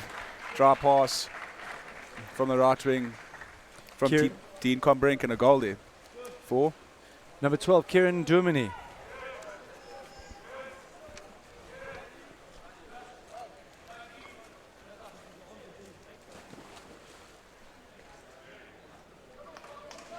So the pass coming in from Dean. Dean Combrink, yeah. On the right wing. Good player, you know much about him? Yeah, he actually,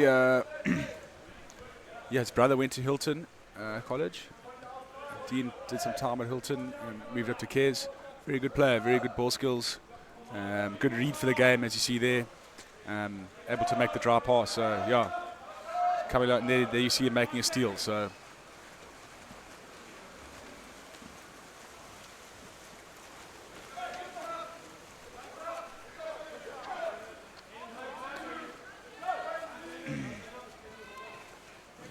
This is number 7, Kez.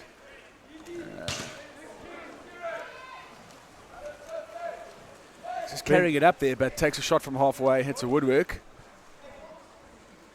Brent Rowe looks like he's got a big arm on him. It's his second shot at goal. Yeah.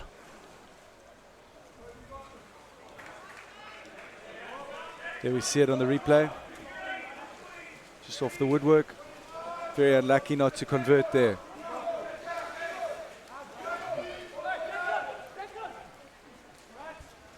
Good pass and good moving of the ball from Kears, but lovely save from the St Albans keeper.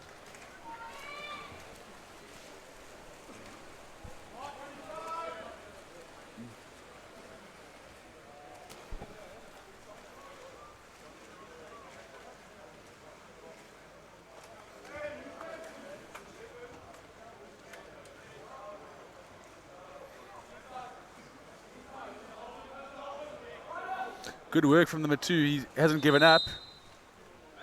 Hard work pays off. It gets exclusion. It's opportunity for St Albans. Oh. Yeah, and that's a penalty. Okay, the player excluded from Cares needs to make an effort to move away from the ball there. He obstructed the St Albans player from getting it, so hence it's a penalty.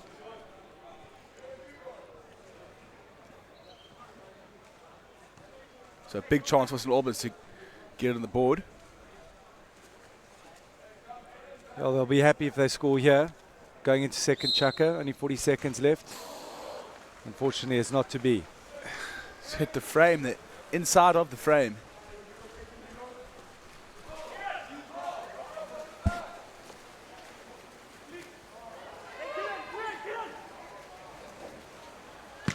Oh, massive save from St Albans on the 1-on-1.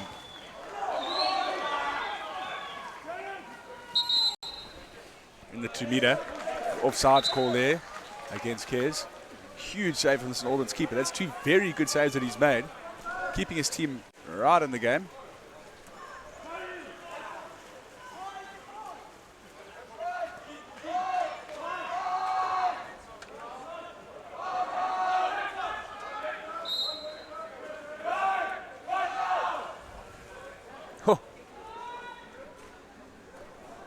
Oh, there we go. Amazing skill from the St Albans number 5.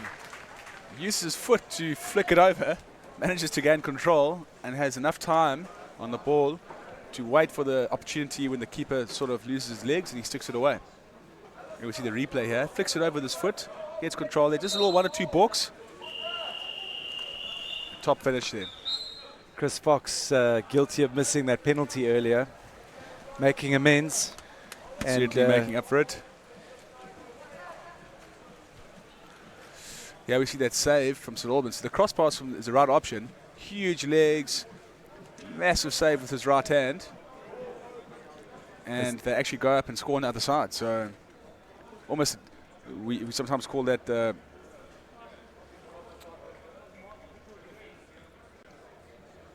almost like a double blow for St Albans. For Cares at least. They could have scored there. Literally a 1-0 at one stage, and they go up and St Albans capitalised on the other side. So a 2-goal swing almost. It's often can be the case. Yeah, scoreboard says 1-1, but you almost feel that Kes should be ahead by 2 or 3 goals. Here we see the pool standings. Clifton beating St Albans in their first game convincingly. There you see the goal difference. And Kes taking Maritzburg in their first game. So Kes can beat St Albans here, then it's between them and Clifton to go top of their pool.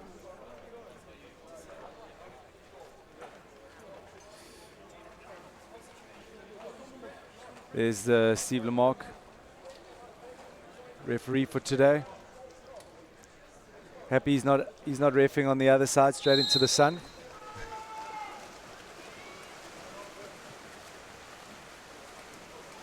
So the Kes haven't lost the swim off, and they continue to dominate in that sphere of the game.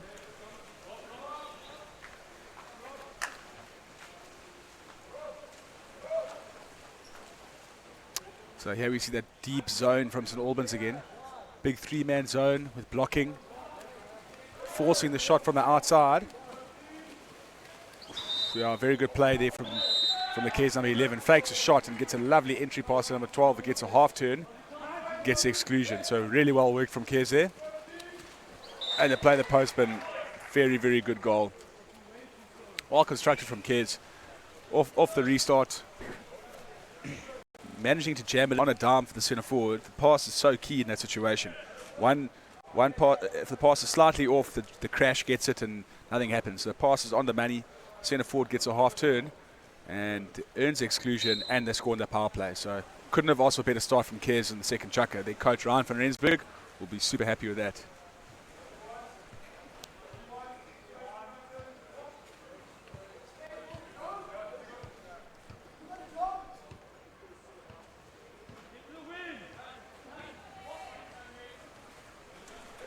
Oh, what a finish. Number 5 with the brace. He's got 2. Sort of just dropping off him. But blocking wasn't too sharp there from Cares. They just sort of let him walk it in. He picked a spot and buried it. Good job there from St Albans. Keeper not expecting that one. Here we see the replay. They're moving the ball around. The blocker is there, but he just picks a spot right in the back of the net. Good execution. Number 5 proving to be a handful at the back for St Albans. Here we see this deep zone again, so Cares will move the ball around. Move around, they'll move around. Jam it in. Oh, what a finish from number 7. Just a little delayed lob in the top corner. Real skill. There's no better way to reply to a goal than with your own goal. So you see that number 7, Brent Rowe, powerful attempt at goal. Now he went for the subtle approach, and it's reaped rewards. Absolutely.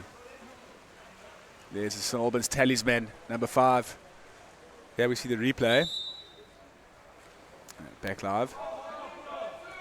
There's a big drop on the St Albans. The whole man. Oof. Again, there's that. If that pass was on the dime, could have been an exclusion. That's how small the margins are.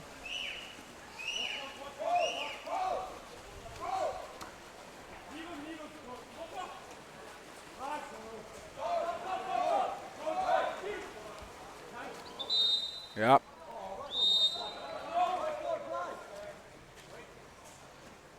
Cares with the exclusion here. Let's see what they can do. Number 13 walks it in. Lovely block on the post from number 9.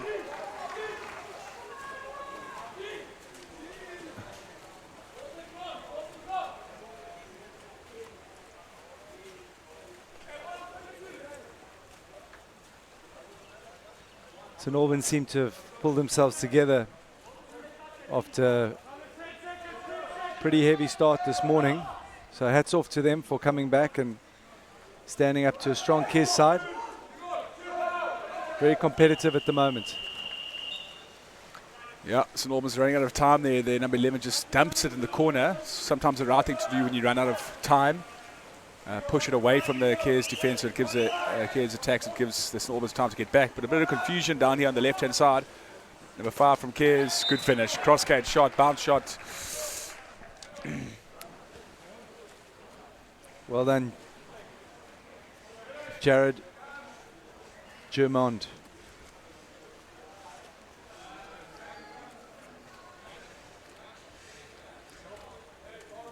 Here we see the replay. Picks it up nicely. He has a fake to the near corner, glues the keeper to that left-hand post, and he just buries it with a bounce shot to the right-hand side and the side netting of the goals.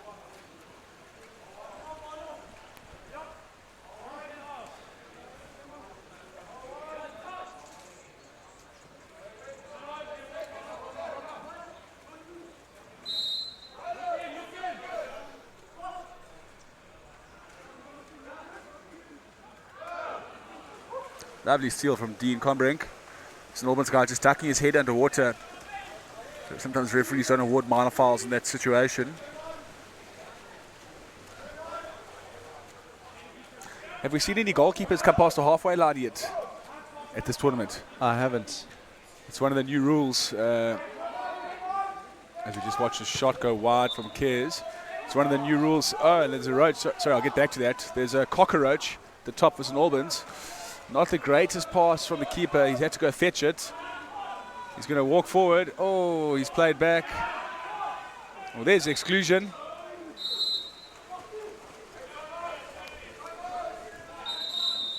Timeout called from St Albans.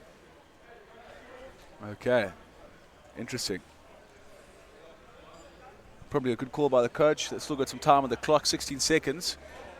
So this timeout now, they'll have an opportunity to regroup, let their coach give them a few instructions, and make the most of the 6-on-5 power play bet they have.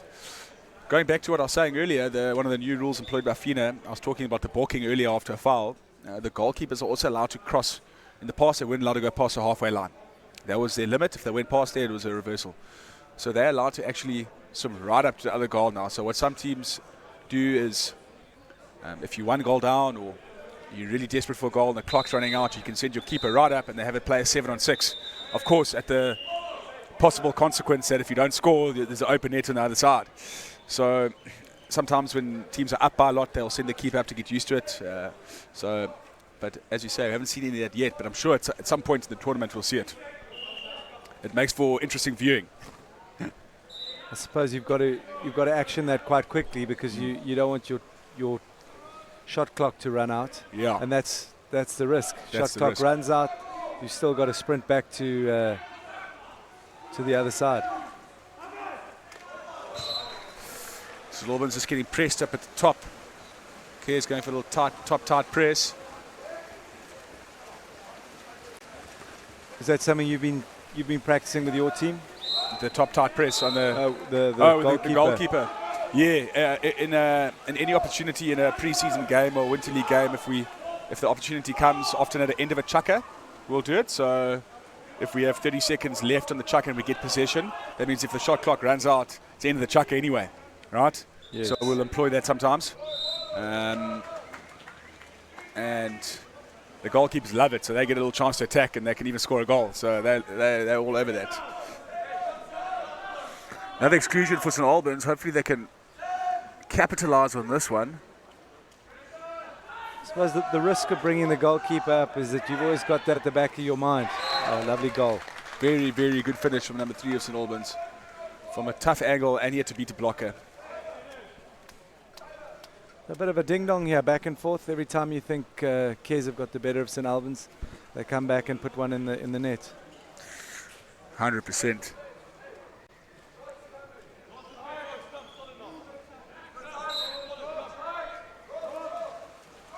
Strong shot there from Aiden.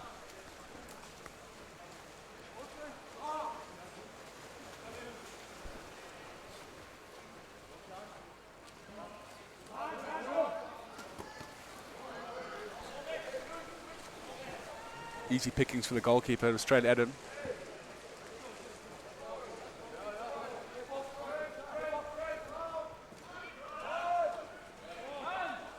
Long range effort. Also easy pickings for that goalkeeper. End of the chukker. Half time, as I say, so the teams will swap sides.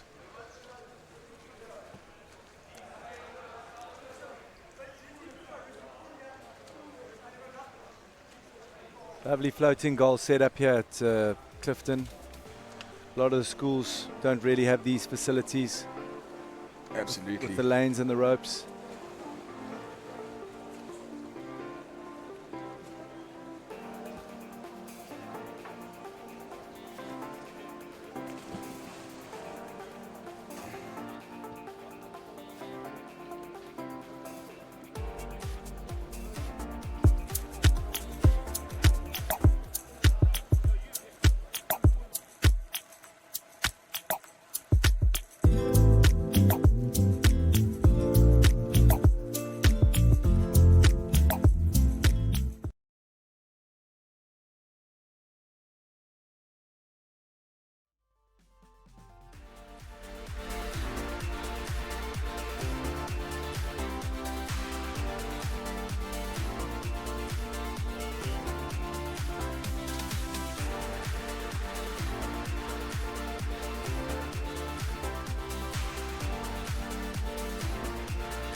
Right, we're back here in the third chukker. Third quarter of this game. King Edward the 7th against St Albans. St Albans from Pretoria. And St Albans are making a comeback in this game. Every time Kes scores, they come back and they're putting up a good fight here at the Clifton Aquatic Centre. Yeah. St Alban's playing with a drop there. The Cares rolling in the second centre forward, they're number 7, and St Alban's realising that threat and they're dropping on and force a shot from somebody else. They've gone up on their own attack now. St Alban's in the blue caps, King Edward's in the white caps. St Alban's on attack.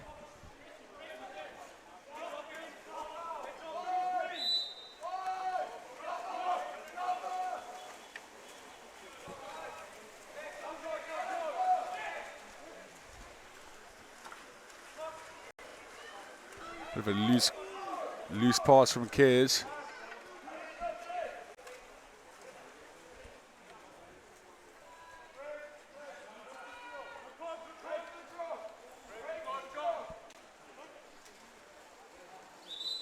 Ooh. A reversal contra foul on the St Albans number 11 for a two-handed push-off. Cares on the counter attack. Number 7 taking it right up. He's a dangerous shooter. They shouldn't leave him alone. And he makes no mistake. So King Edward's stamping their authority on that start of that third chukker. Gives Cares a 2-goal buffer. Exactly what the coach would have wanted. It's Brent's second goal in this game. Andrew said he's a strong shooter.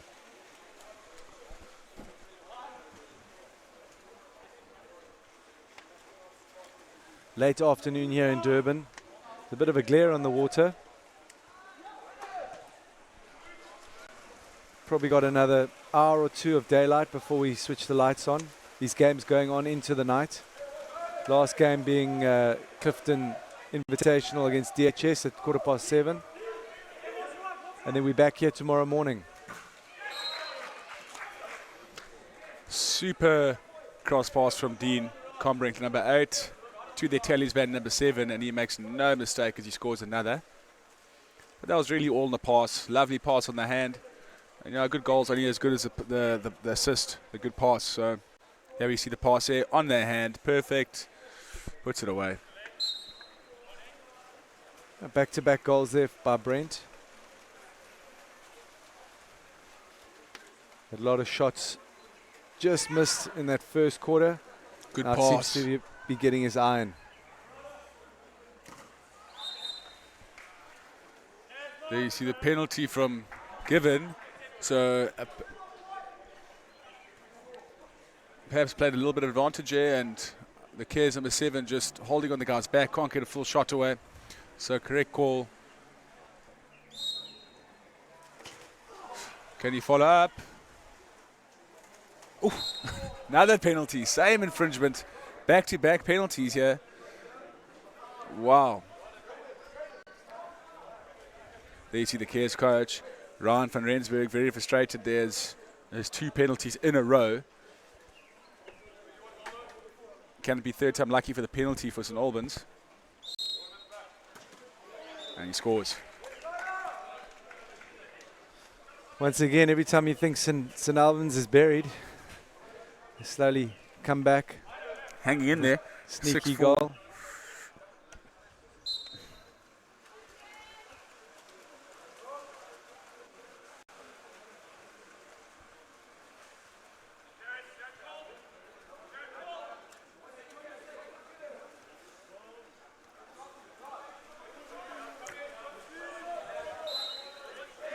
Strong work at the centre back area by St Albans, driving the centre forward out.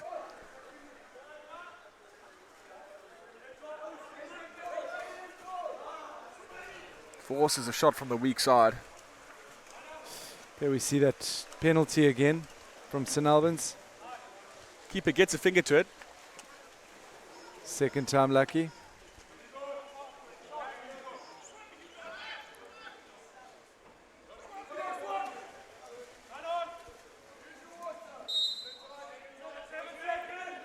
Not much left on the shot clock.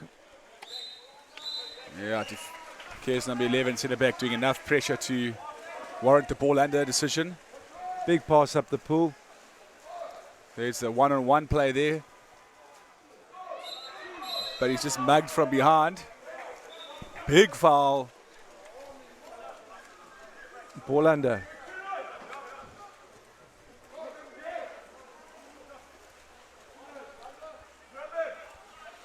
Number 5, he's already got a couple of goals for St Albans.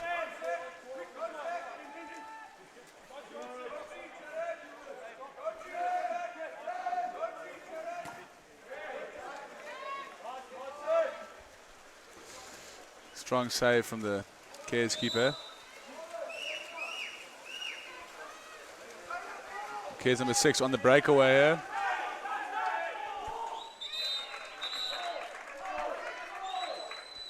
There's another example. He needs to play it before he can shoot. Swimming with the ball does not constitute playing it. A flick or pop of the ball after the foul would have allowed that goal to happen. What do you make of that rule, Andrew? FINA had a conference earlier this year. It was the end of last year.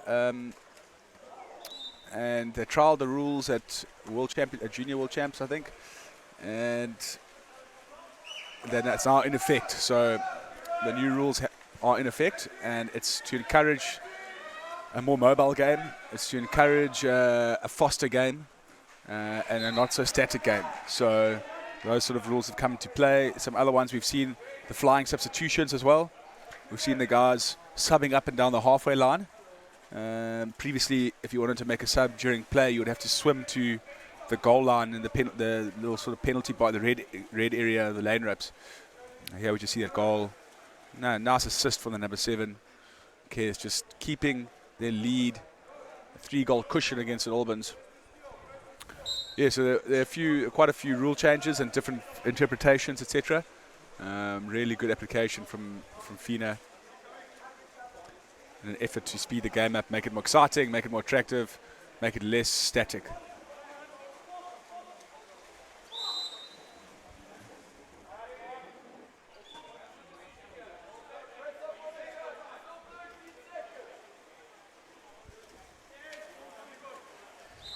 Another penalty.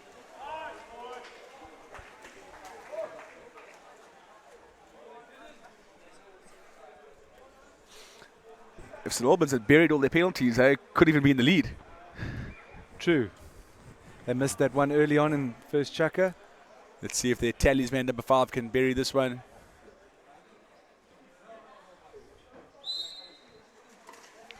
Good shot in the corner.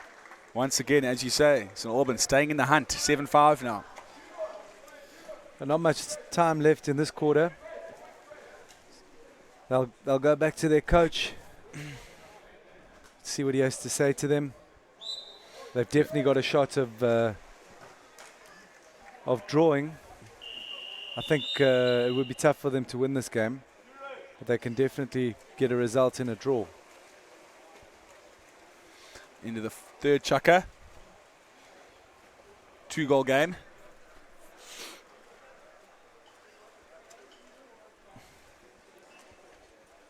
On screen here, the Cares coach, Ryan van Rensburg.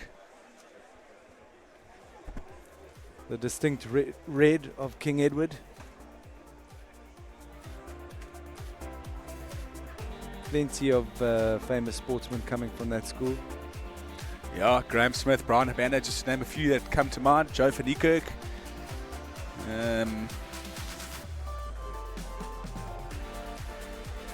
Very cricket strong.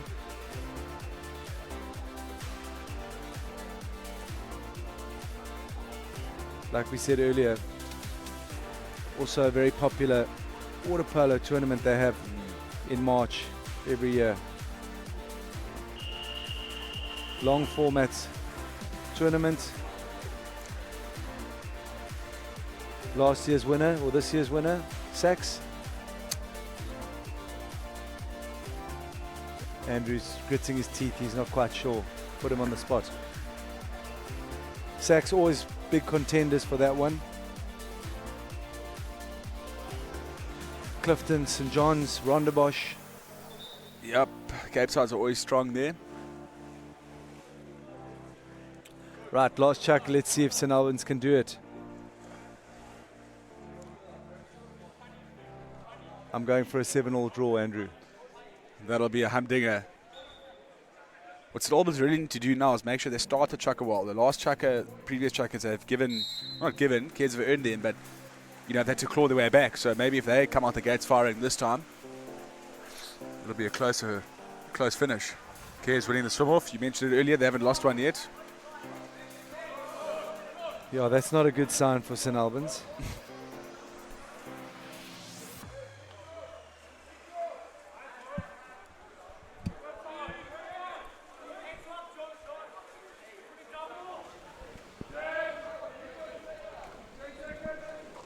Oof.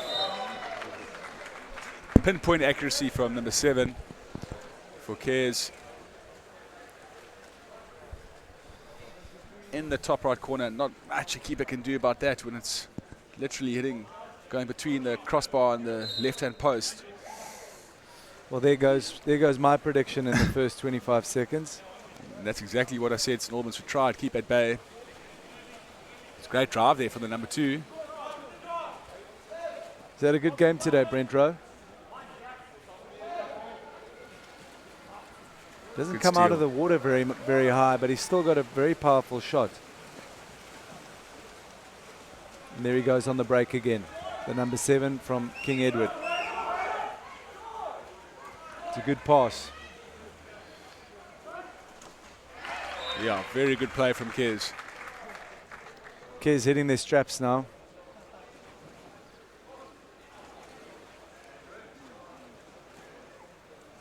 Max Johnson scoring that one.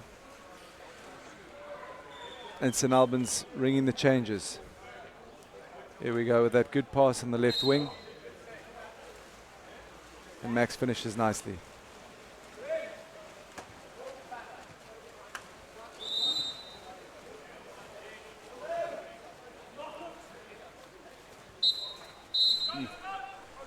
Contra foul in the hole.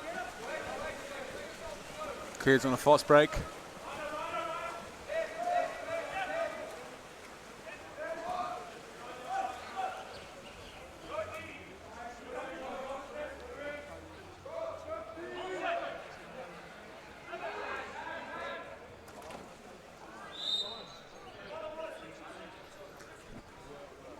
Corner throw for Kez. Keeper is getting a touch to that shot. We'll give them a new 20 seconds from the corner.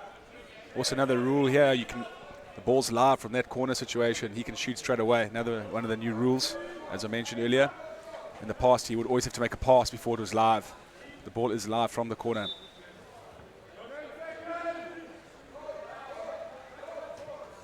So he didn't quite take it from the corner either.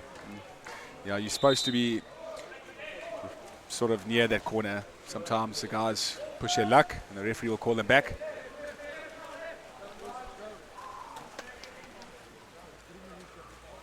St Albans in blue back on attack.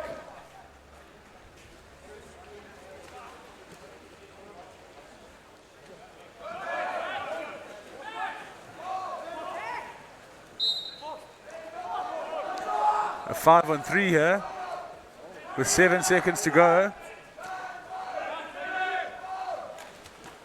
And he's gone wide, so that'll Cares of a 3-on-2 up top. If they move the ball quickly enough, they could capitalize, and they do. Number 11 balks nicely. Oh, very good save from the St Albans keeper. He has really made some incredible saves today. That was impressive.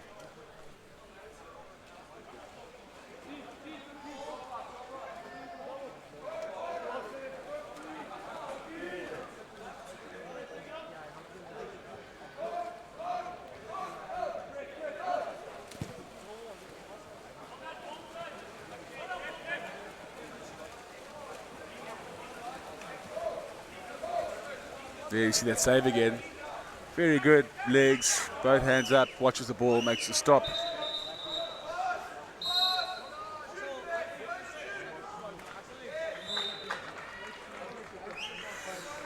Kids capitalizing on the fast break. Ringing the changes now with a 5-goal cushion. They've well and truly, I would say, sealed this game with 1 minute and 50 seconds to go. Max Johnson having another attempt there, and not missing for a second time, finishing strong in this last quarter. So that takes King Edward's and Clifton to the top of their pools. Both teams haven't lost any games. King Edward's winning 2, Clifton winning 1, St Alban's losing 2, and Maritzburg still to play their second. Nice back shot there from St Alban's number 7. 4 goals. Maybe we'll see the keeper coming up, you know. 4 goals I need in a minute 30 in a stop-start game. It's still possible. Oh, right into the keeper's armpit there.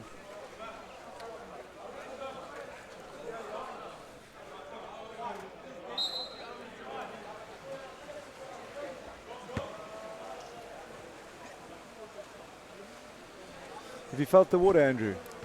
Have you felt the water? I haven't since I've been here, but I do know this pool fairly well. It's usually pretty warm. They got some good. It's always at a good temperature. Salt water pool? No, Chlorinated. chlorinated. Yeah.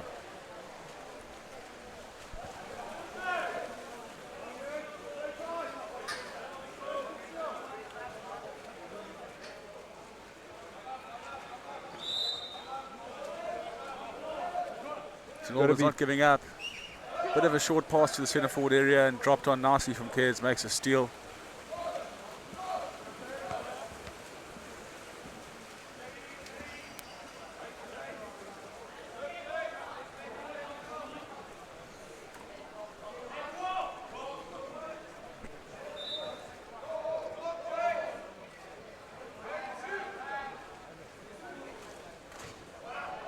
Good effort there from the Cairns number 5.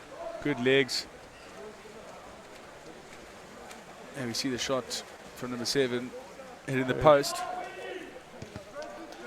This will be the last play of the match.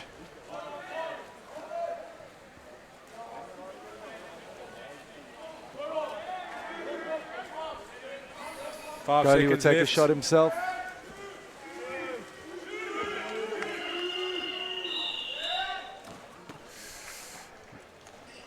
That's the final whistle. Cairns coming out victorious in that game, 10-6. Up next, Affies versus Michaelhouse. Competitive game there, Andrew. This one. Yeah, very good. St Albans were in it at the stage. Cairns just ran away in the 4th chukker. But some really good goals, some crafty goals from both sides. It was nice and competitive right until the last couple of minutes of the 4th chukker. So I think both teams can be fairly satisfied with their performance. St Albans obviously would have wanted the win, but I think they played well and so did Cairns. So it was a good game. Right, full-time score there. King Edward the 7th, 10. St Albans 6. Join us for the next game. Affies versus Reddam. Thank you.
Welcome back, everybody, to the Jam Clifton Waterpolo Tournament here in Durban.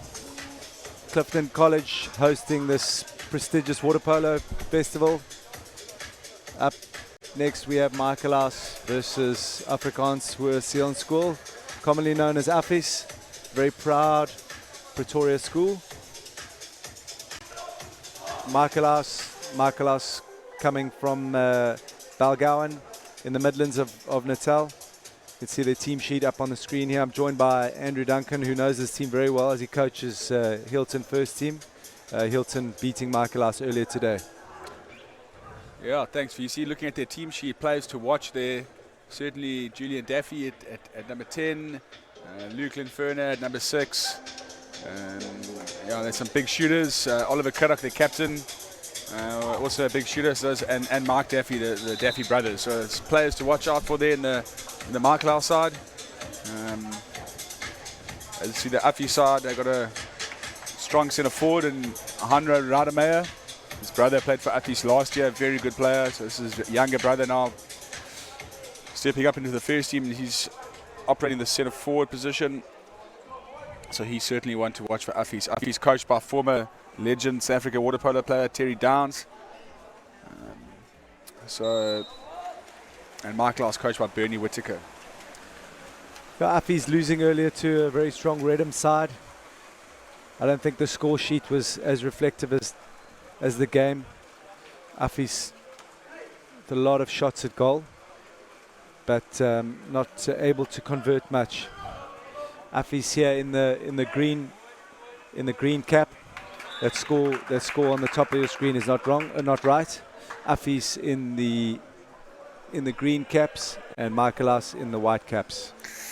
That's a goal right there from that man, number 5. I think that's Hanra Rademacher. So they're going to have Michaelhouse. They're going to have to keep him at bay.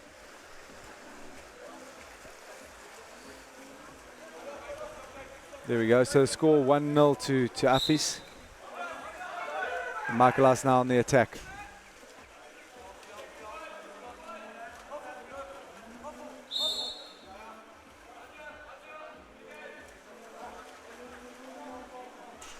A lob shot there from Oliver Craddock, just over the goals.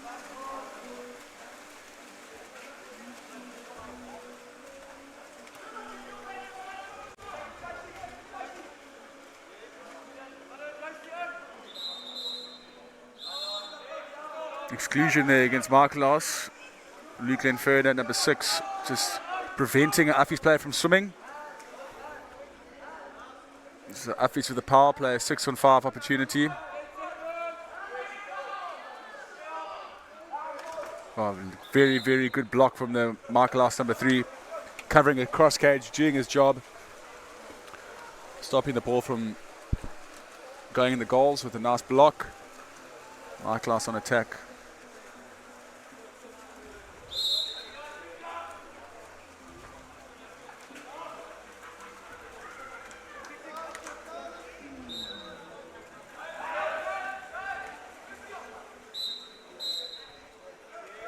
Contra foul in the hole. Must be against number 11.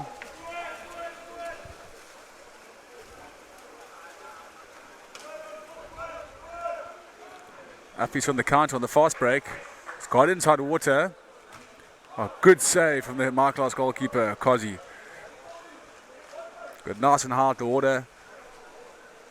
Blocked a 1-on-1. You can see the centre forward working hard for Michaelhouse.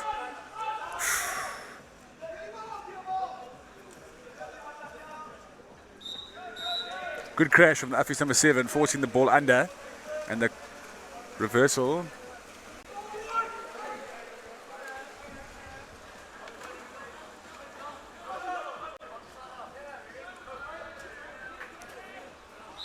Yeah, exclusion foul there on Randeria.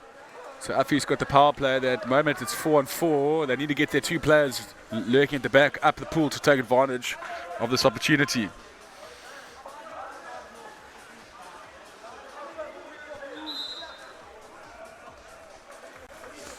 Fortunately unable to capitalise. Michaelhouse getting the steal.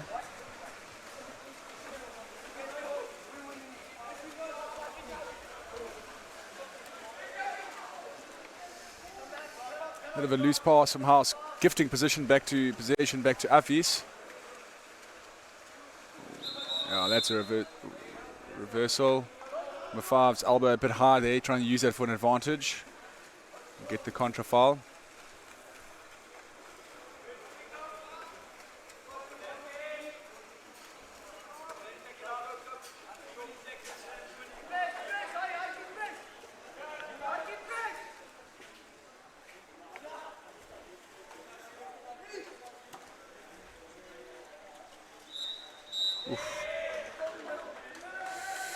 Three contra fouls in a row, and the Michaelhouse centre forward struggling to get the opportunity away. Affies have gone a drive for inside water.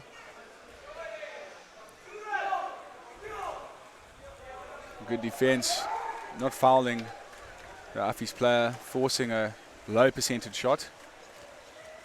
Michaelhouse back sitter, just coming out of an exclusion, taking it easy on that time, but some good defence on that occasion.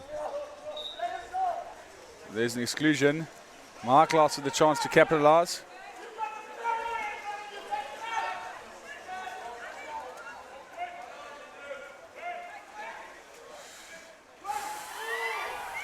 Wow. Inches away. Oliver Craddock taking a lob shot there and had the power play opportunity. Ball just didn't creep into the back of the goals. The whole ball has to cross a line in water polo. And if that's not the case, the goal is not awarded. Good save. You see the Affies bench.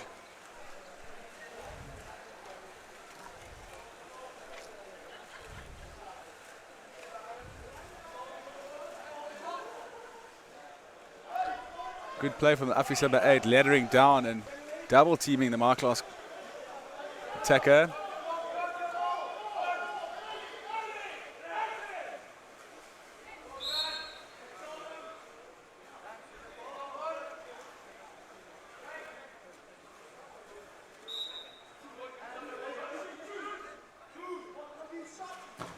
Good save again. That's the end of the chucker. Opportunities for both sides. If you see Michaelhouse had that power play, could have drawn level. But I think a lot more shots coming from Affies in that first chucker. They looked like they were the stronger side in that quarter. I think they got that one quick lucky goal up front and score 1-0 to Affies. But Michaelhouse also putting their hand up. Looking like a close contest between these two schools. Definitely.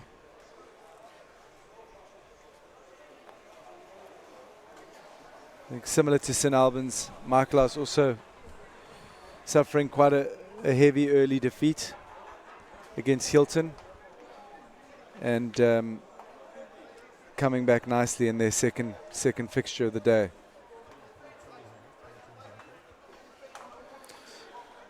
There you see the pool standings for Pool A. Reddam and Hilton facing each other later on in the evening. Looking very tight there at the moment. Interestingly, same goal difference. Yeah. Slightly contentious there.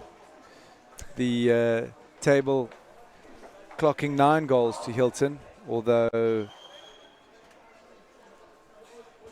some people think that there were potentially 10 goals. Not sure it'll make a big difference in the final run of the teams, but you never know. One goal in the goal difference could mean the difference between finishing second, third, or first and second. Referee Warren Booster getting us started.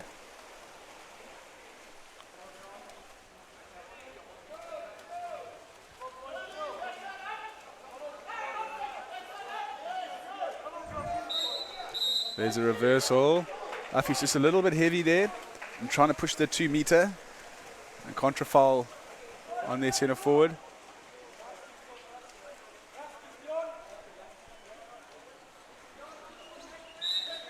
Let's see if Michaelhouse can level it. Luke Linferno looking for options. Good pass there. But nice ladder from the number 8. Just nips off his man in time to make a steal. Good awareness from number 3, Randaria. Here's a young left-hander making his way up the pool.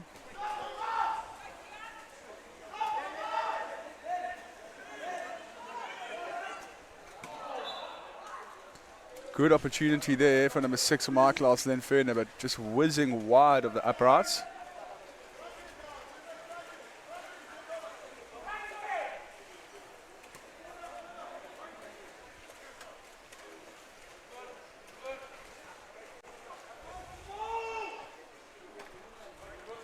Paul Martin commenting early in the day.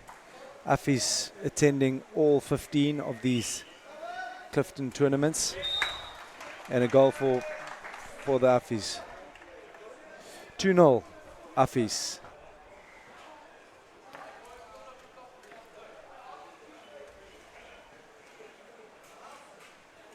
Finish with the back shot here. You watch a replay. Pass over the top, but gets it into the centre forward area. Back shot into the corner. Good finish.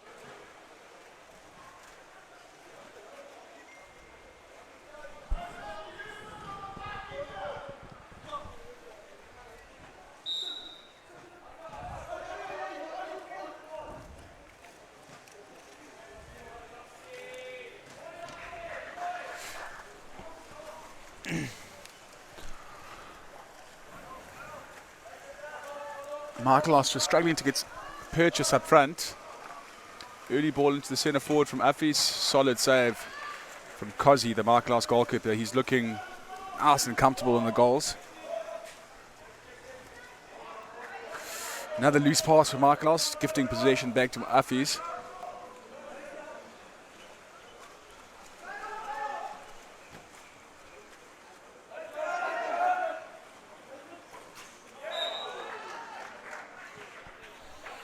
Another back shot. He looks like a strong player, number 6. Affies taking a commanding lead here, 3-0. Dayton van der Wissel with the goal. You see the replay. Entry pass to centre forward. Puts it onto his right hand.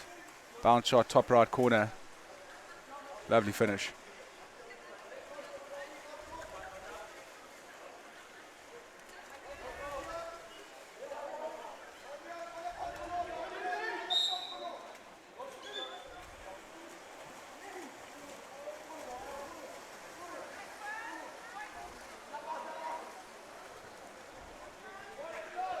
Number 10 from Michaelhouse rolling in double hole, the left-hander, but not able to get a shot away. Affies doing well to contain that. See the transition going up in attack with Affies. Number 3 swimming the ball in.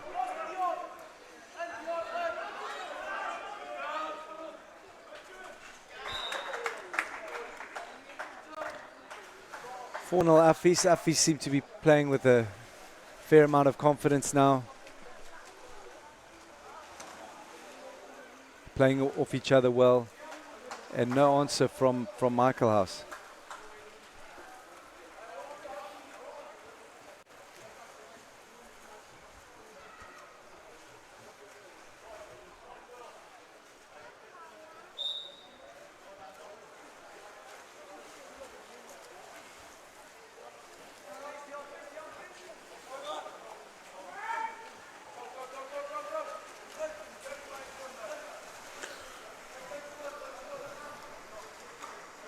Affies on the counter-attack, the 1-on-1 easy finish. Affies taking a commanding lead in this first chukka, been ruthless. Some good interplay and some good passing.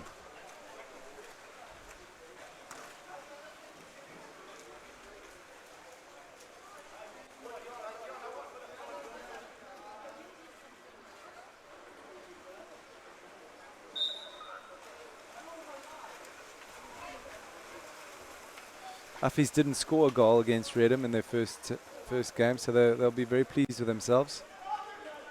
They're off the mark and they're definitely dominating this game with that turnover.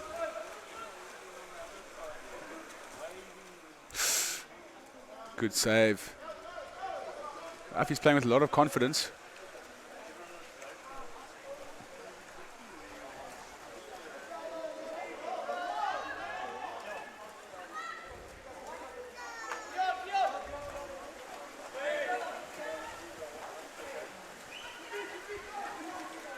There we go, Michaelhouse with a chance. Yeah, good steal there, good hustle.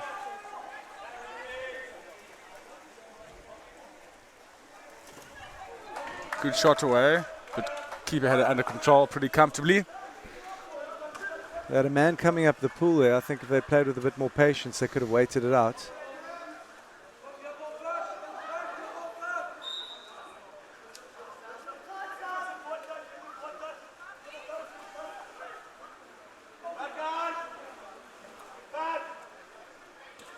Good save from the housekeeper.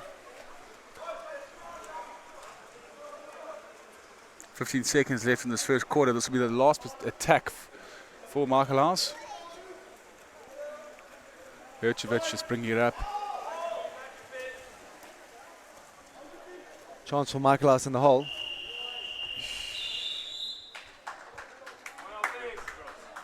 Into the chucker. Strong start from Affies. Winning 5-0. Michaelhouse will need to regroup if they want to get back in this game.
Start of the third chukker, Michaelhouse Affies.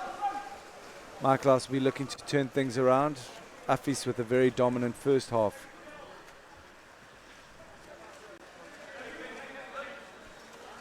Affies playing in green. From right to left, and Michaelhouse with the white caps.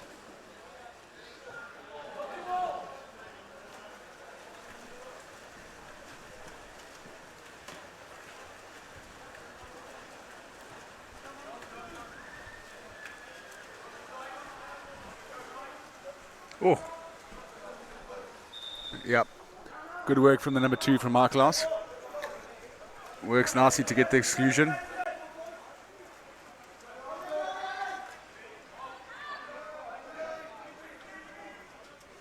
Power play for Michaelhouse, 6 on 5. They're going to want to get something from here.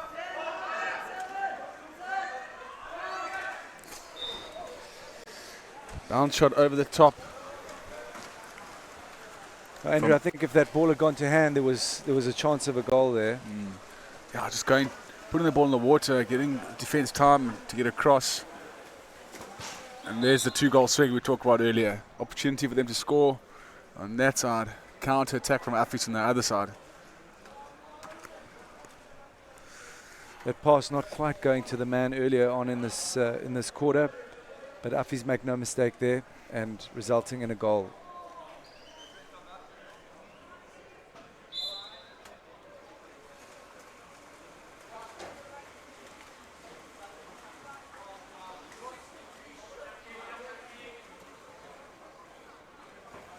Water here at Clifton Aquatic Centre, crystal clear.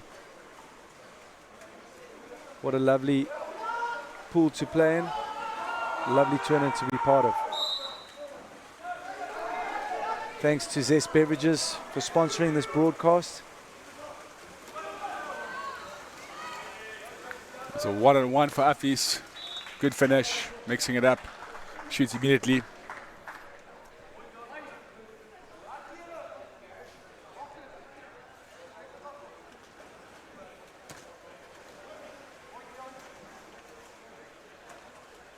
Good pass on the right. Nothing the keeper could do there.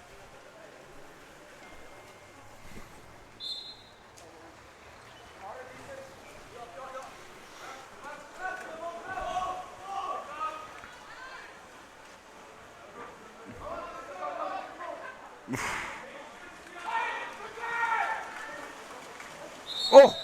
Whoa! Looks like a fist there to the face. That could be a...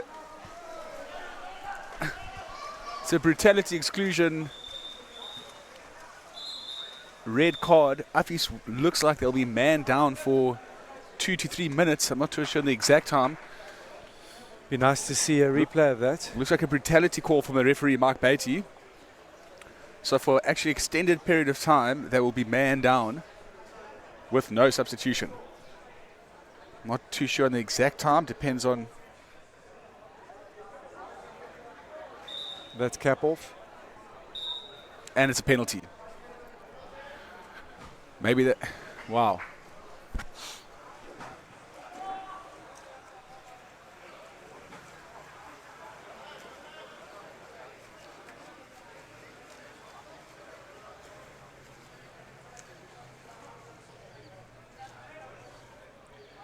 Affies getting a little excited. Oof.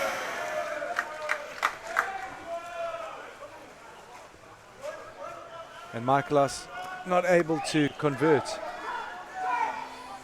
Oh, let's see. There you see Michaelhouse man up there.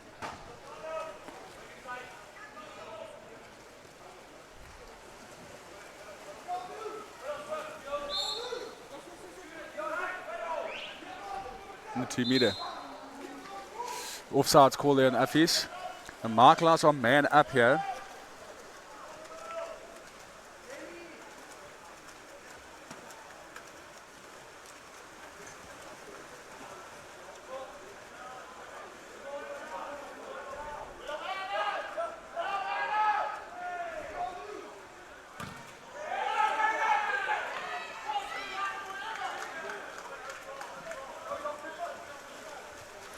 Michaelhouse not able to convert that opportunity either.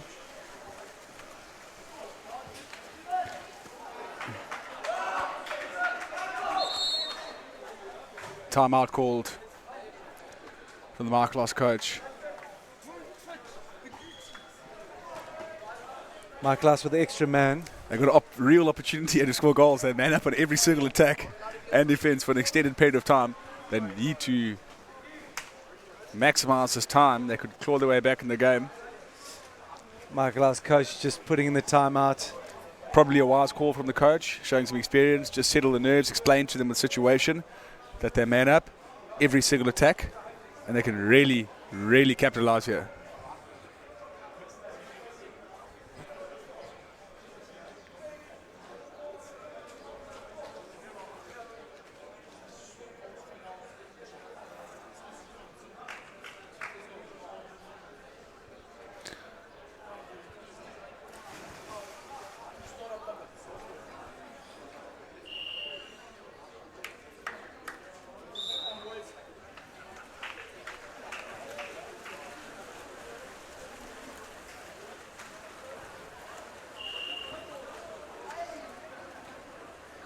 Temperature dropping slightly. It's the first time I felt cool today. It's been a bit of a scorcher here in Durban. Absolutely.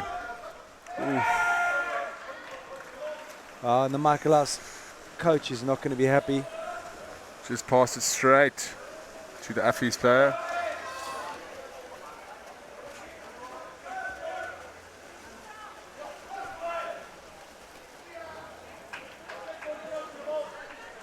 Here's a 2-on-1. They need to go up the pool. Michaelhouse need to go up the pool. Fortunately, this one gone over the goals as well. Michaelhouse just seem a little bit rattled. Absolutely. They just need to calm things. Or move up the pool.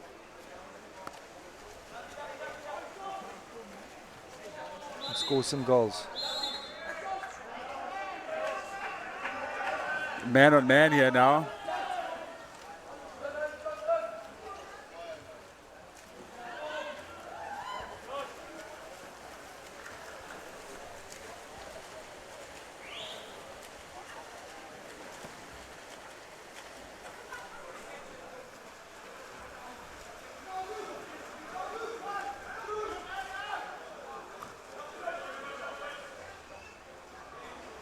Oh.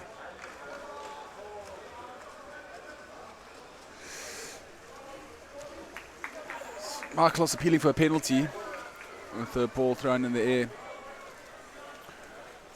5 seconds left of this tracker. Affies have done incredibly well to not let a goal get scored against him. They're throwing everything at Michaelhouse.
Right, so we're actually in the fourth quarter. So your screen says third quarter.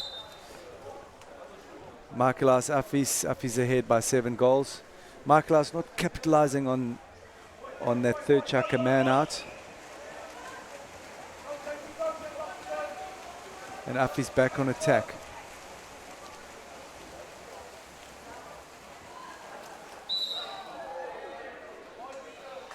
Yep, that's also part of the new rules that FINA passed. In the past, when the player held the ball, you were able to grab his arm. you could when you had possession of the ball, but nowadays they're indicating that you can only grab the ball itself. So that rule's applied there. So opportunity for Affies to score. Almost a good save from the Michaelhouse keeper.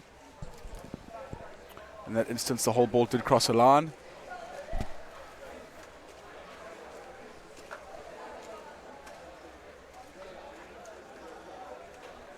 So that brings it to 8-0. There's a replay. A lovely save. Very unlucky there. Ewan makes a good effort to snatch it out, but Affies will go up 8-0.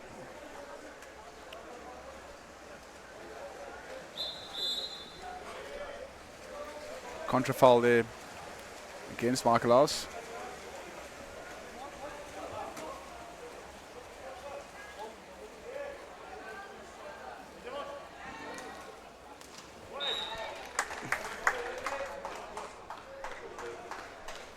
Affies playing very nicely as a team. Some good finishing from Affies.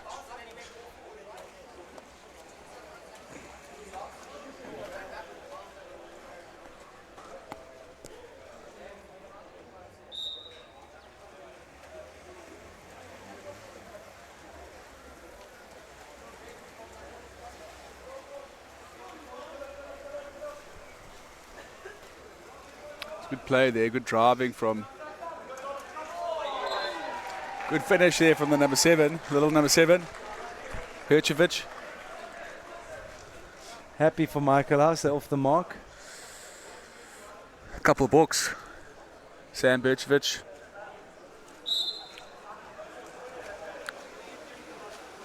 Couple of books, side netting to the left. Lovely finish from the youngster.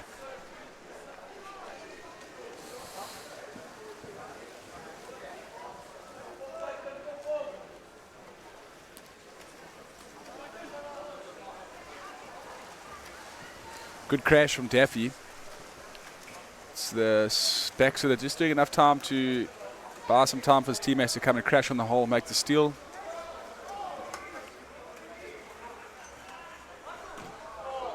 Good play. Michaelhouse seem to find their groove a bit on the fourth chucker. Earning the corner.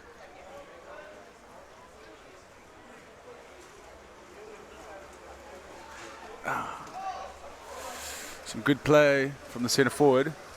Fortunately, just finding the woodwork for Michaelhouse.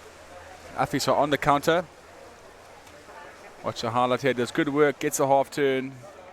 Gets a snapshot away, but straight into the frame of the goals.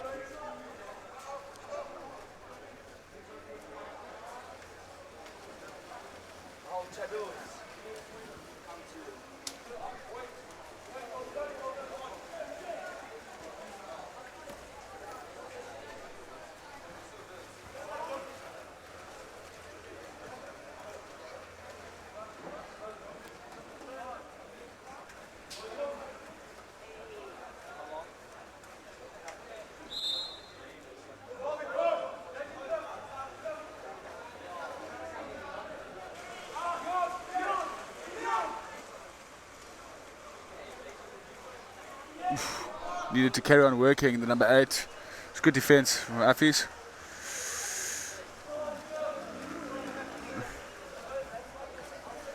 They had a counter-attack opportunity, but the outlet pass from the goalkeeper just a little short, buying some time for the defence. Lovely steal from Lenferner.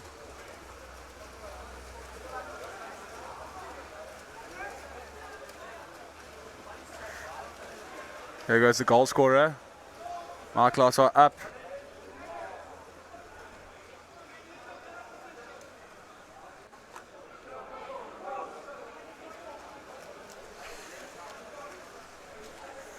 Managing to get any purchase from that attack. Things just slowing down now as the clock winds down, 50 seconds. Affies throwing a couple of Hail Marys.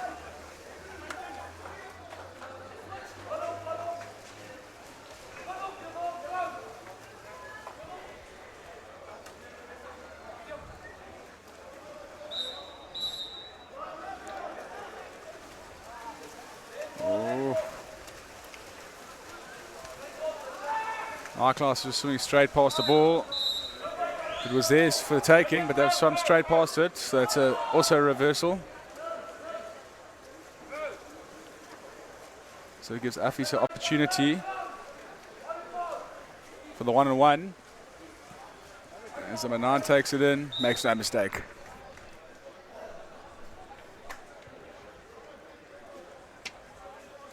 Well, the number 5 with a strong shot. Saw him score earlier. He wasn't gonna mess that up.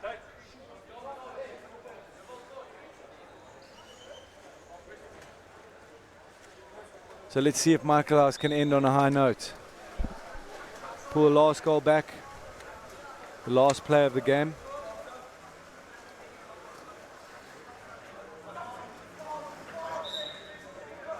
Need to get it in quickly.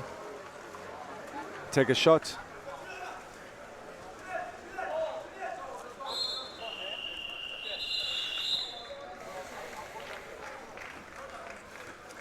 That's the game, Andrew. That's a wrap. VC 10-2 to. And Michaelhouse had a very good chance to come back with that extra man for 2.5 minutes, but couldn't take full advantage of it. Some good play by Michaelhouse at the end to get a couple of goals back. But Affies well and truly sort of dominated that encounter.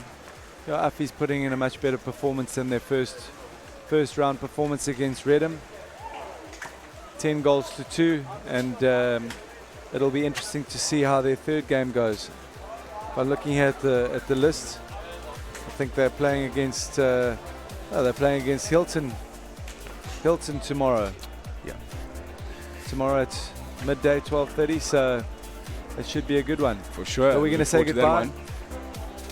Good game next. Westville versus Kearsney. Both sides looking very strong, and stay with us for that one. Thank you, Andrew. Good luck with your game. BC. Thank you very much.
Welcome to the Clifton Aquatic Centre.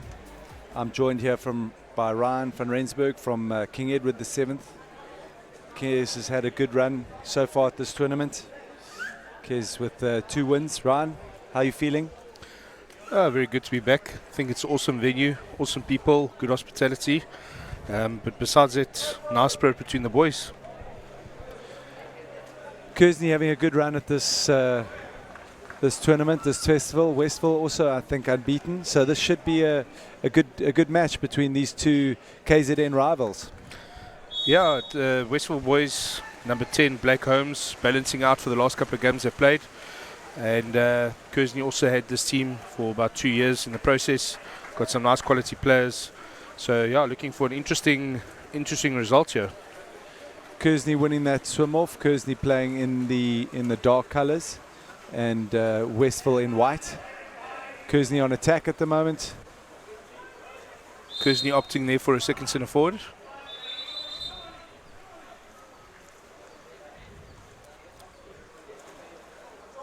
Key in this game is going to see who's got the most patience, but we'll see exactly how controlled the game can be. This a Pool C game. Other teams in Pool C are Glenwood and Pearson. Pearson losing to Westville early on, and Kearsney beating Glenwood.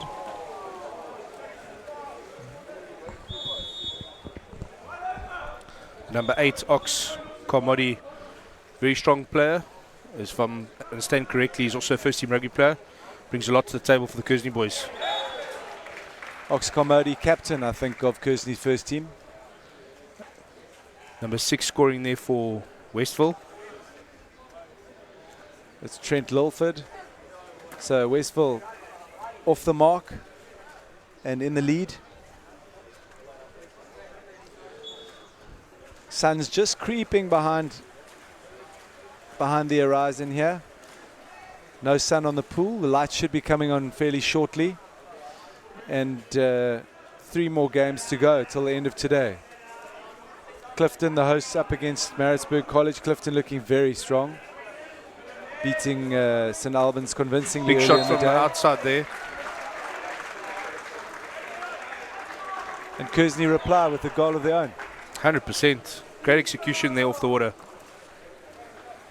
Luke Leclusio. Casper Vessels there equalising. Casper Vessels. Got to excuse some of our names. We're going on the numbers, and I think after first day we'll get them updated and get some of the incorrect names into the mixing machine. One of the big positives that I've heard from my parents alone is how sturdy and how precise the camera work is from School Sports Live. So a big thank you to them. Well, thanks for that, and thanks to Zest Beverages who are sponsoring the stream. It's the sponsors who make it possible. With those sponsors, we have another goal. Westville taking the lead there, 2-1.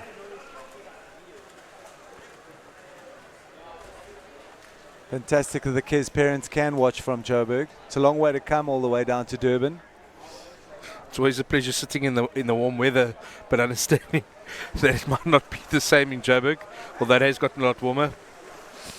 Well, we've come from Cape Town and it was raining there today, and also not quite summer yet, so lots of different seasons happening over South Africa at the moment. Very appreciative of the warm weather. Every time I come to Durban, I wonder why I'm not living here. Unfortunate mistake there by the left-hander. But again, Kearsney just showing a little bit more control there on the defence.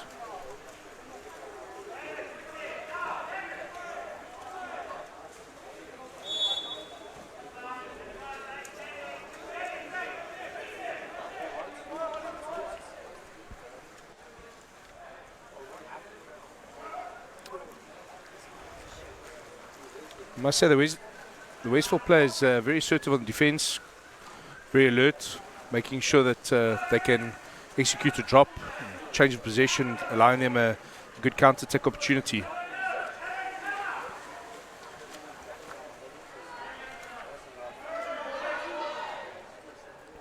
There we go. So the score 2-1 to Westville at the moment.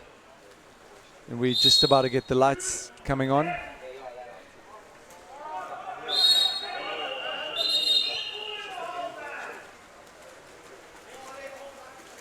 Some frustration coming there from the Westville coach. Players just not opting for the good decision to play the ball into the hole. Allows Kearsney to get possession and look at their attack formation.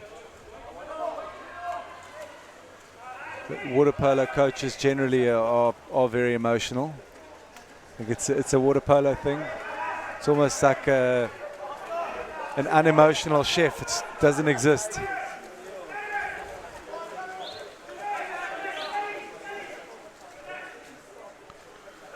Westville opting for a double centre forward.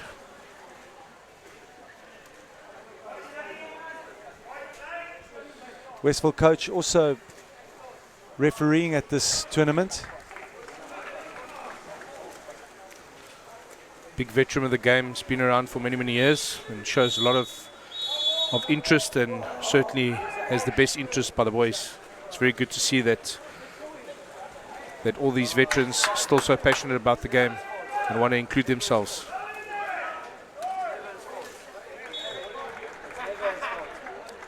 Well, he'll be happy with that one because it's another goal for Westville. Aaron Tar, the left-hander, showing a good decision-making with the left hand.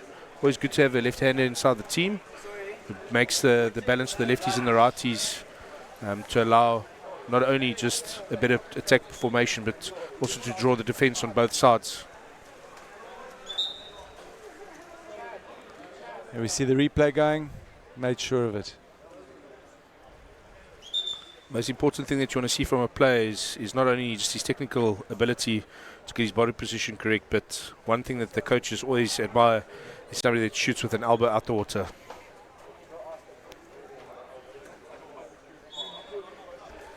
Strong legs crucial for this game. Westville taking the lead there 3-1 with just under a minute to go. So Mr. Rowe will be happy with his team's performance. A flurry of shots there in front of the Westville goals.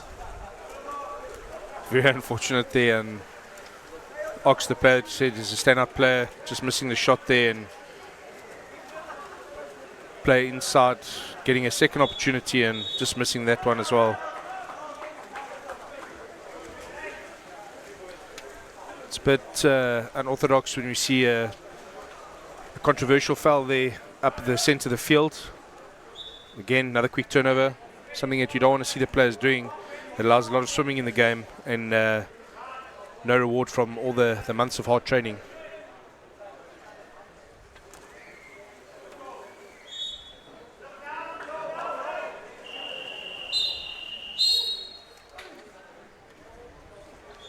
It takes us through the first chukker. Westville leading 3-1. Still a lot to play for, still 3 chukkers. Nice thing about the format of this tournament is that it allows equal opportunity for both sides to really express their talent and get stuck into a full game of water polo, being long course and having a full 4x5 minute chukkers allows the replacements as well as the starting 7 to really get a control of the game and get the full advice from both coach and assistant coach. Quite right. The Sax tournament happening at the same time. Completely different format happening there. Almost a T20 style water polo. I think tournaments like this with the full chukkers gives players proper international match practice. 100%. Been some interesting results following today's matches, although St David's also coming off strong on both their matches, showing some good positive signs. We have Reddam House that's also looking competitively strong, and also our Hilton College, as well as the hosts Clifton College. Clifton up next against Maritzburg, who've got one loss down. I think Clifton are looking the team to beat at the moment, although they haven't really been tested yet. And like you said, Reddam and Hilton looking very strong. So that game after the Clifton game will definitely be a very cool one to watch. That will be under lights. I see there is a bit of a crowd pulling in. Obviously waiting for the hosts to conclude their day. Obviously playing in the evening game. It's always interesting to see some of the Durban folk coming out and mixing with some of the Joburg, the Eastern Cape, and some of the Cape Town parents, and just enjoying a nice hospitality, enjoying some game time for their kids, as well as just showing a good support for the game in general that we spend quite a bit of time on. And that's all compliments of Super School Sport Live, allowing us to provide the opportunity for this lovely game that we so much endear. Yeah, there's a very good ambience here. Crowds are filling in. Clifton have really pulled out all the stops with their entertainment centre there. Everyone was watching the rugby early on. Fortunately, South Africa went down, but the show must go on. And everyone really enjoying themselves here down in Durban. One of the things that also allows in a long course game is a team that is extremely fit or has very good fitness allows a goal like that to happen.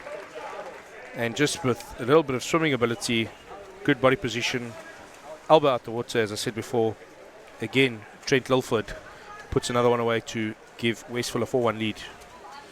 Paul spoke about it earlier. He said the Westville are a very well drilled side. They are very well conditioned, and that goal definitely showing it.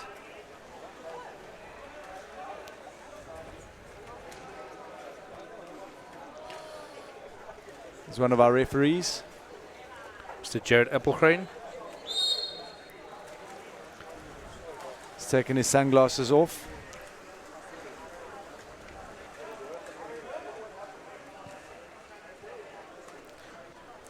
It's going to be interesting. Going to be interesting to see exactly what kind of formation you want to set up, because as you can see, Westville are taking full control of this game and giving themselves some stability with a 3-goal lead, and can start changing up the defense pattern. There's the big man himself, Trent, again in front. Very unfortunate. Good save there by the keeper. Sorry, apologies, number 5. Well, Westville have another crack at it. And that's to Mr. McDonald.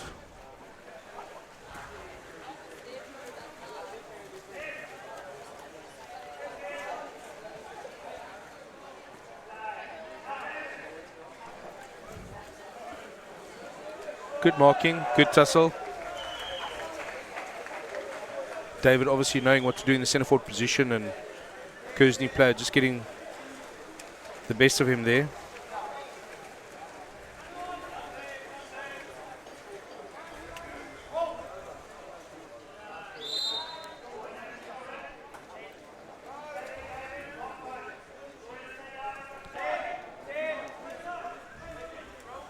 Luke Ecclesio moving up with the ball.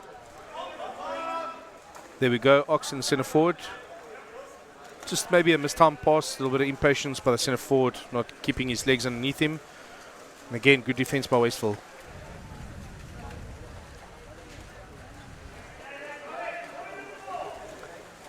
Centre forward hard at work there, good body position, in front of the goals. Awesome. Good patience on the ball there. So Westville really hitting their straps. I see they've never won this tournament. Although chatting with the coach Paul Martin early on, he's very impressed by Westville and their overall performance, and always say they're very good contenders, which I agree. They've always had a great either coaching structure or balance of players that allow these players to pull through and give a good example of what we just saw there by David McDonald, executing a brilliant centre forward positional play and still getting the shot away and scoring a goal to give Westville a 5-1 lead. Westville's next game will be tomorrow at 8:45 against Glenwood. And if they win that one, they will be top of their pool. unless Kearsney make a dramatic comeback. Though there's still a lot of time, and I think Kearsney just need to settle and put a few into the net. Unbelievable skill there, just getting away from Mr. McDonald, but had he got that ball, it would have been a fantastic goal there again for the second time in the hole. Just ball escaping his hands, but again, just fundamental skills, allowing himself the opportunity to try and get a shot off there. Tell us a little bit about your tournament happening. Well, it's already happened this year. Happens early in the year, in March, more or less. Because Waterpolo tournament, very famous tournament. Yes, there we go. We currently have our pool under construction at a cost of 42 million, thanks to generous old boys and the Waterpolo community reaching out. Kes have had a very prestigious Waterpolo tournament, and this upcoming year in 2020 will be hosted at St John's College, although in preparation for a new indoor aquatic centre. So we're looking forward to it, and we're looking forward to creating even a bigger atmosphere and allowing ourselves the opportunity to hopefully bring some school sport live involved, which they have been in the past, and just enjoy the support, enjoy the communities, enjoy the kids getting fit, and really looking forward to what could be one of the also stepping stones for some of the kids in the direction that don't want to maybe travel overseas, play for a provincial or a national team, and also just enjoying team cohesion, team vibes, and really just getting stuck in. So your aquatic centre is being refurbed, and it will be indoor centre. Correct, yes, will be indoor. So no more cancelled finals for Lightning. That's one of the reasons why we had to opt for an indoor facility. We lose valuable time, and in Johannesburg we've unfortunately witnessed some very sad occasions where people have lost their lives, being some Kes boys as well, and due to the nature of the weather patterns, climate change, we've certainly looked at a few options, and we're just very fortunate to have an opportunity to build an indoor aquatic centre and allow for us to not only just have good practices but also not be interfered by bad weather when it comes to finals, semi-finals, evening games, as most of the bad weather happens towards the majority of the afternoon or late afternoon sessions. I think the reality is that a lot of the teams travel a long way to get there, and if your final is at 12 o'clock on a Monday or Sunday or whatever it is, you need to catch a plane that night or catch a bus. So when the games get delayed by lightning or weather, one needs to cut the cake and say, well, they can't actually be played anymore because everyone needs to get back to their respective towns or cities. So that's the problem. I wasn't aware of any of the Kes players actually dying from lightning. That's quite sad to hear. I know we were involved in a rugby game at Kearsney versus Maritzburg, and also the lightning siren went off and we had to abandon play. But so it's a reality in sport in South Africa. Half time 5-2 Westville. Kearsney scoring a nice goal there in the second chukker. Westville definitely seem to be dominating this game at the moment. It'll be interesting to see what Kearsney can pull back in the second half. I think we're going to go into an ad break now. Stay with us.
So here we're kicking off the second half. Westville boys leading 5-2. Interesting game ahead. Again, as you get into the latter part of the tournament, although it's only the first day, we always see the players having to test their agility, their speed, their endurance, and always having a fitter team always brings a bigger result at the end of the day.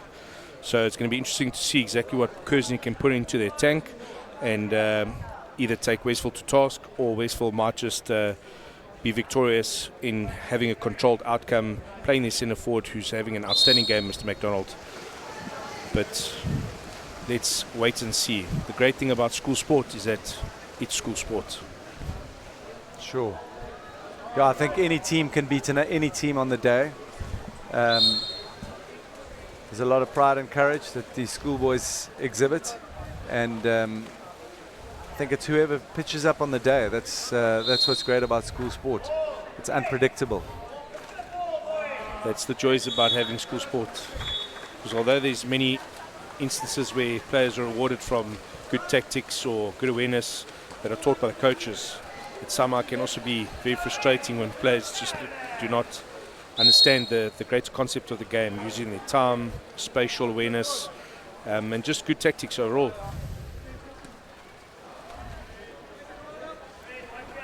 Kearsney from Boerters Hill.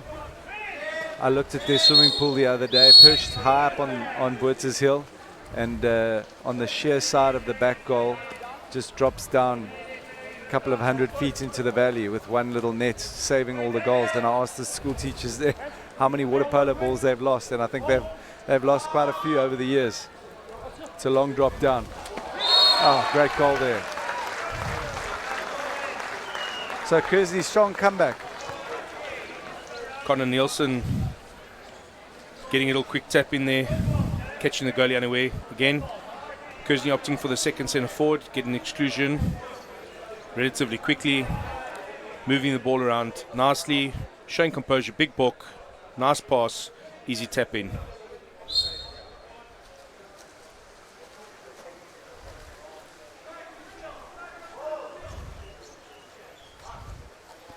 Certainly a game changer, only bringing the difference set to 2, allowing Kearsney to focus on the defence and allow their attack to take formation. But certainly looking very strong there on the second centre forward.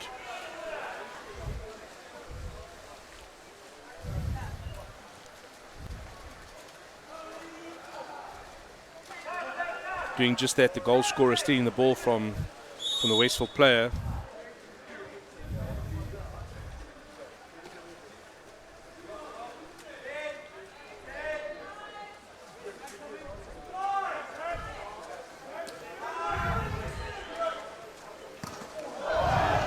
Sure. Very unfortunate. Good shot from the outside. Westville taking full opportunity on a quick counter attack. Good observation there.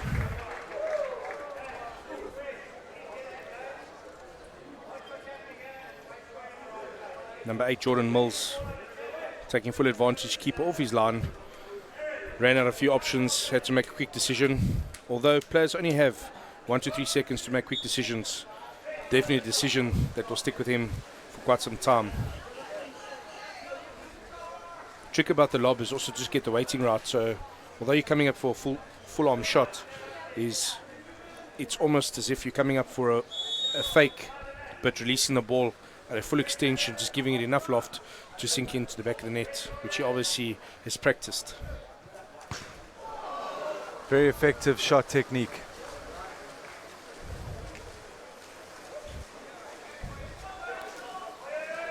Woodwork protecting the goalie. See, this is what I'm talking about. Just a player keeping his head up, looking around, seeing what his options are. Just shows you that teams, when they are well coached, players understand the responsibility of how not to make maybe an impulsive decision and allowing a good decision to be made on attack. Very unfortunate there by Ox. Again, strong play on the ball. But the trick is, once you move that ball, you've got to get your head up and look at your options. Unfortunately, just keeping his head down, and one of the defenders coming in on the crash and creating a ball under and a contrafoul.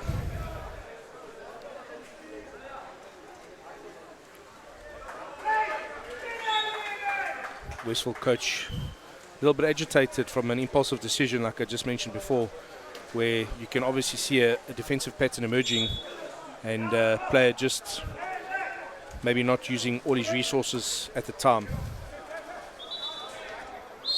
Ox finally getting the exclusion after substantial amount of good work in the centre forward.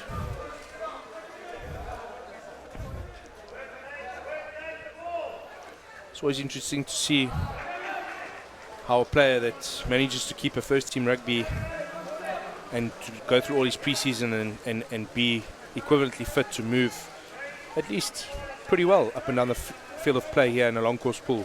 And Ox certainly deserves that credit. He really puts his hand up, and I've seen him over the last 2-3 years really giving his all for his team, which is very nice to see in more than just one discipline, although very talented at rugby as well. A very dedicated player. Good team man.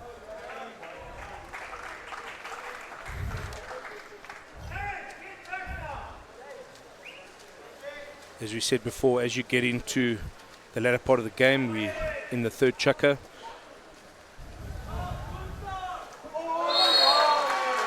Well, isn't that just credit to everything that I've allowed him to be such a talented young man? Yeah, he created the exclusion earlier on, and then that ball was turned over. And now to make a comeback like that, credit to him, well done. Again, two goal deficit allows opportunity for Kearsney to really allow themselves to be stuck in the game. And again, one of the veterans, Ox, just adding some more value, strong centre forward position, spinning the player, and a well executed back shot. Immensely powerful player. It's one of the players to really look out for. Black Holmes scored some fantastic goals in the previous match. Has a great acute awareness of holding the ball, and the foul doesn't actually necessarily happen, which means the defender backs off of him and holding the ball in his hand comes up for a shot. And what actually happens is the goalie releases his hands into the water as opposed to being ready for the shot.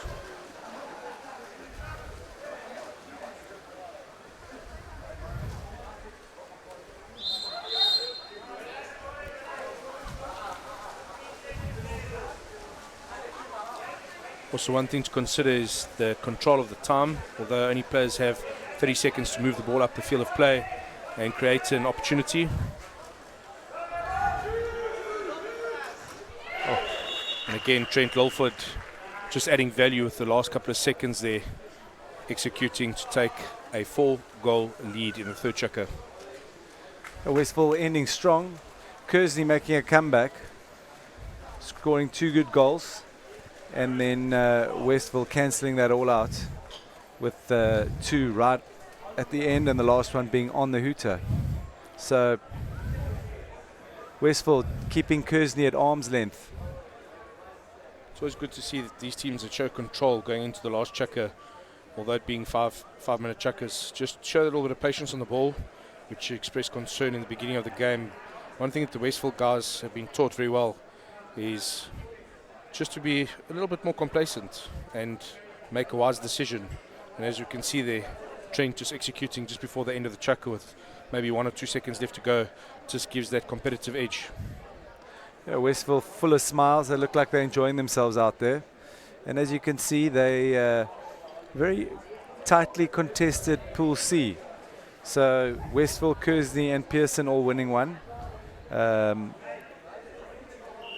Kearsney beating Westville beating Pearson early on, but it looks to be that Westville will go top of this pool after this game. Although stipulated in the pools that we have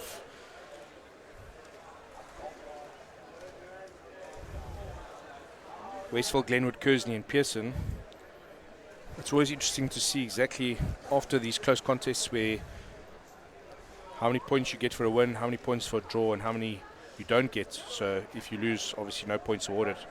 But with the format of the tournament and being allowed to have a 2nd versus 3 playoff, just gives that team that maybe didn't get the result they wanted in the pool stages just to get their competitive edge and bring themselves back into the tournament. Sure. So the winner of each pool being guaranteed a place in the quarterfinals, and then 2 versus 3 playing against each other to secure that quarterfinal berth. I think I got it wrong earlier on. I was under the impression that it was 1 and 2 of each pool would play 2 and 1 of the other pool.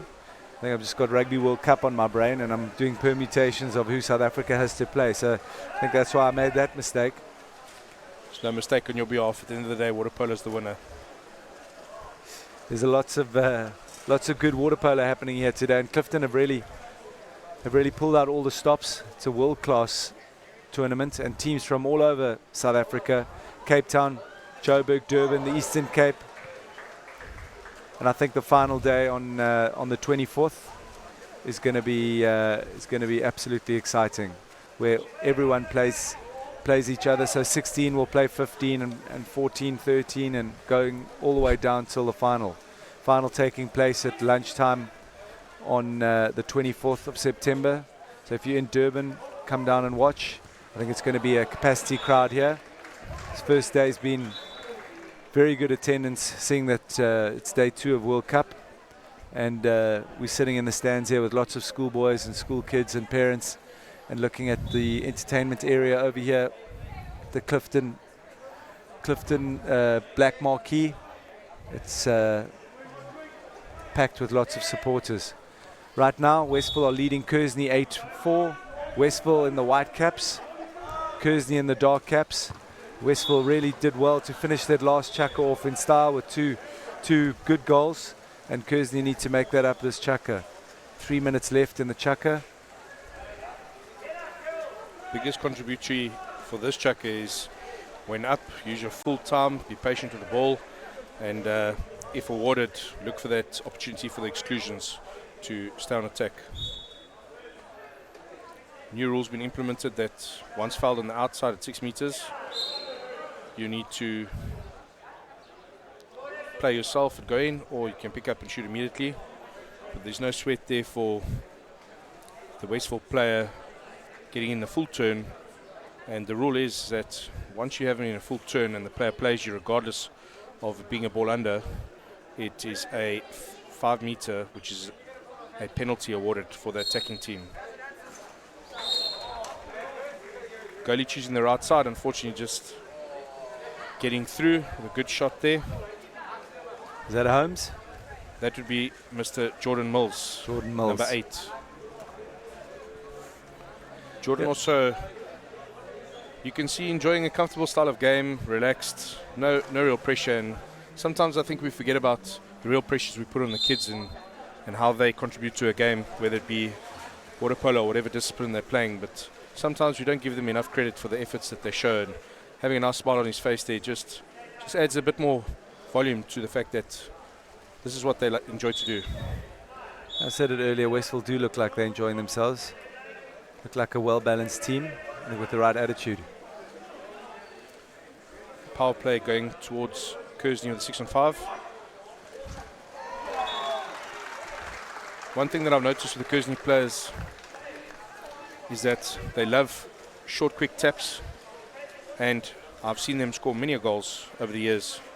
But Coach Chris Reddam obviously focusing on that kind of style of play where the ball moves faster than the player, and clearly executed well there. Second goal in that style from Kearsney in this game. Did Josh Muller score the previous one? I know that Josh Miller scored the previous goal, bringing it to 9-5. And the previous tap?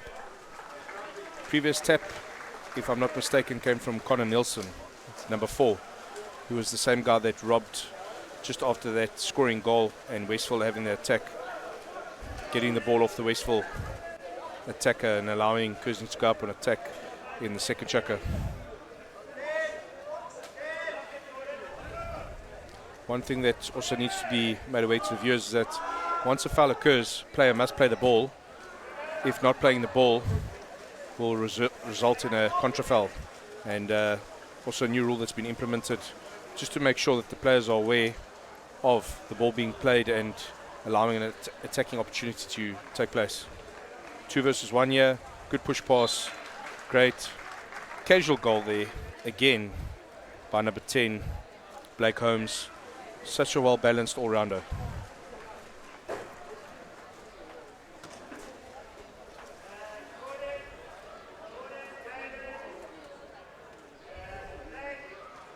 Good control.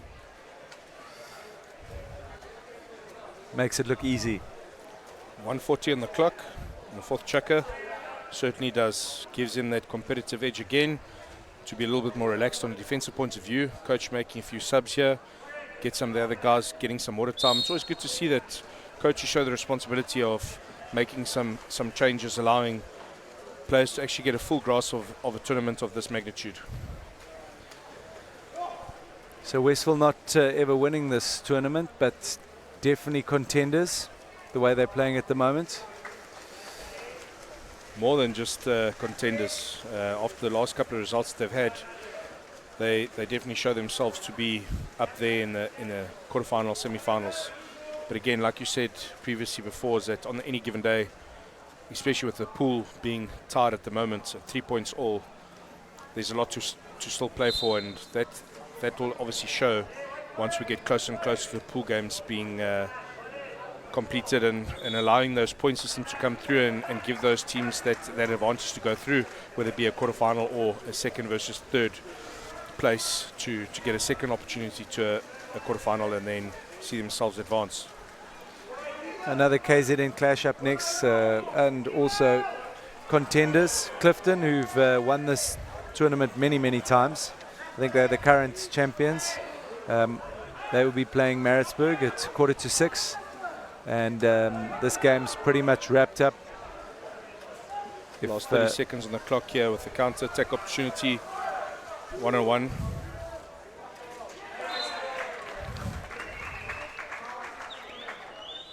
Casper Wessels adding another +1, bringing the tally to 11-5. It's always interesting to know that although this being an under-18 tournament, how many teams carry matrics with their grade 11s and grade 10s, and what it seems to me is that there's quite a young group of individuals across the spectrum from all teams, where some teams might have had their grade 12s adding, but always nice to see the youngsters, whether it be grade 11 or grade 10. Yeah, we spoke about it earlier. It's obviously a difficult time of year with exams. A lot of scope for youngsters to put their hands up. And there's Mr. Carmody again, getting another goal for his side, Kearsney. Again, same guy that puts in all efforts, whether it be water polo, rugby. And you can see just how complacent he is when it comes to getting the basics right. Maybe not the results against Westville that they wanted, but certainly a lot of positives with some good tap-ins, some great composure with guys having a fighting spirit up until the end, and just adding that much extra value. And I think Coach Chris Reddam will be proud of his boys, as much Brad Rowe, the coach of Westville boys. Yeah, I think Westville just more of a rounder performance. I think slightly quicker in the water in some of the Kearsney guys, but good game nonetheless. Thanks for joining us. Final score here, 11-6 to Westville boys, and up next will be Clifton Maritzburg College. Stay with us.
So welcome back live here to School Sport Live.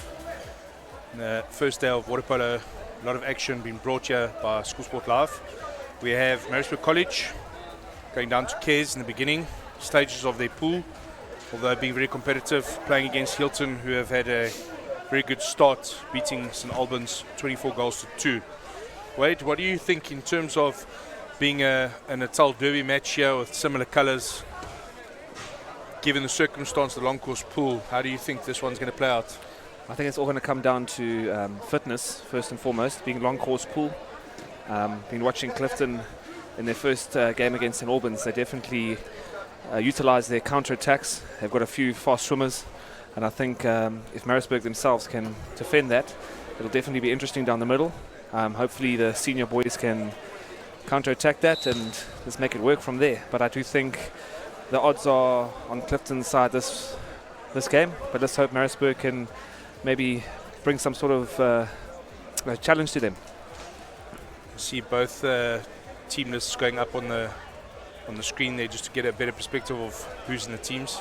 Like we mentioned before, some teams, knowing Maritzburg, speaking with the coach earlier on, Mr. Darren Sheriff, very frustrated that he has 4 of his players going across on a UK rugby tour, although still producing a nice result against King Edward's and giving the junior guys an opportunity. And again, traditional values where we have some war cries before, maybe a sing-song, just motivating the players to go the extra mile. 100% also, and I think they're not the only school that's struggling with this situation with kids being missing, but definitely going to be exciting, and I think it's the perfect weather as well for this game. Clifton definitely seem psyched up and ready. They're getting their war cry going, and Maritzburg looking there as well. So looking forward to start there. We have Maritzburg in the dark caps and Clifton in the white caps. Some very good refereeing throughout the day. No misfortunate results due to some very good refereeing by our referees. It's always nice to have some neutral referees being coaches and managers in some of the festivals that you play at, where you might have to official after your game. Just gives you that opportunity to spend a bit of time with the players and maybe just have some time off before the next game, which is so very, very nice to have. And they're off. Brad Rowe starting the game off. Clifton receiving the ball first, allowing them the first opportunity to attack.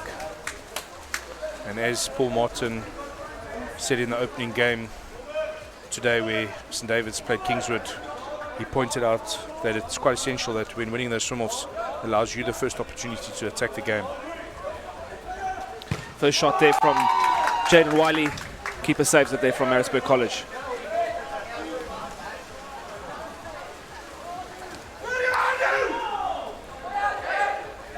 And ball's been stolen again by Jaden Wiley on his back. Repossessed by goalkeeper, and they're on the attack again.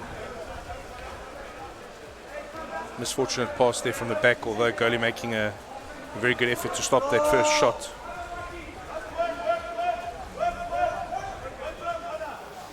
Need to put this pressure. And that's a goal. Clifton, congratulations. Simon Taylor, top right. Superb goal. It's one thing you don't want to allow these players to do is just have a few more seconds of the ball. Gives them that shot and target. And they are very good at executing a little bit of space, good timing, and getting a nice goal.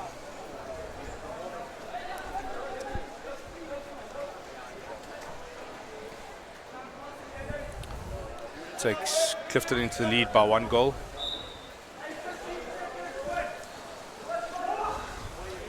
Maritzburg on a man up here.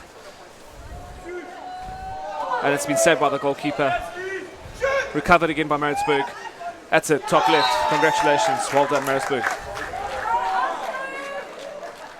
Arno Hayden Reich. Very difficult surname to pronounce, but I'm sure you appreciate the gesture of a fantastic goal there. Getting a second opportunity, rolling, and getting a nice shot off there. Clifton seem to be working a lot on the counters here, and I think Maritzburg's holding the ball more, allowing them to get that counter and get the ball in. And they just missed. Good shot there from Ayrton, number 3 from Clifton College.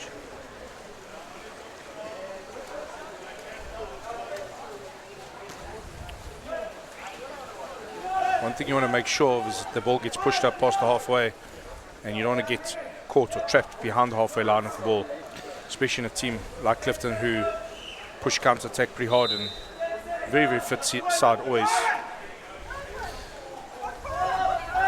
Gives them perfect opportunity to allow a strong counter-attack. Maritzburg caught off the back foot there, covered by Clifton College. They're on attack. Jaden Wiley down the middle, coming, pass on the hand. Will he take it? He has his balk, and he puts it, bounces over the goals. Unlucky. Again, one of the things that we need to make the viewers aware is that if a foul occurs, player needs to play the ball so he allows that attacking opportunity to take place. And unfortunately, Maritzburg College player not playing himself, causing a contra foul and allowing the Clifton man to have a big shot at goals. I agree with you, Ryan. I think most of the teams aren't utilising that playing the ball off that foul, utilising the attack that you're playing, and you can actually go forth. A lot of the teams losing possession because of that. Isn't that something? Quinn Lipton-Smith getting a little bit of a crocodile grip there and sinking it into the bottom left-hand side. Almost equivalent to what we just saw earlier on, same side. But something that we said is that on the given day, teams they're really wanting it can maybe nudge forward and take Maritzburg to a 2-1 lead. I definitely think watching these two teams, thinking obviously the stronger team looked like Clifton into the pool, but Maritzburg are holding their own and definitely looks like they will be challenging Clifton this whole chukka. Currently right now Clifton with possession, 15 seconds left on their attack, ball into the hole, and that's saved by the keeper. Well done. Shot there by Clifton, Noah just showing straight directly to the goalkeeper, nothing threatening, good save.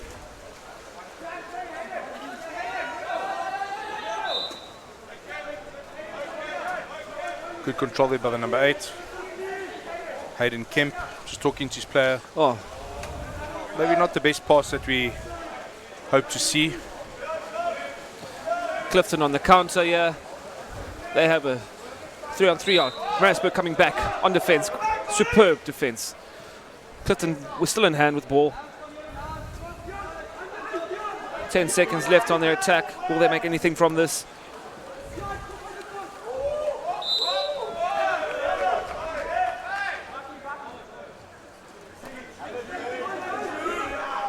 James Perry with a shot, bottom right, missed.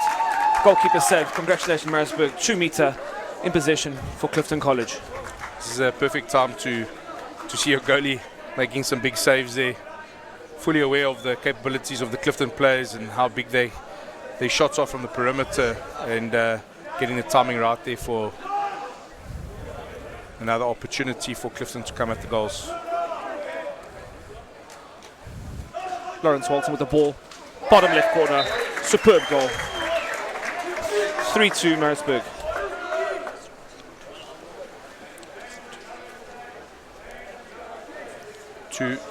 That should bring the scores equal to 2-all. My apologies, you're right, 2-all.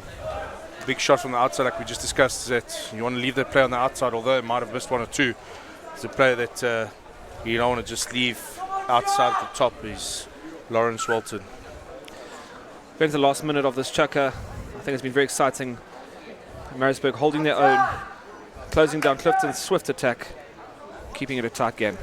Let's see if we can sneak one in from either team in this last 59 seconds.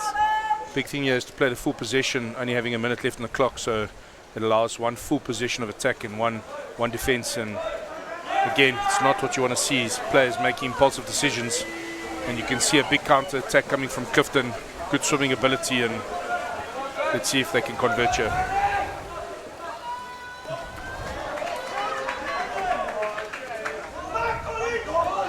Dom Oh, and he goes top left, misses the ball. Unlucky.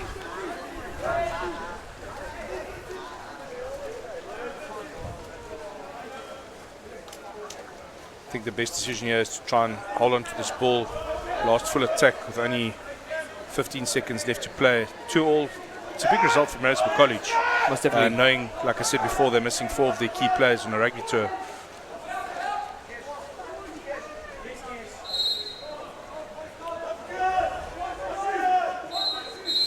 Again, same mistake, not playing the ball after the foul has occurred, resulting in a contra foul.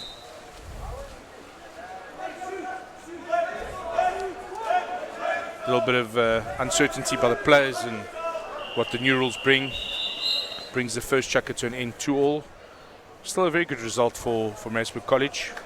Having seen the results and the performance of the Clifton players early on today, being one of the latter games of today, and we see in picture there Darren Sheriff just trying to give the players a little bit more of an understanding of what the basic elements are. And it's one thing that we've always addressed is, you know, having players that can make quick decisions within 1 to 3 seconds and understand, for example, the rules that have been executed.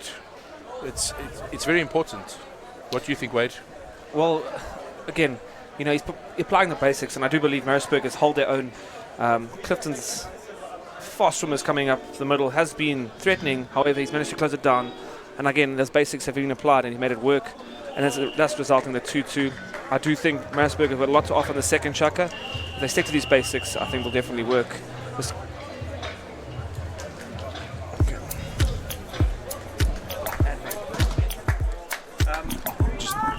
make sure that you talk to me.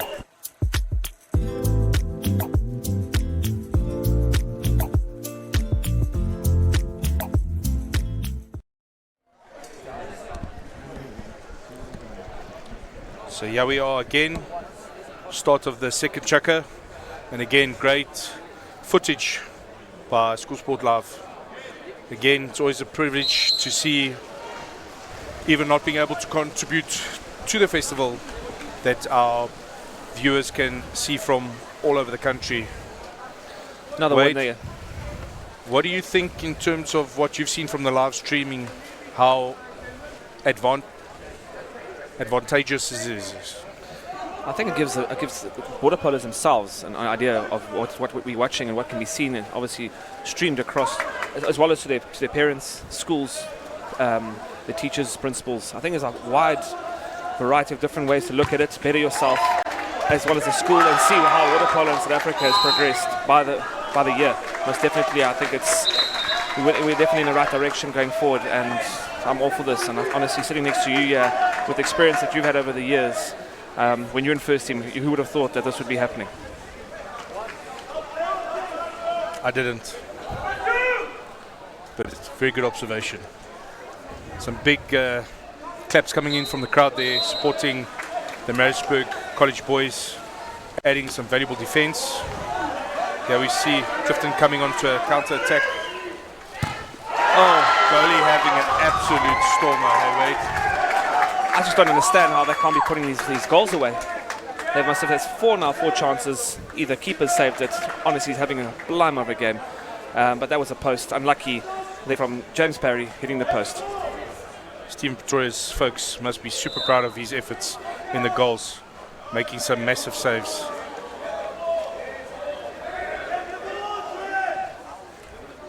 Some nice sportsmanship there from the Clifton goalie, just giving the ball back to the player.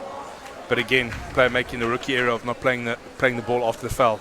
Again, I think these players, obviously being given these rules, are still finding it a bit tough, and it's a challenge to adapt to them. But I do think it will come. A few different goals that could have happened, haven't happened, due to the fact that not applying it. But I do believe once this tournament's over and they take a look back at these games, if they watch themselves, definitely going to be disappointing that some of the goals they could have got, they didn't have. But Ryan, I've got to ask you, this goalkeeper for Maritzburg College, he's keeping Maritzburg in the game. That is Stephen Pretorius absolutely dominating. Clifton back on the attack now. Coming up the left, Simon Taylor with the ball. Oh, another sublime save. Unbelievable. This guy obviously wants to keep his team in the game, no matter the outcome of the referee's decision. Maritzburg back with the ball coming up from the bottom. Number 7, Corbin Thunder.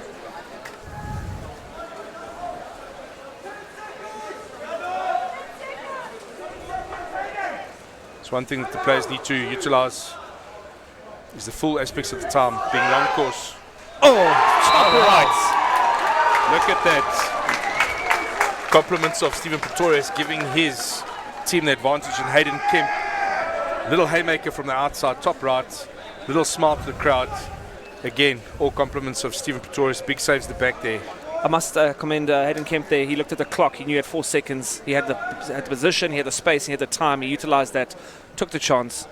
Top right, just outside the 7. Sublime shot. Well done. Certainly give the Maritzburg folk something to shout about. Been involved in this game the whole time.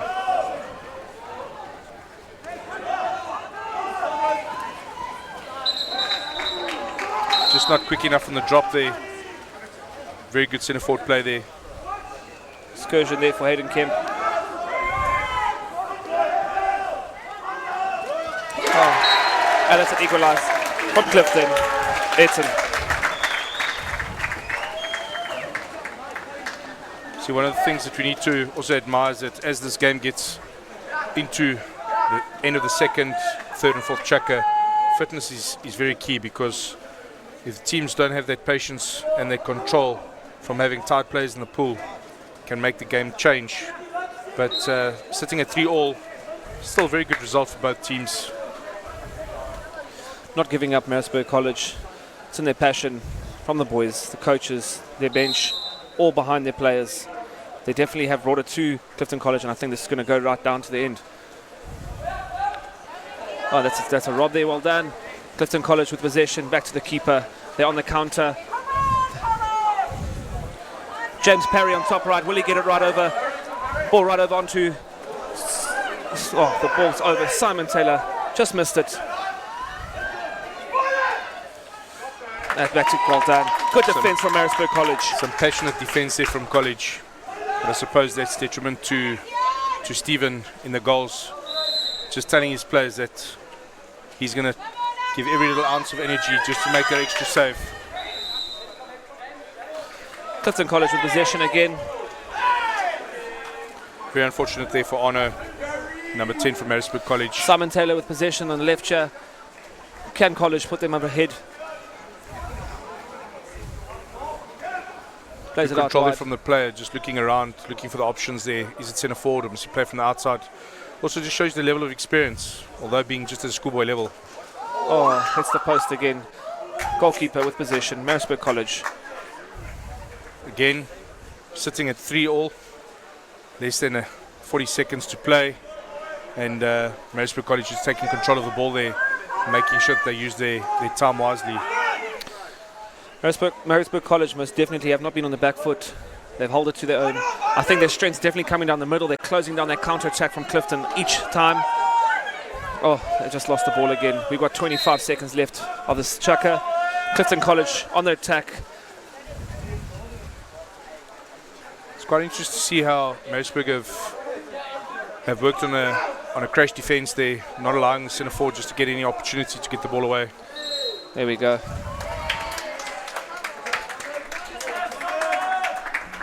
Simon Taylor gets a 5 metre there for Clifton College. Will he take it? Players that understand the rules of the inside water and 2 meters, especially with the new rule, where they're holding the ball and playing the arm or the ball is very detrimental for the defending player. And Simon taking full advantage there, getting full inside water, give himself a second opportunity to attack the goals. Oh, he buries it. Superb 5 metre.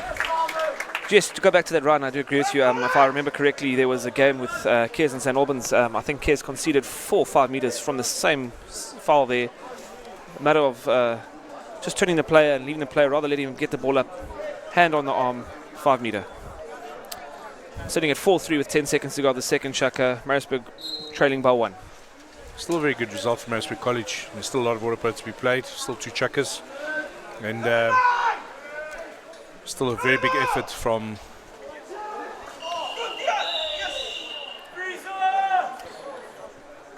We are currently at the interval now. It's quite a 4-3. A little bit of handbags thrown in the water there between the goalkeeper and Maritzburg College. But all good. Just a bit of tension and heat, I think, towards the end of that second chukker. We've reached the halfway point. I just think Maritzburg need to keep composure. If they want to stay in this, most definitely need to close down Clifton College as they've been doing in the first 2 chukkers. Ryan, from my side, Clifton obviously being a coastal school as well as Maritzburg. This pool itself being Clifton's home advantage, do you think this will play a role in them going further in the tournament with their players and their fast swimmers and all that? What are your thoughts? Having home advantage always bigger crowd, bigger influence, but as you've seen in the last 2 chukkers, the Maritzburg folk bringing it home for the guys, and obviously Stephen taking big notes with the crowd getting behind him and making some massive saves. Just gives them, again, that understanding that anything is possible. It's not about traditions and histories and things like that, but on the given day, when a player makes a quick, informed decision, it allows his team to stay in the game, and that's exactly what we see being happening here. Is that there's a lot of passion and a lot of drive from both the supporters. In screen there, we can see Darren again, just having another engaging moment with the players, just to get the full responsibility out of them. That when making decisions in the pool can really turn into something positive and maybe putting 1 or 2 extra goals away.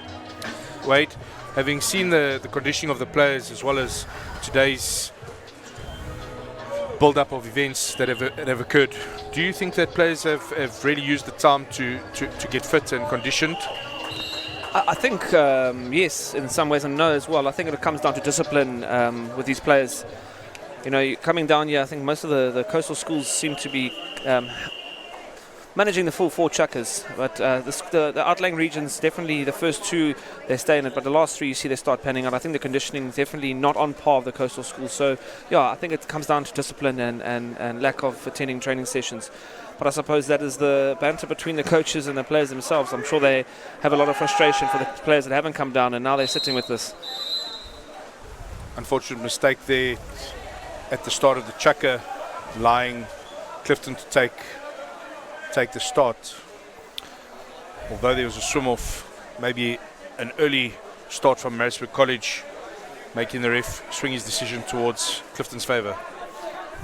Just watching Clifton come up the pool, you know, even in attack, you know, there's just that swift and rapid attack that they have. Obviously trying to tire out their opponents, and I can definitely see Maritzburg on the up foot, but we obviously don't want them to lose that. Gus coming now with the attack. Oh, keeper's got a wonderful save there from Stephen Pretorius. Deflection off one of the players. Maritzburg with the attack. It's a bit of a roll of the dice defence there. You can see a lot of the players just moving off the players on the perimeter, just allowing the player to shoot. And trusting, again, Stephen in the goals. And giving themselves that extra advantage on a defensive point of view. 100%. Just a bad pass there from Maritzburg College. Quick interception from Clifton. We're on the attack. Mikey Bennett there with the foul. Good vision onto the hand. Ball's onto the left-hand side. Can Clifton College put this away? There's 7 seconds to go. Oh, deflection by Maritzburg College. Wonderful. Keeper with the ball in hand. Stephen Pretorius, what can he do now? Just like we said before, just that half drop, forcing the player to make a decision, although it's a roll of the dice, and players in the Clifton team, good executioners on the outside of the perimeter. Maritzburg College moving up with the ball. Players struggling to get the foul there. There we go. Ball under. Clifton College on the attack again. I don't know if that was the correct call from the referee while he's blowing his whistle, instructing the player to play the ball. No, normally that should be sorted out and on the spot. Oh my word. That was unfortunate. Jaden Wiley missing open goals. Definitely going to be having a nightmares about that this evening. Unfortunate there. Good vision there from Clifton. Definitely seen some of the younger players, Ryan from Maritzburg, be put in the pool now. You can see just a slight bit of inexperience, yet obviously ambition from them, making a few little mistakes, allowing Clifton to get the upper hand and steal the ball and keep on the attack. Big task for the youngsters, but you know what? It's the only way that they really get to learn.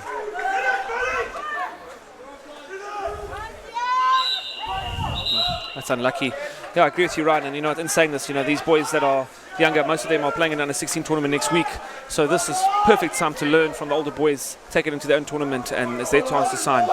Clifton on attack right now, coming from the right. What can they do with this? Shifting onto the left wing, into the hole, and it's an excursion. Man up there for Clifton College.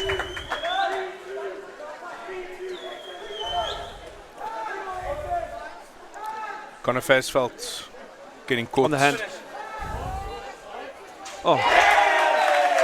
Simon Taylor. That vision. Moving into space, walking the keeper straight down the middle. Gives Clifton 2-goal lead with slightly over 2 minutes to play. Still a very good outfit.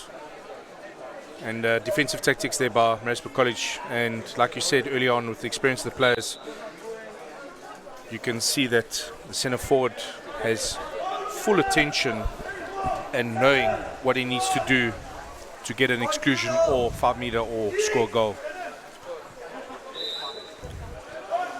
Maritzburg College looking a little bit tired in the water.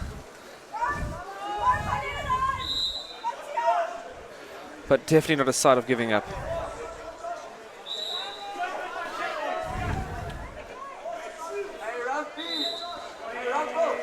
Same problem again. I've seen probably about 5 or 6 turnovers here, contra fouls, just with the player not playing himself after the foul. They've lost quite a substantial amount of possession. And again, probably talking towards that experience of the younger players versus the older players and just getting to know the rules a little bit more in appreciation. 100% there, Ryan. I have to agree with you. Just these small little things that make a difference, and you're losing the possession countlessly. Now that's the 4th time, but I definitely think from this they'll learn. Darren Sheff himself, can see him at the bottom there, getting slightly frustrated, but definitely the kids are going to be learning and obviously taking it forward from there. With possession currently right now, we're sitting with Maritzburg College with a minute and just over a minute left. They lost the ball. Clifton College. Callum Osborne there, unfortunately, just dipping his head into the water and allowing the Clifton player to steal the ball from him. James Perry, Stephen Pienaar. Save there. Keep making those big saves and keeping his team well within reach of this game.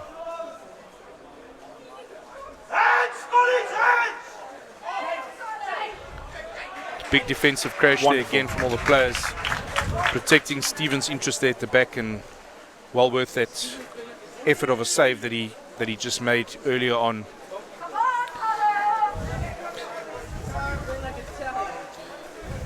But don't you think it's always nice to see that, given the nature of the game, where players just throw their absolute everything into a game?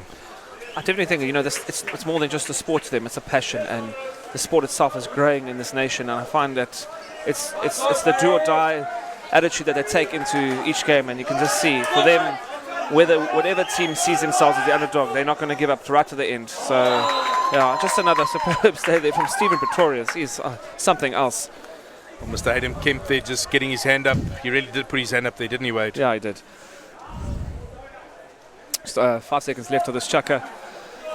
Still a big result, 5-3. Still a whole nother chucker of Waterpolo to be played. Wade, again, like you said early on, given the nature of this game, given the nature of the beast, this is still a big result, 5-3. I think if Clifton College can hold us and obviously apply the pressure, they can definitely take it. But with the heart and the passion from Maritzburg, I do feel that they're definitely looking to upset Clifton in this one. And I know Darren's definitely got something up his sleeve. He's going to put his boys in and fight right to the end. So I definitely do hope that we have a nail-biter. But either way, it's obviously been a privilege to be commentating and watching this game. And I think it's definitely turned out, they both definitely have rocked up. And Clifton itself has had unfortunate shots at goals. But whether it's Stephen Pretorius or the post, they definitely hold him. See Paul Martin early on in the screenshot there, feeling a little bit frustrated. Probably spent a lot of time with the players, giving them advice on how to be patient. But, you know, given the circumstance, Maritzburg College throwing everything into the defence there and allowing themselves an opportunity to defend and protect their interest at the back there, with Stephen having some big saves. Paul being the SA men's coach, national coach, Also a tremendous amount of experience. Has coached both boys and girls. Also very knowledgeable in the game and has brought a big contribution to Clifton Waterpolo, Clifton Aquatics. No, I must definitely agree with you. Ryan, Paul Martin himself, you saying, I mean, I remember him as a younger boy as well. The guy is just, he's done lots for Waterpolo itself and for South Africa. So definitely think, the experience from him coming in, if he can outlay that to his boys and they can apply it, they definitely should hold on to this win. But again, in saying that, Darren himself from Maritzburg always has brought the ambition and the passion from the Maritzburg boys, and they'll definitely seem to be delivering what they can in this last chukka.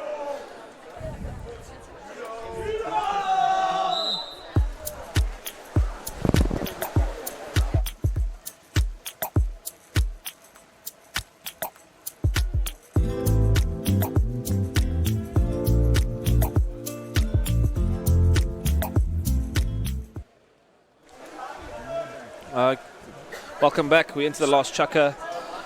We're sitting currently at 5-3. Clifton College, upper hand. Brad Rowe, referee, also coach of Westville, getting us underway with the fourth chukka. First opportunity for Clifton to attack, getting the exclusion. Let's see if the college defense will get them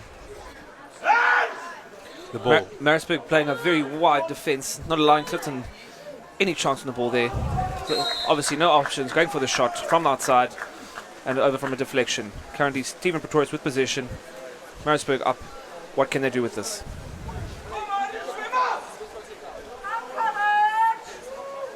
It's very unusual to see Clifton boys missing so many opportunities, but again, I don't think it's to anybody's detriment, but Maritzburg College just understanding that a little bit more appreciation of hands up in defence. So if Coach Darren Sheriff had to ask him after the game who put their hand up in the game, can definitely be all the players, including the goalie. 100%, yes, Ryan. He's definitely showed them, but I can see him shouting from the bottom there, definitely wanting his players to put his hands up, and that's why the ball isn't going in. Clifton having a very good result against St Albans, and yeah, putting the ball away. Oh, losing possession again. I think Clifton slightly underestimating their opponent here, and the defence. Ball 5 metre, like you said, Ryan. When the players turn, please leave the person. Don't go for the foul. Hand on arm. Another 5 metre conceded by Maritzburg College. Appreciation of the new rules in effect, allowing that attacking opportunity to get the penalty regardless of situation, but player playing the ball. Oh. Look at that, Wade. Isn't that something? Stephen putting his hand up once again. Ryan, or should we say both hands? They're both hands, but Ryan, I think he's got my vote. He's man of the match for this, most definitely, regardless of the result. He's brought it to them, and Maritzburg with a possession. They're right here sitting on the 5. 13 seconds to go. What can they do with this? That's an excursion from...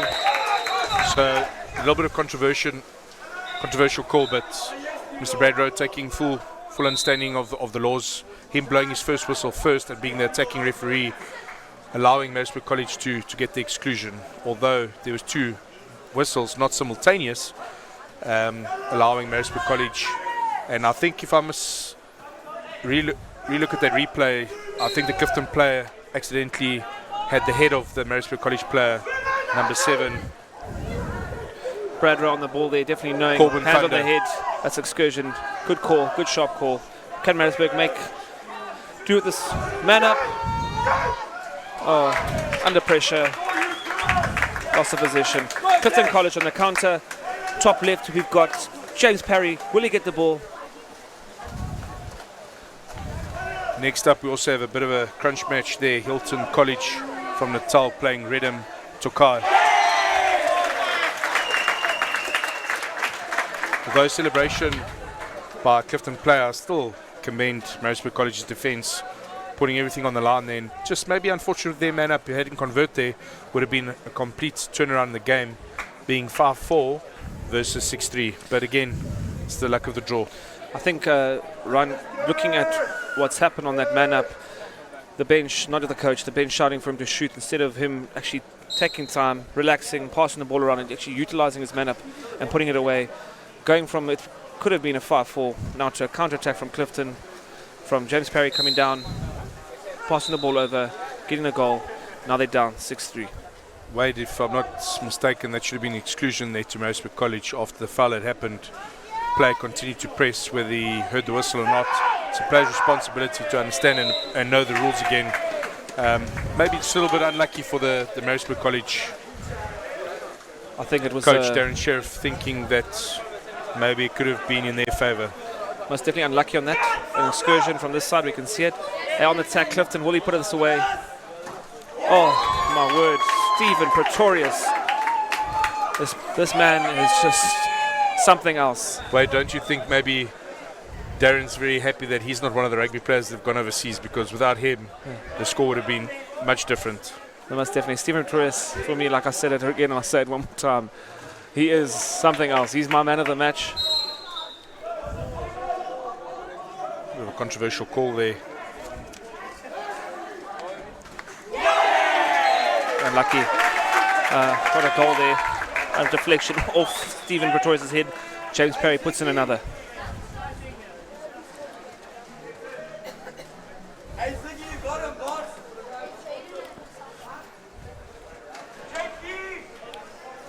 Yes, Barry.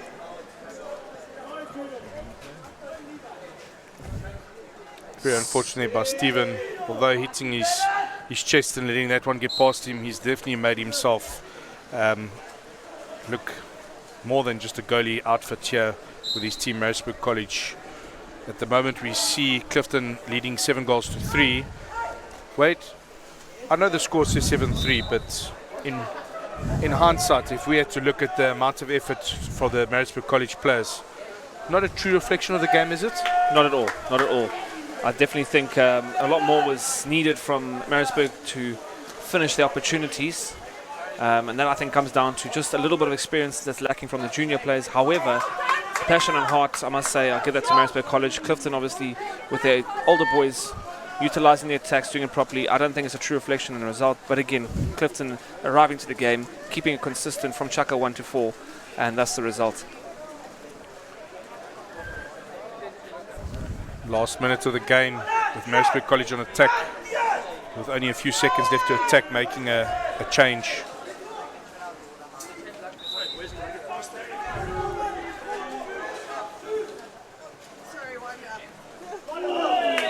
Not a bad effort. Not a bad effort at all. Got the 2 meter. Listening to a bit of the crowd's influence by playing himself after making quite a few mistakes. The Maritzburg players not playing themselves after foul. He definitely did that. Played himself. Tried to float to the top right-hand side and gave themselves another attacking opportunity. So allowing themselves again with a full 20-second. New appreciation for the rules is that once having a full attack of 30 seconds and having a shot and you're already on attack, you're only awarded with another 20 seconds and not a full 30 seconds. But unfortunate loss there of a 2 meter. Bad pass over on the hand, and he puts it away. Simon Taylor makes it 8-3. I agree with you there, that Ryan, that was a definitely a good move from Maritzburg College, but a very poor effort pass off the 2 meter to lose possession. Simon Taylor taking the ball from his own 5 all the way to the other side at a rapid pace and puts it in the top right. Making a goal difference there of 5 between Maritzburg College and Clifton with only 38 seconds plus minus left to go. Be very interesting to see, although this game is pretty much wrapped up with too much of a goal difference between Clifton and Maritzburg. I still think that Maritzburg played an outstanding defensive game. Maybe 1 or 2 calls not going their way, but a hell of an effort from both goalie, coach, manager and players. So definitely something to take into account for the next match tomorrow. No, Ryan, they have definitely improved from their previous game. I must say this is definitely the different Maritzburg that was playing the previous game, and they can be very proud of what they've done. But I have to commend Clifton College. They have been in charge the whole game. Obviously Stephen Pretorius from Maritzburg College keeping their team in, but Clifton College doing really, really well. Sitting there with 5 seconds, can he get the turnover? Stephen Pretorius with the ball. 2-1. That's the game. Ryan, thank you so much. It's been an honor working next to you. And I think it's interesting to see this result. That obviously will excite a few of the other teams in the pool that have Clifton College and Maritzburg. So we're looking forward to tomorrow's games, and we'll see what happens from there. We'll Yes, thank you, Wade. It's been a great day out, even though there's still some matches to be played. Reddam House from Tukai, Constantia area in the Western Cape. Very strong outfit. Started as a young team coming in, having a very convincing win, 11-0 against Afrikaans Hoërseun School, up against the Hilton College, who have also got some players that have been in the team for a good 2 to 3 years.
1-0 to Hilton.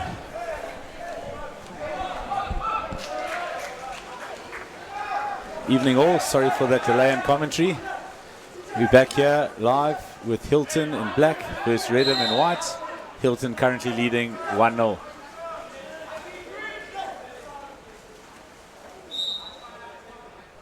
Ball into center forward there.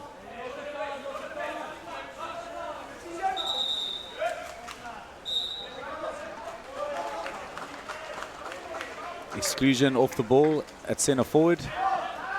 Referee seeing the cap strings being pulled by the Reddam player. Hilton in the 6 and 5 attacking opportunity. Great pass for the postman. Unfortunately for Hilton, they miss. Great save by the Reddam goalkeeper.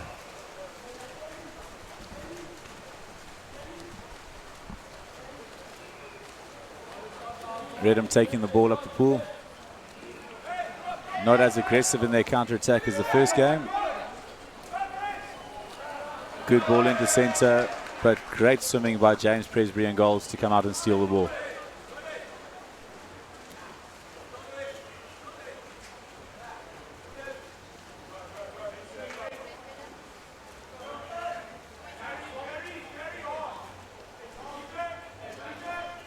It's currently 5 on 5.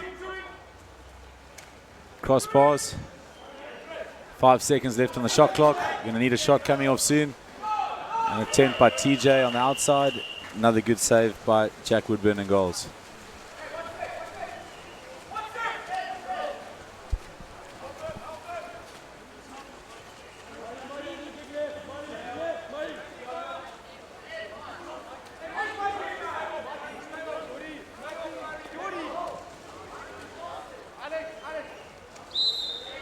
Down to 8 seconds on the shot clock. Ball into centre. Good reading of the play by the Hilton defender there. Jamie Allen coming off his man early and stealing the ball.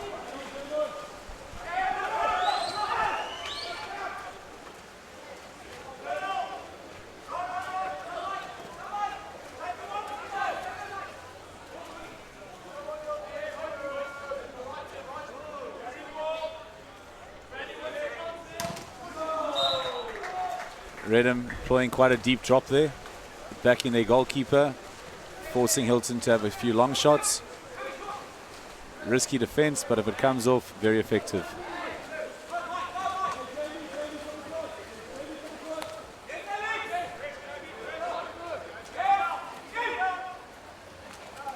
Good ball into centre forward. Fantastic defense there by Brad Henderson. Reading that well, getting his hand under the ball, stealing it from the attacker.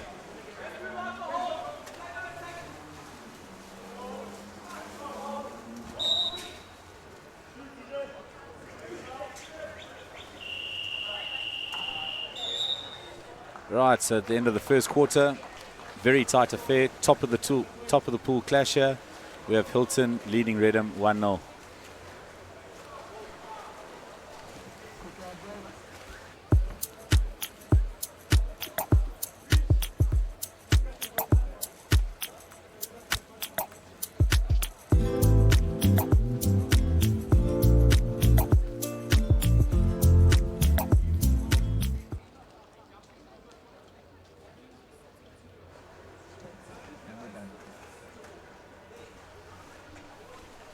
There we see the Hilton coaching staff calming the players down. A few wise words. No doubt Reddam will continue trying to push their counter-attack play. Quite aggressive. A little bit maverick at times. But it definitely works for them.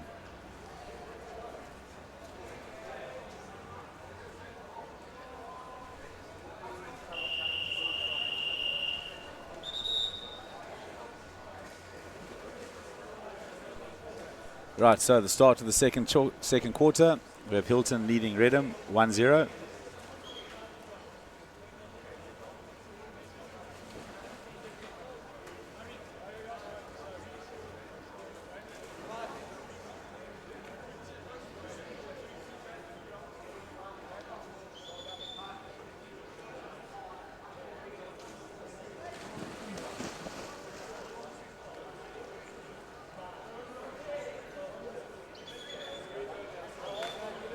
We see Mr. Mike Beatty in picture there, one of our FINA referees. Mike joining us from Joburg. And on the other side, we have Mr. Dion Willis, also another one of our FINA referees who's represented South Africa at the Olympics, the recent Rio Olympics as a referee.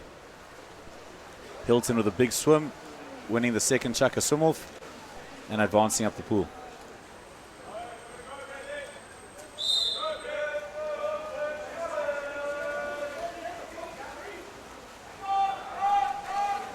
Very creative attempt there, not a bad effort.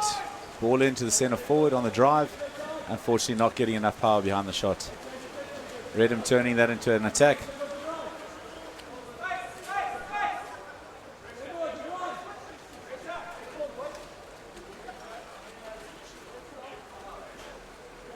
Lots of movement, lots of driving on the outside. And a contra foul in back play.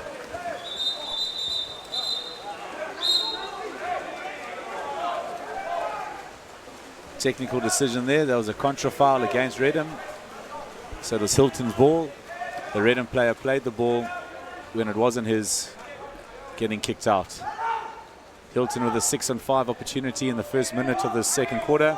Let's see if they can get a bigger lead here.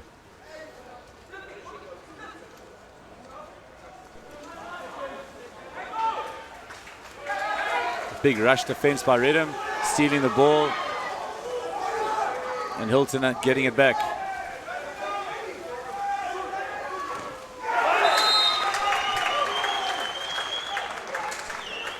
A very messy passage of play, but Hilton coming out on top. Good vision, see the ball, recover. Great pass to Jamie Allen. Left-hander putting the ball in the back of the net. A goal by Jamie Allen, taking Hilton up 2-0. You can see on that replay there, he held his shot a little bit, saw where the goalkeeper was moving, and put the ball on the other side.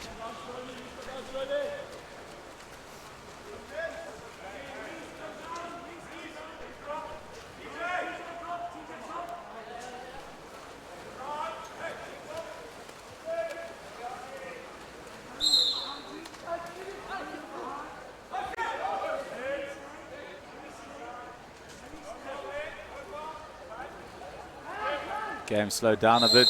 The Reddam player looking for the foul on the outside. Get the long range effort.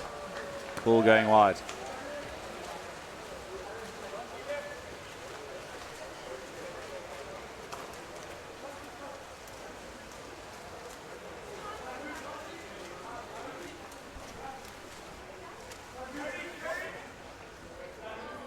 Hilton very narrow on the attack here. Looks like they're setting up a double hole.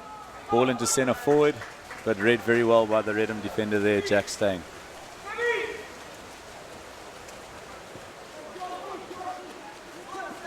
A big counter-attack here by Reddam. They have one extra player. Good scramble defence by Hilton. Referee judging the Hilton player to have gone over the Reddam attacker. Penalty awarded.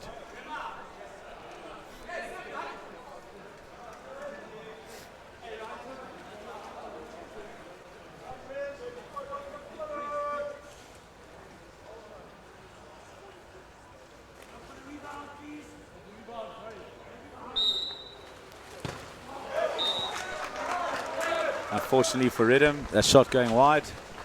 Hilton retained their 2-goal lead. Halfway through the second quarter, Hilton are 2-0 up against Reddam.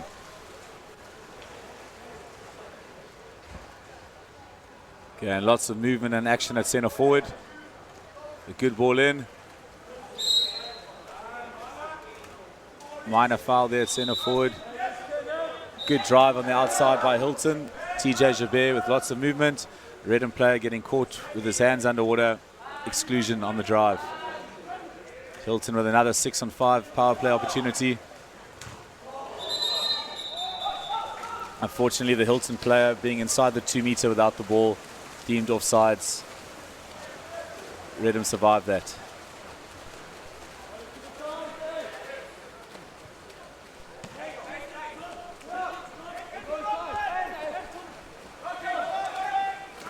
Ooh, the pass a little bit high, right idea.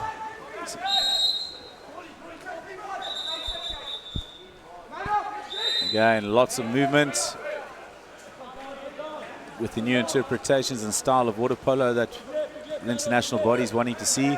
Any movement or driving towards the goal, if the attacker gets impeded, it should be an exclusion. Reddam moving this ball well. High ball to the second post.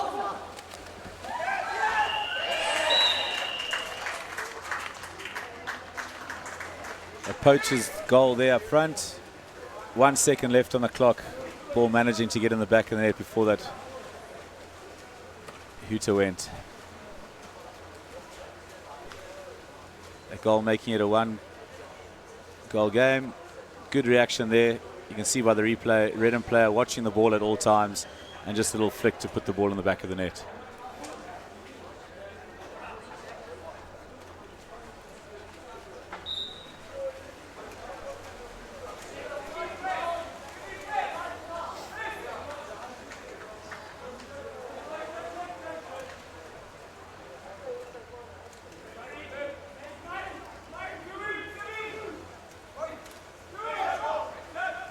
Good ball into centre forward. Tim Mundell, unfortunately taking a little bit too long to get rid of that. But great play nonetheless. Reddam crashing well.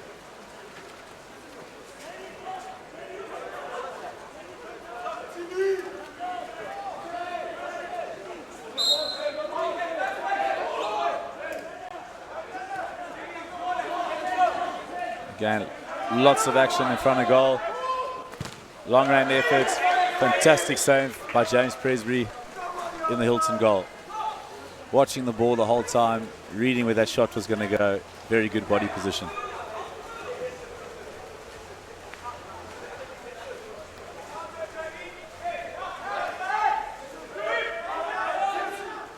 Cross pass.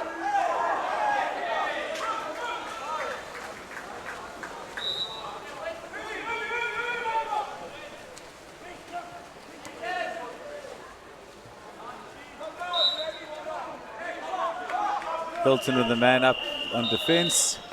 Managed to stop that Reddam attack. We're in that quarter going into halftime with the scores at 2-1 to Hilton.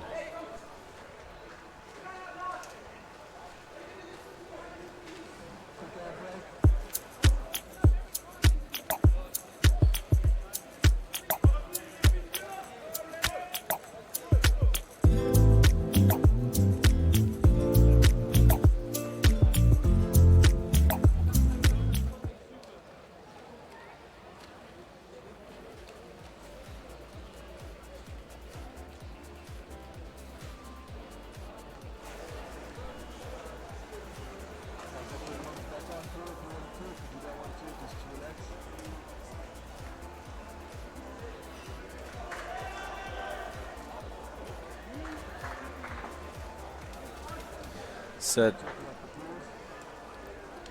at halftime there, we have Hilton leading Reddam 2-1. As you can see, looking at the current pool standings, both Reddam and Hilton have won their first pool games. The winner of this game is more than likely going to end up as the winner of the pool, which is a massive advantage at this tournament. Just to remind everyone how it works, the pool winners, so the 4 teams that end up at the top of their pool, go straight through to the quarterfinals. And the teams that end up in positions 2 and 3 will cross over with another pool, 2 playing 3 in the crossover pool. The winners of those games will then meet the pool winners in the quarterfinal stages.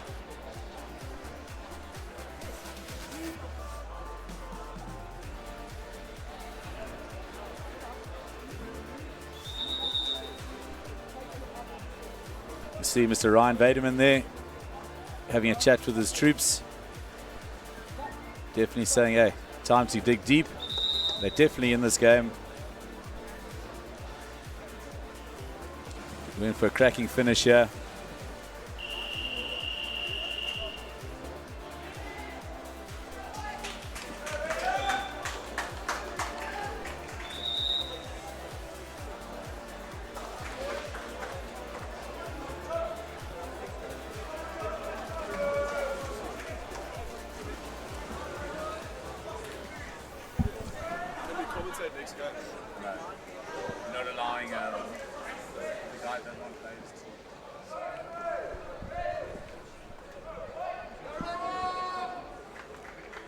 Right, so we're about to have the sum off for the third quarter.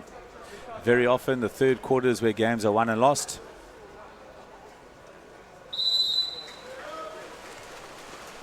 See Reddam opting not to swim for this ball, giving Hilton the first attack of the quarter.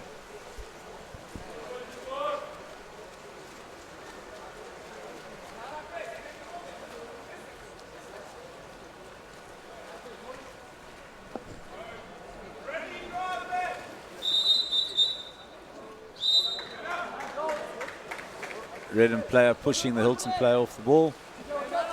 Extra man for Hilton. In the opening minute of this quarter, this could prove vital in this game.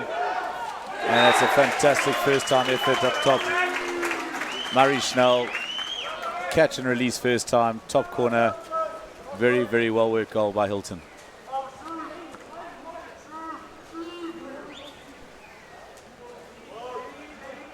Always important to get on the scoreboard early in a quarter. Hilton managing to score within the first 30 seconds of the third quarter, retaining their 2-goal lead.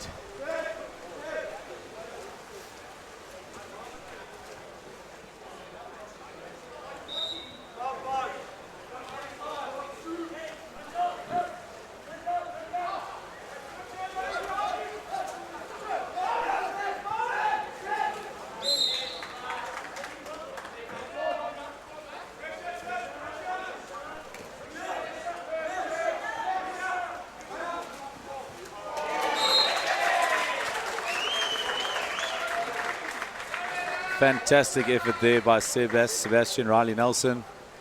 Watching the goalkeeper the entire time, seeing the keeper off his line, and a finesse lob to keep Reddam back in this game. Watching here, sees the goalkeeper off his line, hesitates. Perfect cross cage, top corner lob.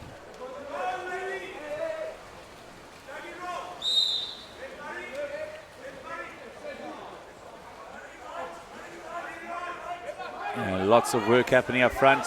Hilton playing the double hole man.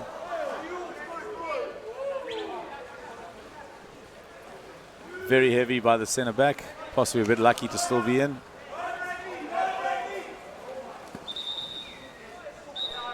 Centre back gaining advantage by stepping on the centre forward, using his left hand to elevate himself. Referee seeing that. Hilton with another 6 and 5 power play. Their ball movement's been good so far.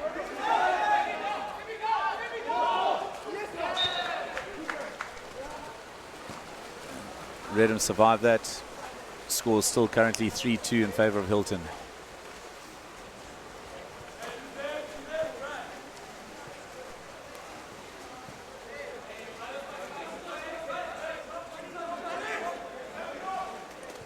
Ball into centre forward with the turn. Half turn, Hilton player going over the shoulder to steal the ball.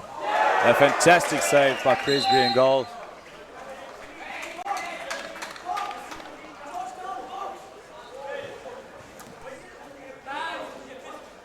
Hilton are still man down.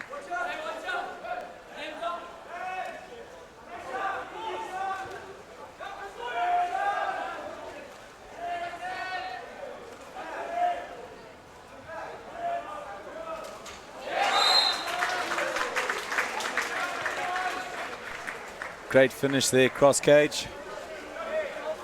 Jack Bremer's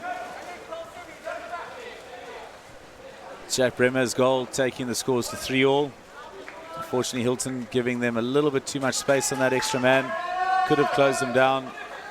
2-3 seconds, allowed him to pick his channel, and a good cross cage shot.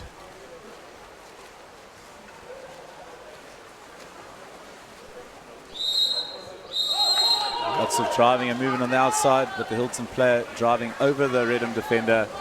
Turnover ball. Reddam now on an aggressive counter-attack, looking to try to take the lead for the first time in the game.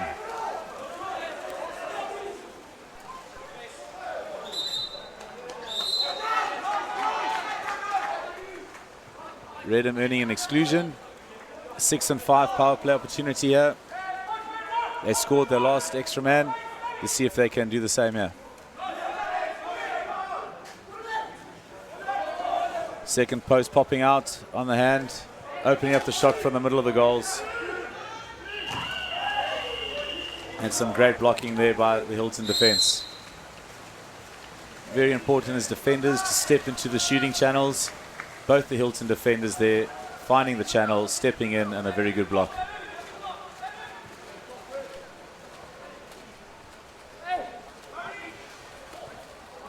High ball into centre forward.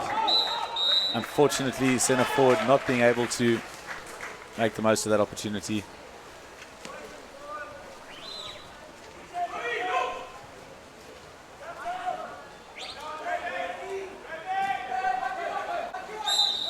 Both teams looking to slow the game down here.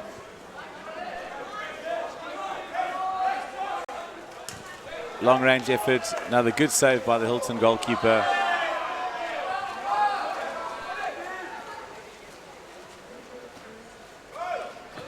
Possibly a little gamesmanship, those hands coming up a little late.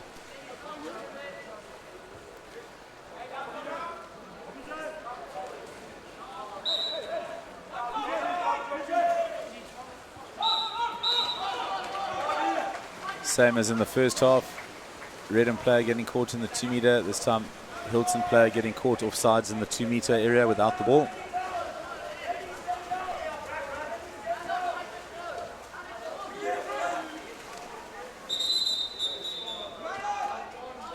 Another exclusion off the ball at centre forward. Any holding or impeding by the defender while the attacker is trying to move towards the goals is deemed an exclusion.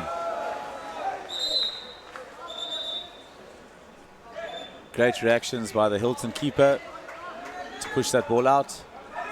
Reddam still with the man-up opportunity in the last 40 seconds of the third quarter.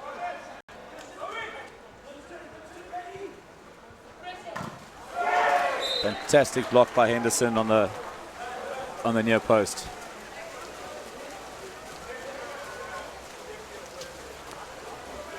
Hilton looking to turn defense into attack with a massive counter-attack by Jamie Allen up the pool. In a 3-on-2 situation here. Attacking the goal, playing for the goal, not wait.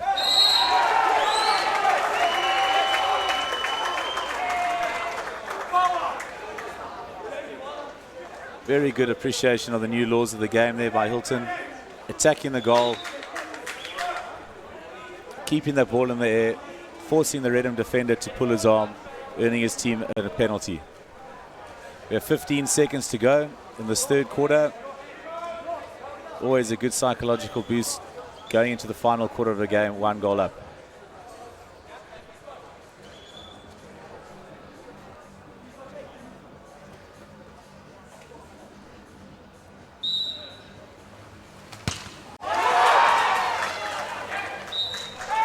That shot, unfortunately for Hilton, hitting the post. We have 13 seconds left in this third quarter. This pool decider.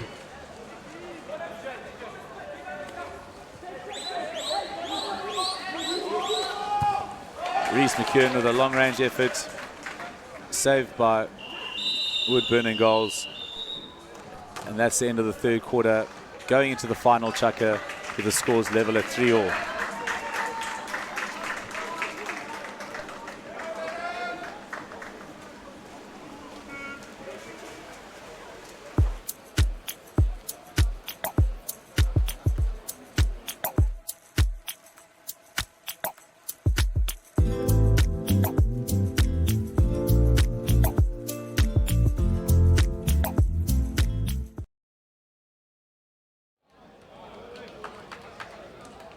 Big thank you to our sponsors, Zest Beverages, for sponsoring the coverage of this, brought to you through Live Sports, School Sports Live. And a thank you to Jam Clothing, our headline sponsor, for enabling us to put on this fantastic event.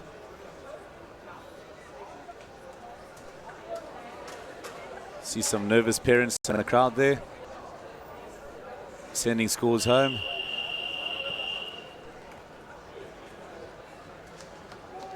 See the Reddam coach Ryan Vaderman saying, boys, we need to dig deep. Last quarter here, this pool decider, where the score's locked at 3-all. No doubt a very exciting finish to come.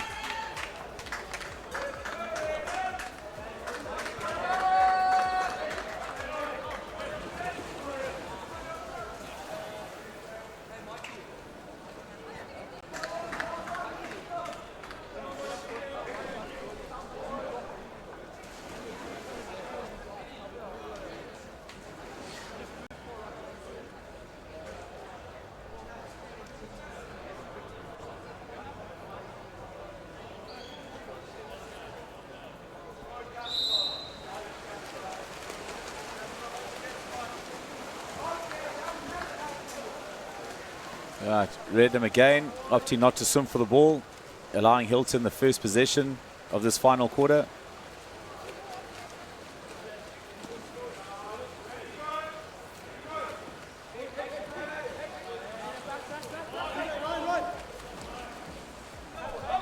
Good turn on the outside. Cross pass here. Unfortunately, they're losing the ball. We've got 9 seconds left on the shot clock in this first attack of the fourth quarter. And that shot just going wide. Reddam looking to push an aggressive counter. They've got an extra man on the right-hand side of the pool. They're currently in a 4-on-3 situation. Hilton are going to have to scramble on defense here. Great cover. And another fantastic lob there by Seb Riley Nelson. Reading the game, turning the Hilton missed shots into a counter-attack opportunity. Some great vision by Seb Riley Nelson. See him getting the ball here on the counter attack. Watching the keeper yet again. Little fake. Keeper comes up and puts the lob away. That score taking Reddam into the lead for the first time in this match.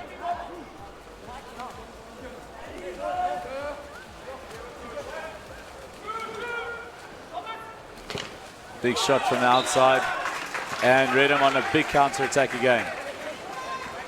Reddam boys watching the Hilton attack closely. Slightly wayward pass by the keeper. Reddam players managing to keep in front of the defender, earning his side a power play 6 on 5.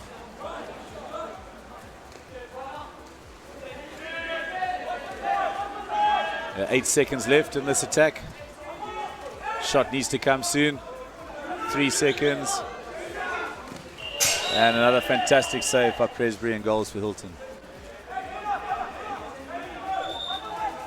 The teams are back to even numbers. Full complement for each side, 6 on 6. Speculative pass, nearly stolen by the Hilton defender. Individual turn. Reddam player underwater, allowing the Hilton defender to come over and steal the ball.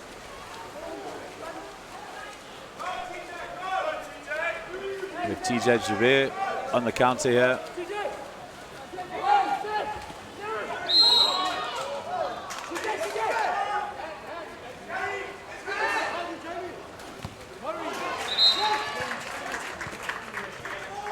Jamie Allen looking for the donut goal.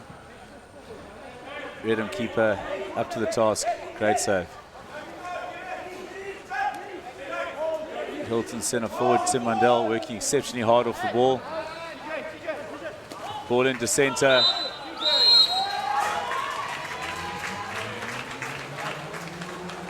Being stolen by the Reddam defence there.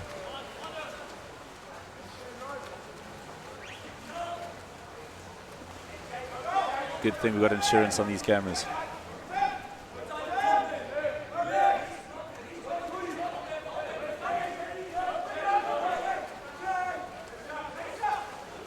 Ball into centre, half turn, and a fantastic individual finish there by Jordan Harrod.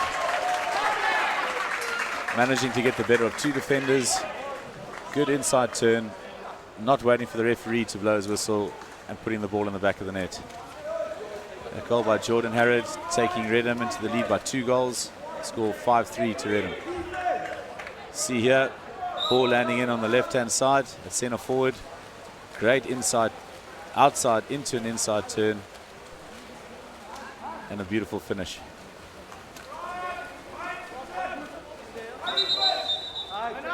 Yet another exclusion on the drive off the ball. The referee's very strict on that rule. May not impede the attacker as he's driving towards the goals.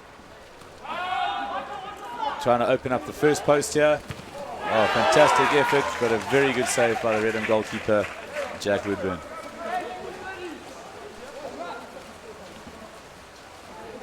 A shot possibly needing to go cross cage as the goalkeeper has to follow the ball. Leaving the cross cage angle the best one to try and score there.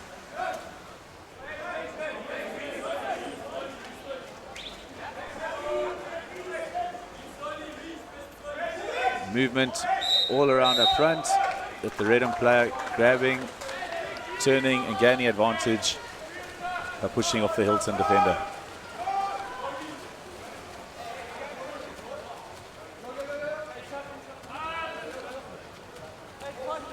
Hilton need to get on the scoreboard early here. The clock's not on their side.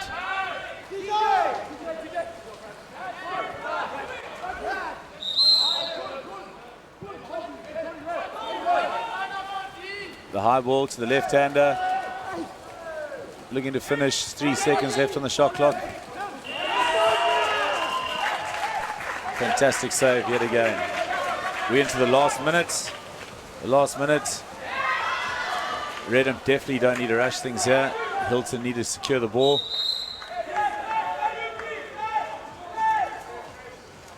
Hilton need to steal the ball here. Try to push a quick goal on the other side.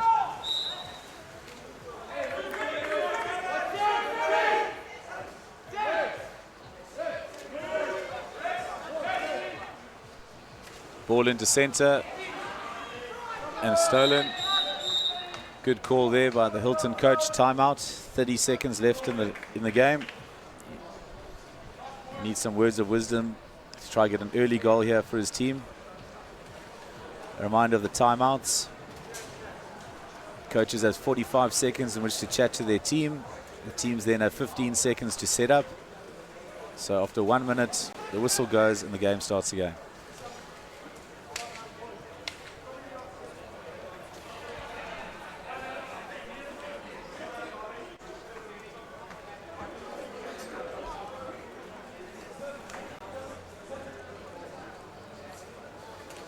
Hilton are going to need to try push an early goal here. They don't have too much time. 30 seconds might not sound like a lot of time, but in stop-start water polo, I've seen some crazy things happen in the last 30 seconds of a game.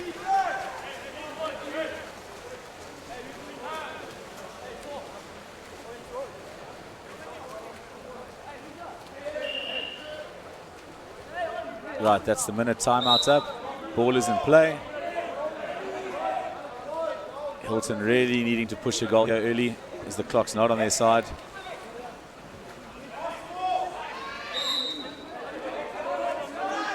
Looking to play the ball into centre forward. Long range effort. At least 15 seconds left in the game. All Reddam need to do now is hold the ball. They still have to be positive in their play, but holding the ball will ensure them a hard-fought 5-3 win.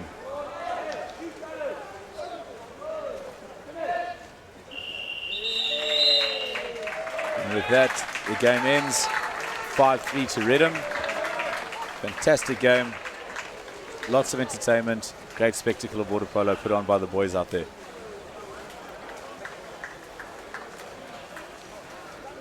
With one game to go in that pool, it looks like Reddam are going to be the pool winners, which means they'll go straight through to the quarterfinals. We still have one more round of pool matches tomorrow.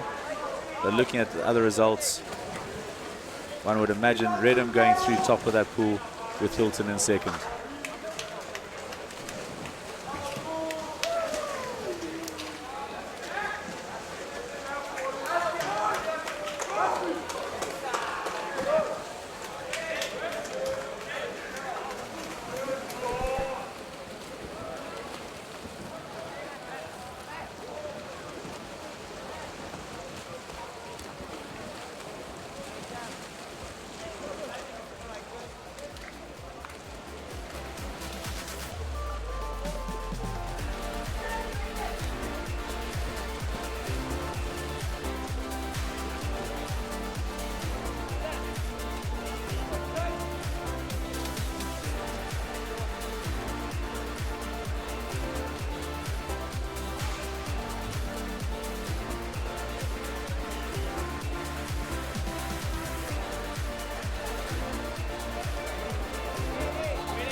good, eh?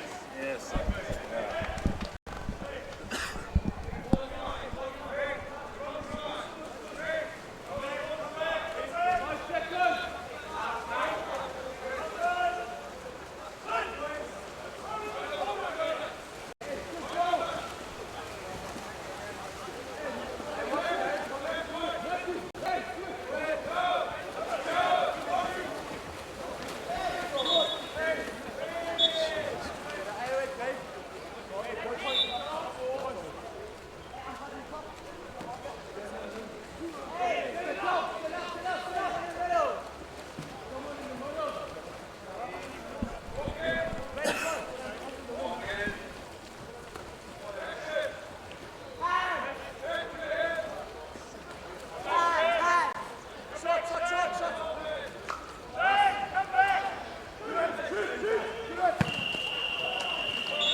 BC, I'm up here if you want to get the comment together.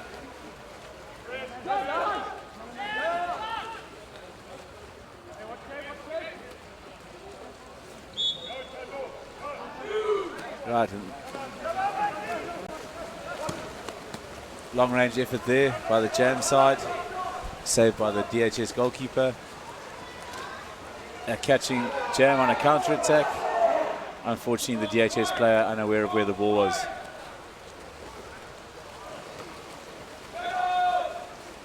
We've got a big drive coming down the middle.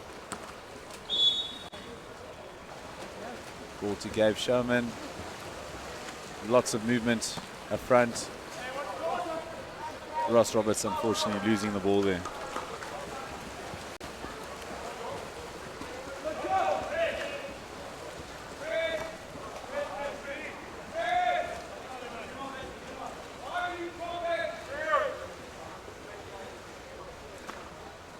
Big drive down the middle for DHS. Goalkeeper coming off his line and a fantastic save by Kale van der Vyver in goals for Jam.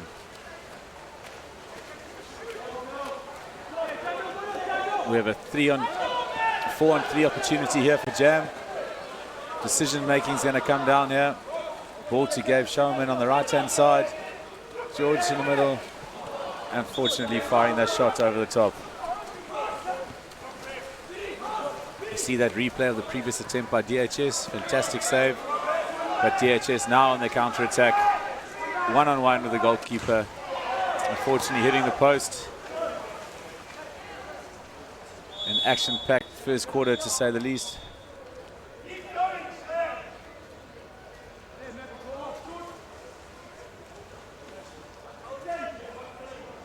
Jam side with the player back, an extra defender. Looking to double mark the centre forward. With the shot clock running down, player opting to dump the ball in the corner.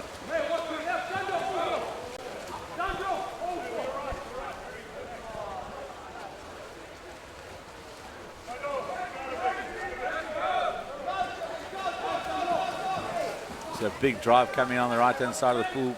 Ball to centre forward.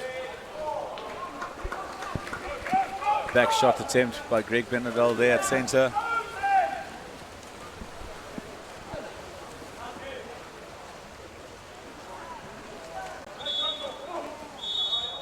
We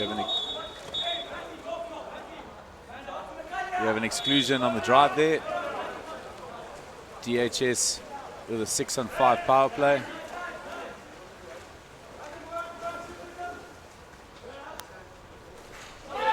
No-look shot there, taking DHS into the lead. Sam Spooner with a fantastic finish, giving DHS a 1-0 lead.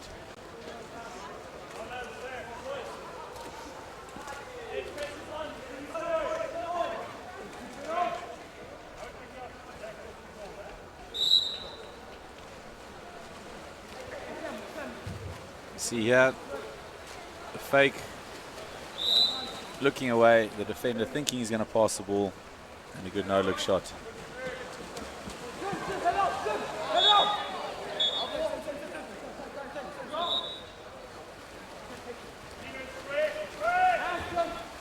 Ball into centre forward. Greg Benadell, great set off, managing to put the ball in the back of the net. Good finish there by Greg, earning himself a rest. That goal leveling the score at 1-1.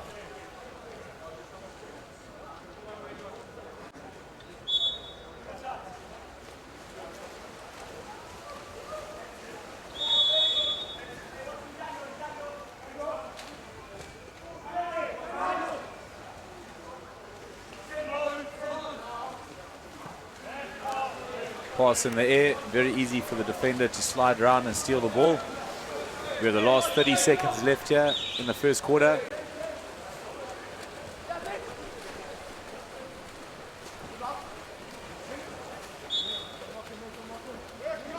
Early ball in there. Referee spotting that. The attacking player with his hand around the defender's neck. Last 15 seconds of the quarter.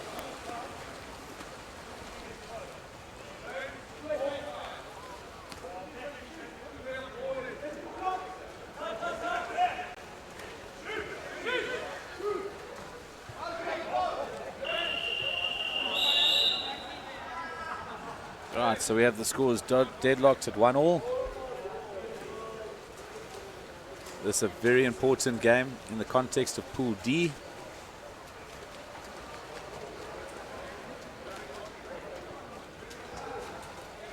With the winner here looking to come second or third in the pool. The loser more than likely coming fourth, which means they'll miss out on that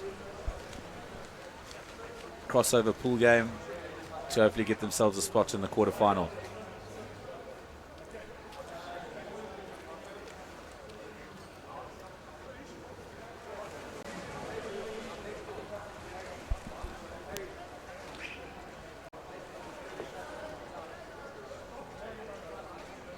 Here we see Mr. Steve Lamarck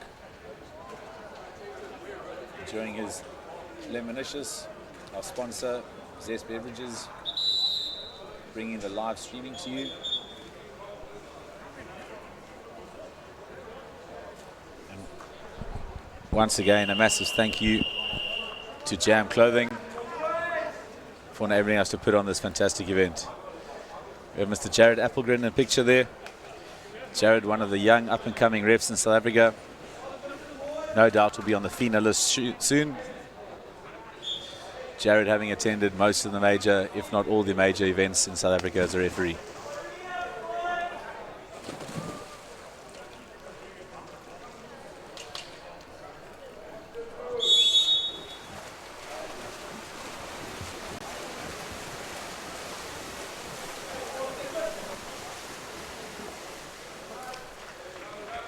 Right, I'm not sure the referees changed things up and swam from this side of the pool. Caught me a bit unawares. Long pass, Connor Stedman. Ball going out for a 2-meter. Jam winning themselves a corner at the start of the second quarter.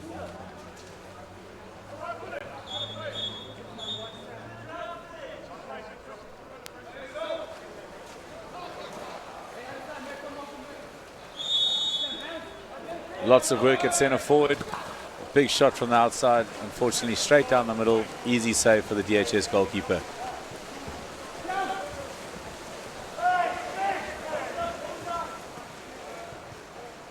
Both teams swimming hard up the pool. An exclusion there. The Jam players swimming over the Clifton players back, the DHS players back. Unfortunately for DHS, a poor pass, giving possession back to Jam. The teams are back now to 6 on 6. Both teams at full strength.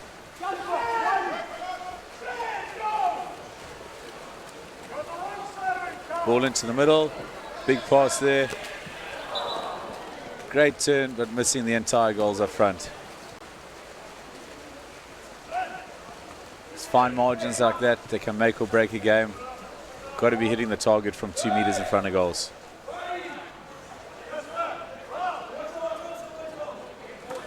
The Jam side employing a full press, an aggressive full press around the pool, trying to prevent the DHS side from getting the ball into centre forward. Great effort by the DHS centre forward. Kale van der Pfeiffer up to the task in goals, making a very important save. Early ball into centre forward, earning himself a minor foul.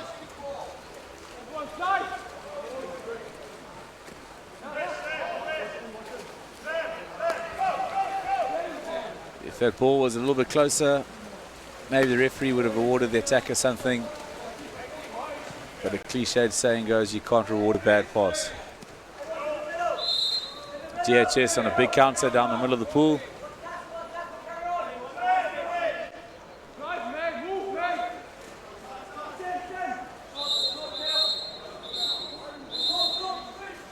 A double-handed foul there by the defender. And then another exclusion on the Jam side. DHS with 2 extra players in the pool now. Often this causes more chaos than anything else.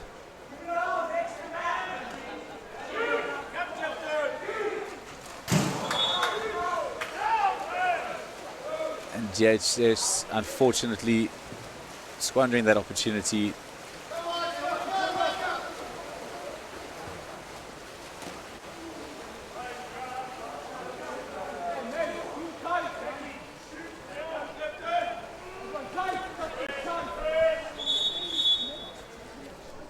Good drive in the middle there by Jam. Referees being very consistent on the exclusions off the ball. Got a player open on the post. A fantastic shot by James Bentley, one of the newcomers to the team. That goal taking Jam into the lead 2-1. Very privileged to be joined here by Mr. Andrew Duncan, the Hilton first team coach. He'll be joining us in commentary for the last 2 and a bit chukkers of this humdinger. Thanks, Paul. Thanks for having me. Jam up 2-1. Looks like it should be a close encounter.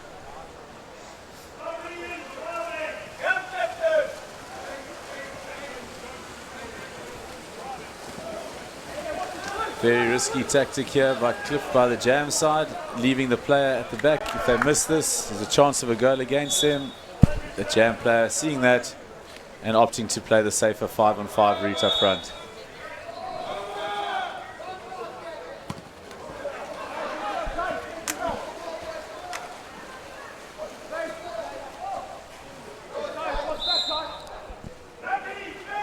What are the pool standings looking like in this group, Paul? Is this for a potential player position? Yes, very important game this.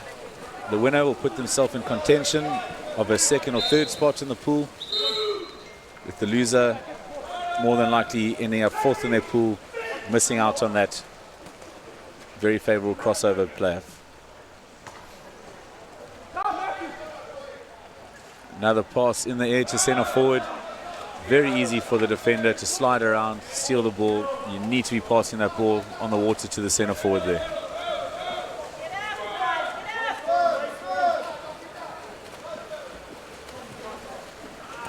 Long pass up to the counter. Anything can happen here. Connor Stedman, the back shot, most probably not the best option. Controlled nicely by Piri, the DHS goalkeeper. DHS on the drive. Clifton Jam operating with a big press. Some movement in the hole, lots of white water. Some minor foul. Very static at the moment from DHS. They'll need to move if they want to get any purchase. Right, so that shot, that miss takes us into the last 30 seconds of this first half. Clifton currently leading DHS 2-1. One last attack in this chukker. A big drive going down the middle to James Matthews. Defender putting the ball underwater. Referee deciding a minor foul.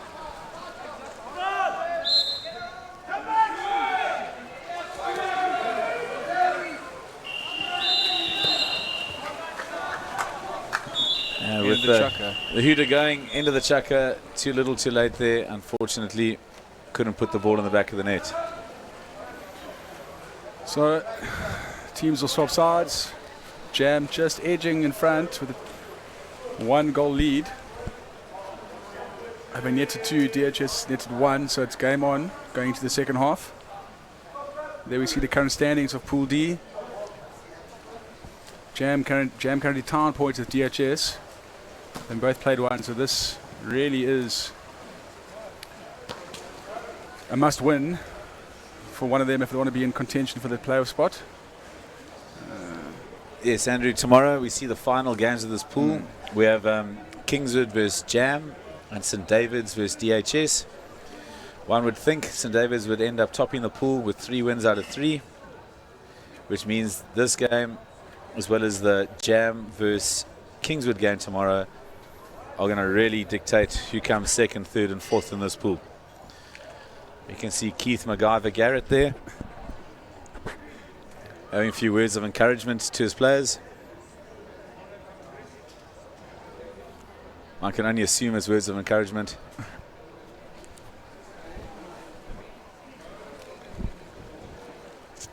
But it's fantastic to see Mr. Garrett still on the pool deck and giving back to this fantastic game.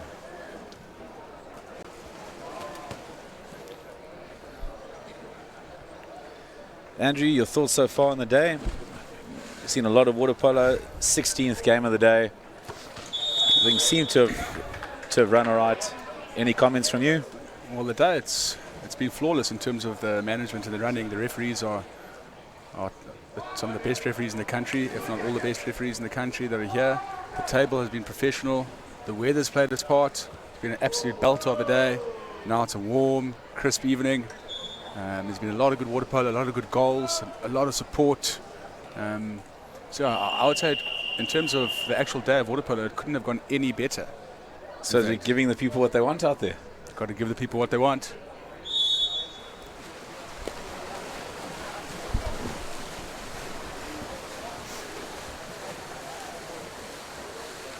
Okay, referees have decided to throw the ball in on this side. Oh.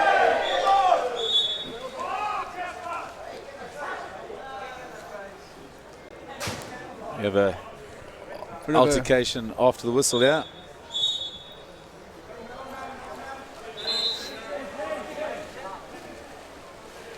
I think he was lucky to get away with just that. Perhaps it looked like a big push-off and kick there, but it looks like a double exclusion there, so it's still man on man.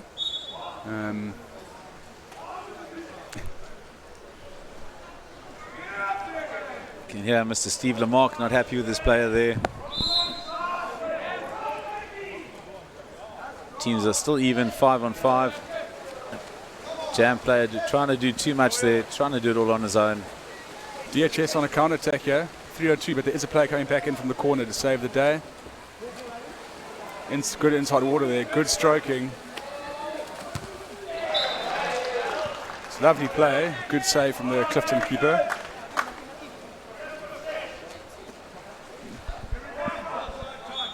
Just to inform everyone, the Jam team is the Clifton second team.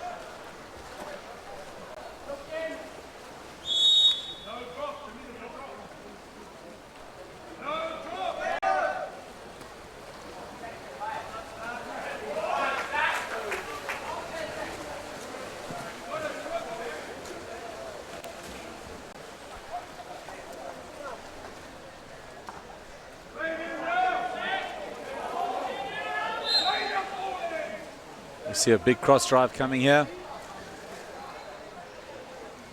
Fantastic turn. And a wonderful save. What a save by Peary. Top reflexes from the DHS keeper. Doesn't dip his head. I think it even he saves it with his head. So courageous stuff from Peary, the DHS goalkeeper. There's a lot of grappling and holding going on. DHS are sending the early counter-attack.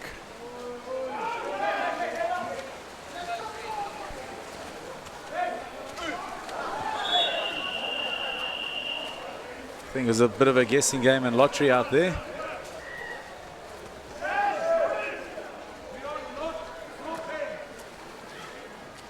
A big tussle there at centre forward. Ball in, but rightfully so, the DHS attacker gaining an unfair advantage by holding the defender with 2 hands.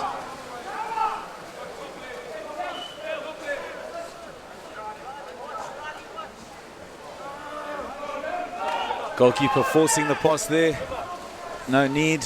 You need to play your full possession out. A little bit reckless from the Clifton side, giving the DHS a counter attack.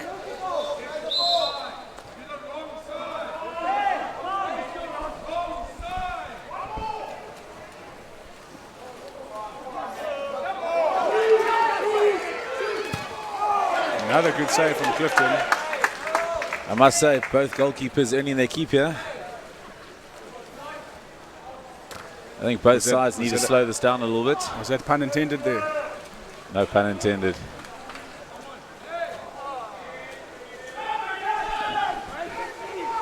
We've got a 2-on-1 DHS. Clifton making a sub at the wrong time. Is it going to cost them? Massive effort from Showman. Another top save. Kale van der Pfeiffer making a name for himself in the goals for Jam. We've got a big counter on the top left here. If we watch a replay, couple of balks. Ooh, good save. While that replay was happening, we had a one-on-one opportunity with Piri, another massive save.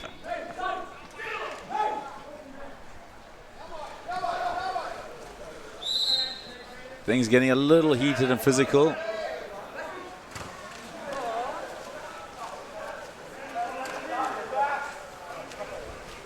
Here we see this earlier effort by Ross Roberts. Piri coming up, and another great save by the big man in goals.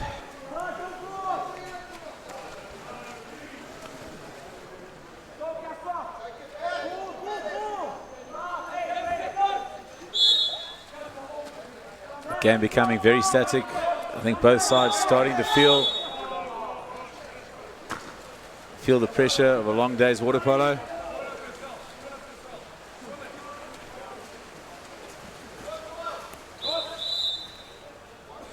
It's a reversal. He has not played himself. Gifted possession back to DHS, and they have it 3-on-2. Can they finish this? Ooh. Untidy pass, making his job a lot harder. Big cover by the the Jam defender. He looks to take him on. Yep, penalty there. Well done. Is that Spooner? Sam Spooner winning a penalty, attacking the goals, waiting for the defender to pull him back. But credit there to the player, not waiting for the penalty, attacking the goals, trying to make an attempt to score, referee awarding him a penalty.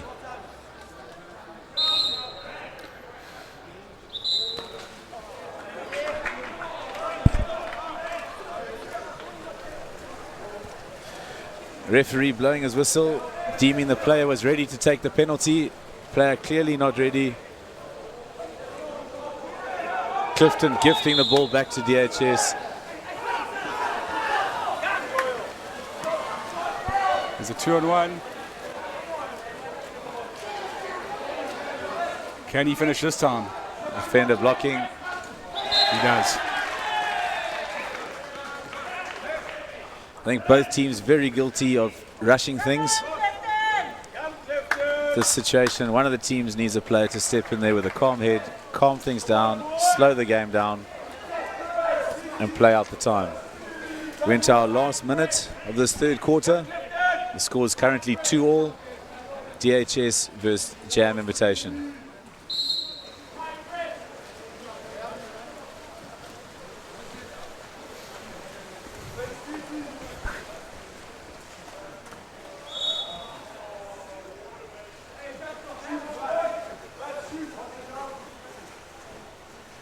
Big drive in the center. Oh, lots of action happening at center forward off the ball. Referee saying fair play. Ball into the center forward, Greg Vinadell. Some robust defense from DHS.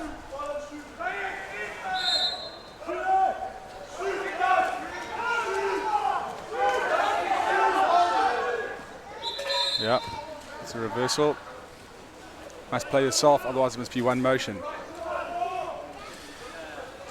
That rule catching a lot of players out this weekend.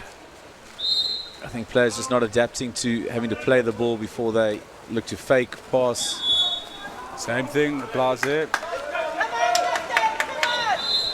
Same thing, he can't swim with the ball. It's a ding-dong affair. There you go. Players need to start taking accountability here. Referees have been very consistent with that. The players not preparing to change and adapt to the rules.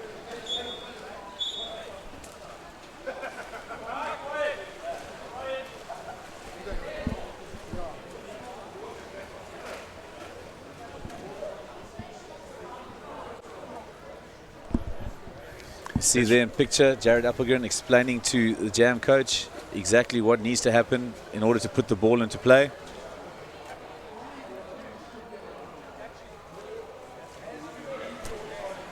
You see Keith Garrett giving a good demonstration. Really technical. Mr. Buster adding his comments there. It's all happening in that corner of the pool. There's Gabriel Showman in the picture. As I mentioned previously, this Clifton Jam side actually littered with 1 or 2 KZN players. Shows you the depth that Clifton have in their program.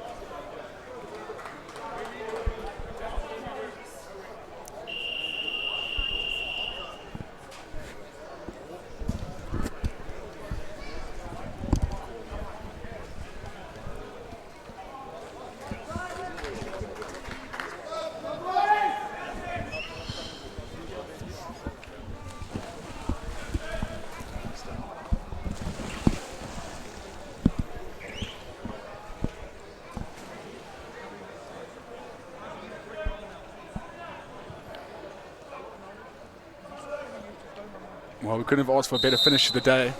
A 2-all humdinger between 2 great schools. As we said, this game, a lot rests on that in terms of the team's progress in the tournament. The winner of this game guarantees himself another extra game. The loser relegates himself to playing for the bottom 4 places.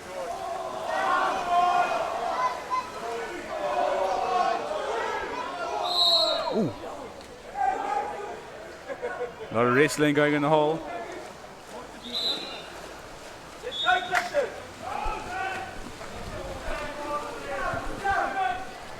And I think fitness starting to play its part here. Both teams becoming a little physical. DHS on the counter.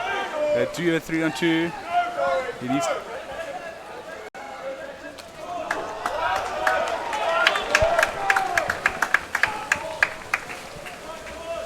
As I mentioned earlier, someone needs to calm things down in the pool. One of the teams needs to show a clear head, relax.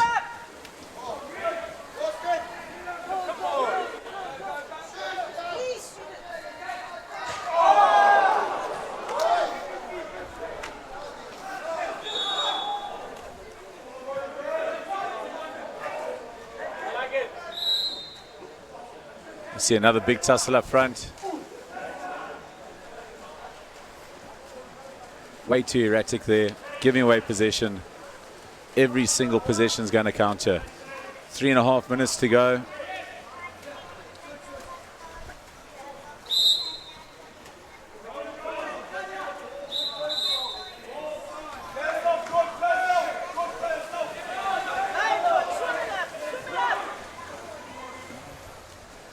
Another big counter. We see a technical call there. The shot coming and the attacking player being inside the 2 meter. He received the ball in an offside position.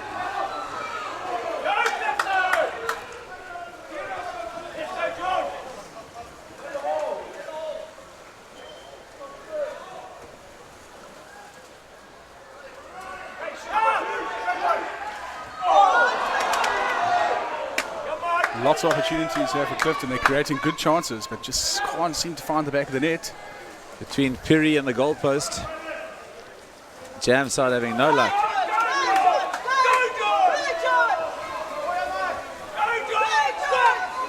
Big opportunity for Clifton.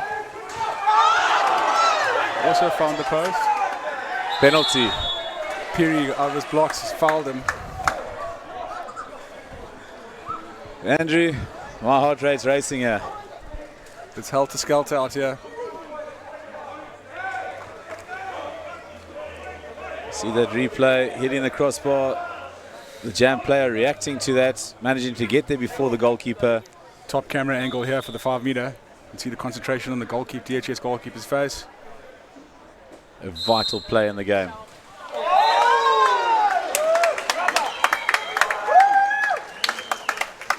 He shoots, he scores. Sherman with the top left skip shot.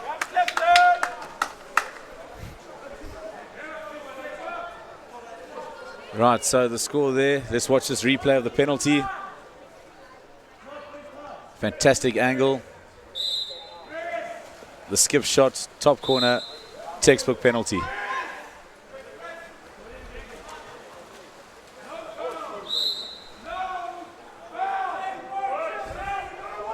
We have 2.5 minutes left in this game.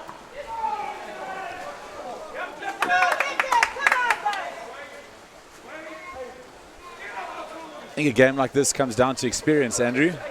Don't know if too many of these players would have been in these big situations before. This is going to team who makes the least mistakes is going to come out the winner here. Vital. Vital, vital. A couple of these guys have been in those situations, either provincial or tournament modes. 2 minutes on the clock. Both teams still left with a timeout. Will they use it?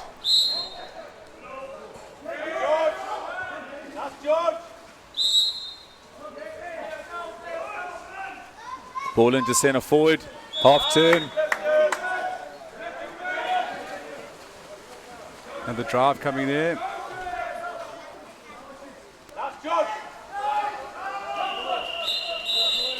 Very good dump in the nick of time from Spooner.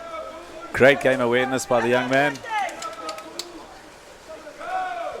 We're down to 1 minute 40 seconds. Technically 3 attacks left in the game.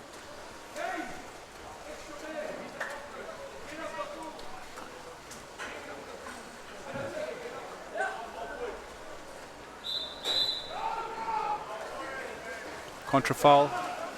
Clifton centre forward just fending off with his one hand. Into the reversal. DHS really have to make this count now. We've got 1.5 minutes.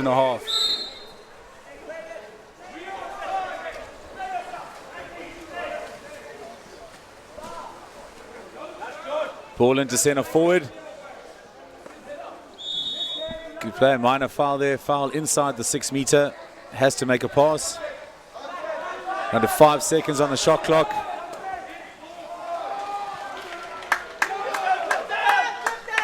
Right, we're down to our last 55 seconds. 2 attacks left in the game. Jam leading DHS 3-2. Will Jam hold their nerve? Will DHS push a big counter to finish this one? Andrew, I'm letting you take this home. DHS in a full press here. And like you say, they've got in the early counter. There goes another one. Are they going to take a...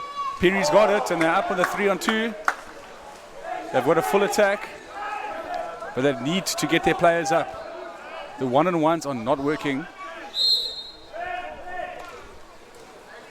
Oof. Oh, he's managed to get it. Can he fight for inside water and get a last-minute exclusion? We're down to 10 seconds on the clock, Andrew. Clifton have taken it. They just need to hold the ball now and stay composed. He's played the keeper. The time's running. 2, 1.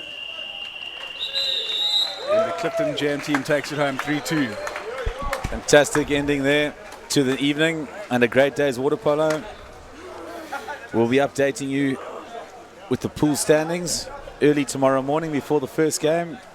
But that game there, giving the Jam Clifton side an opportunity to hopefully come 2nd or 3rd in their pool.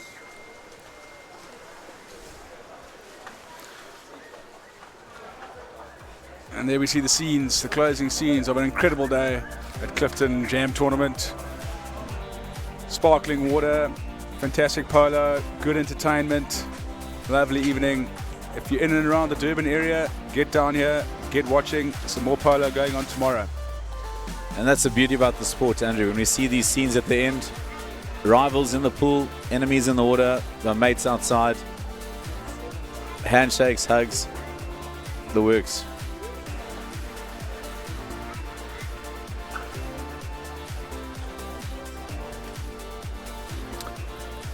Andrew, thanks very much for keeping me company here. Thank you for a great day in the commentary booth. A massive thank you to our headline sponsors, Jam Clothing, for allowing us to put on such a special event, and to Zest Beverages for their contribution in allowing us to get this live streaming out to you. Andrew, any last words from you? Yeah, thanks, Paul. Thanks for having me. It's been a pleasure commentating today, watching polo, such a great view. I'm really looking forward to tomorrow for all the schools to go out there and have some fun, make some new friends, make some new relationships, play some good water polo. And yeah, it's been a great day. Thank you very much. Keep it classy. Ciao.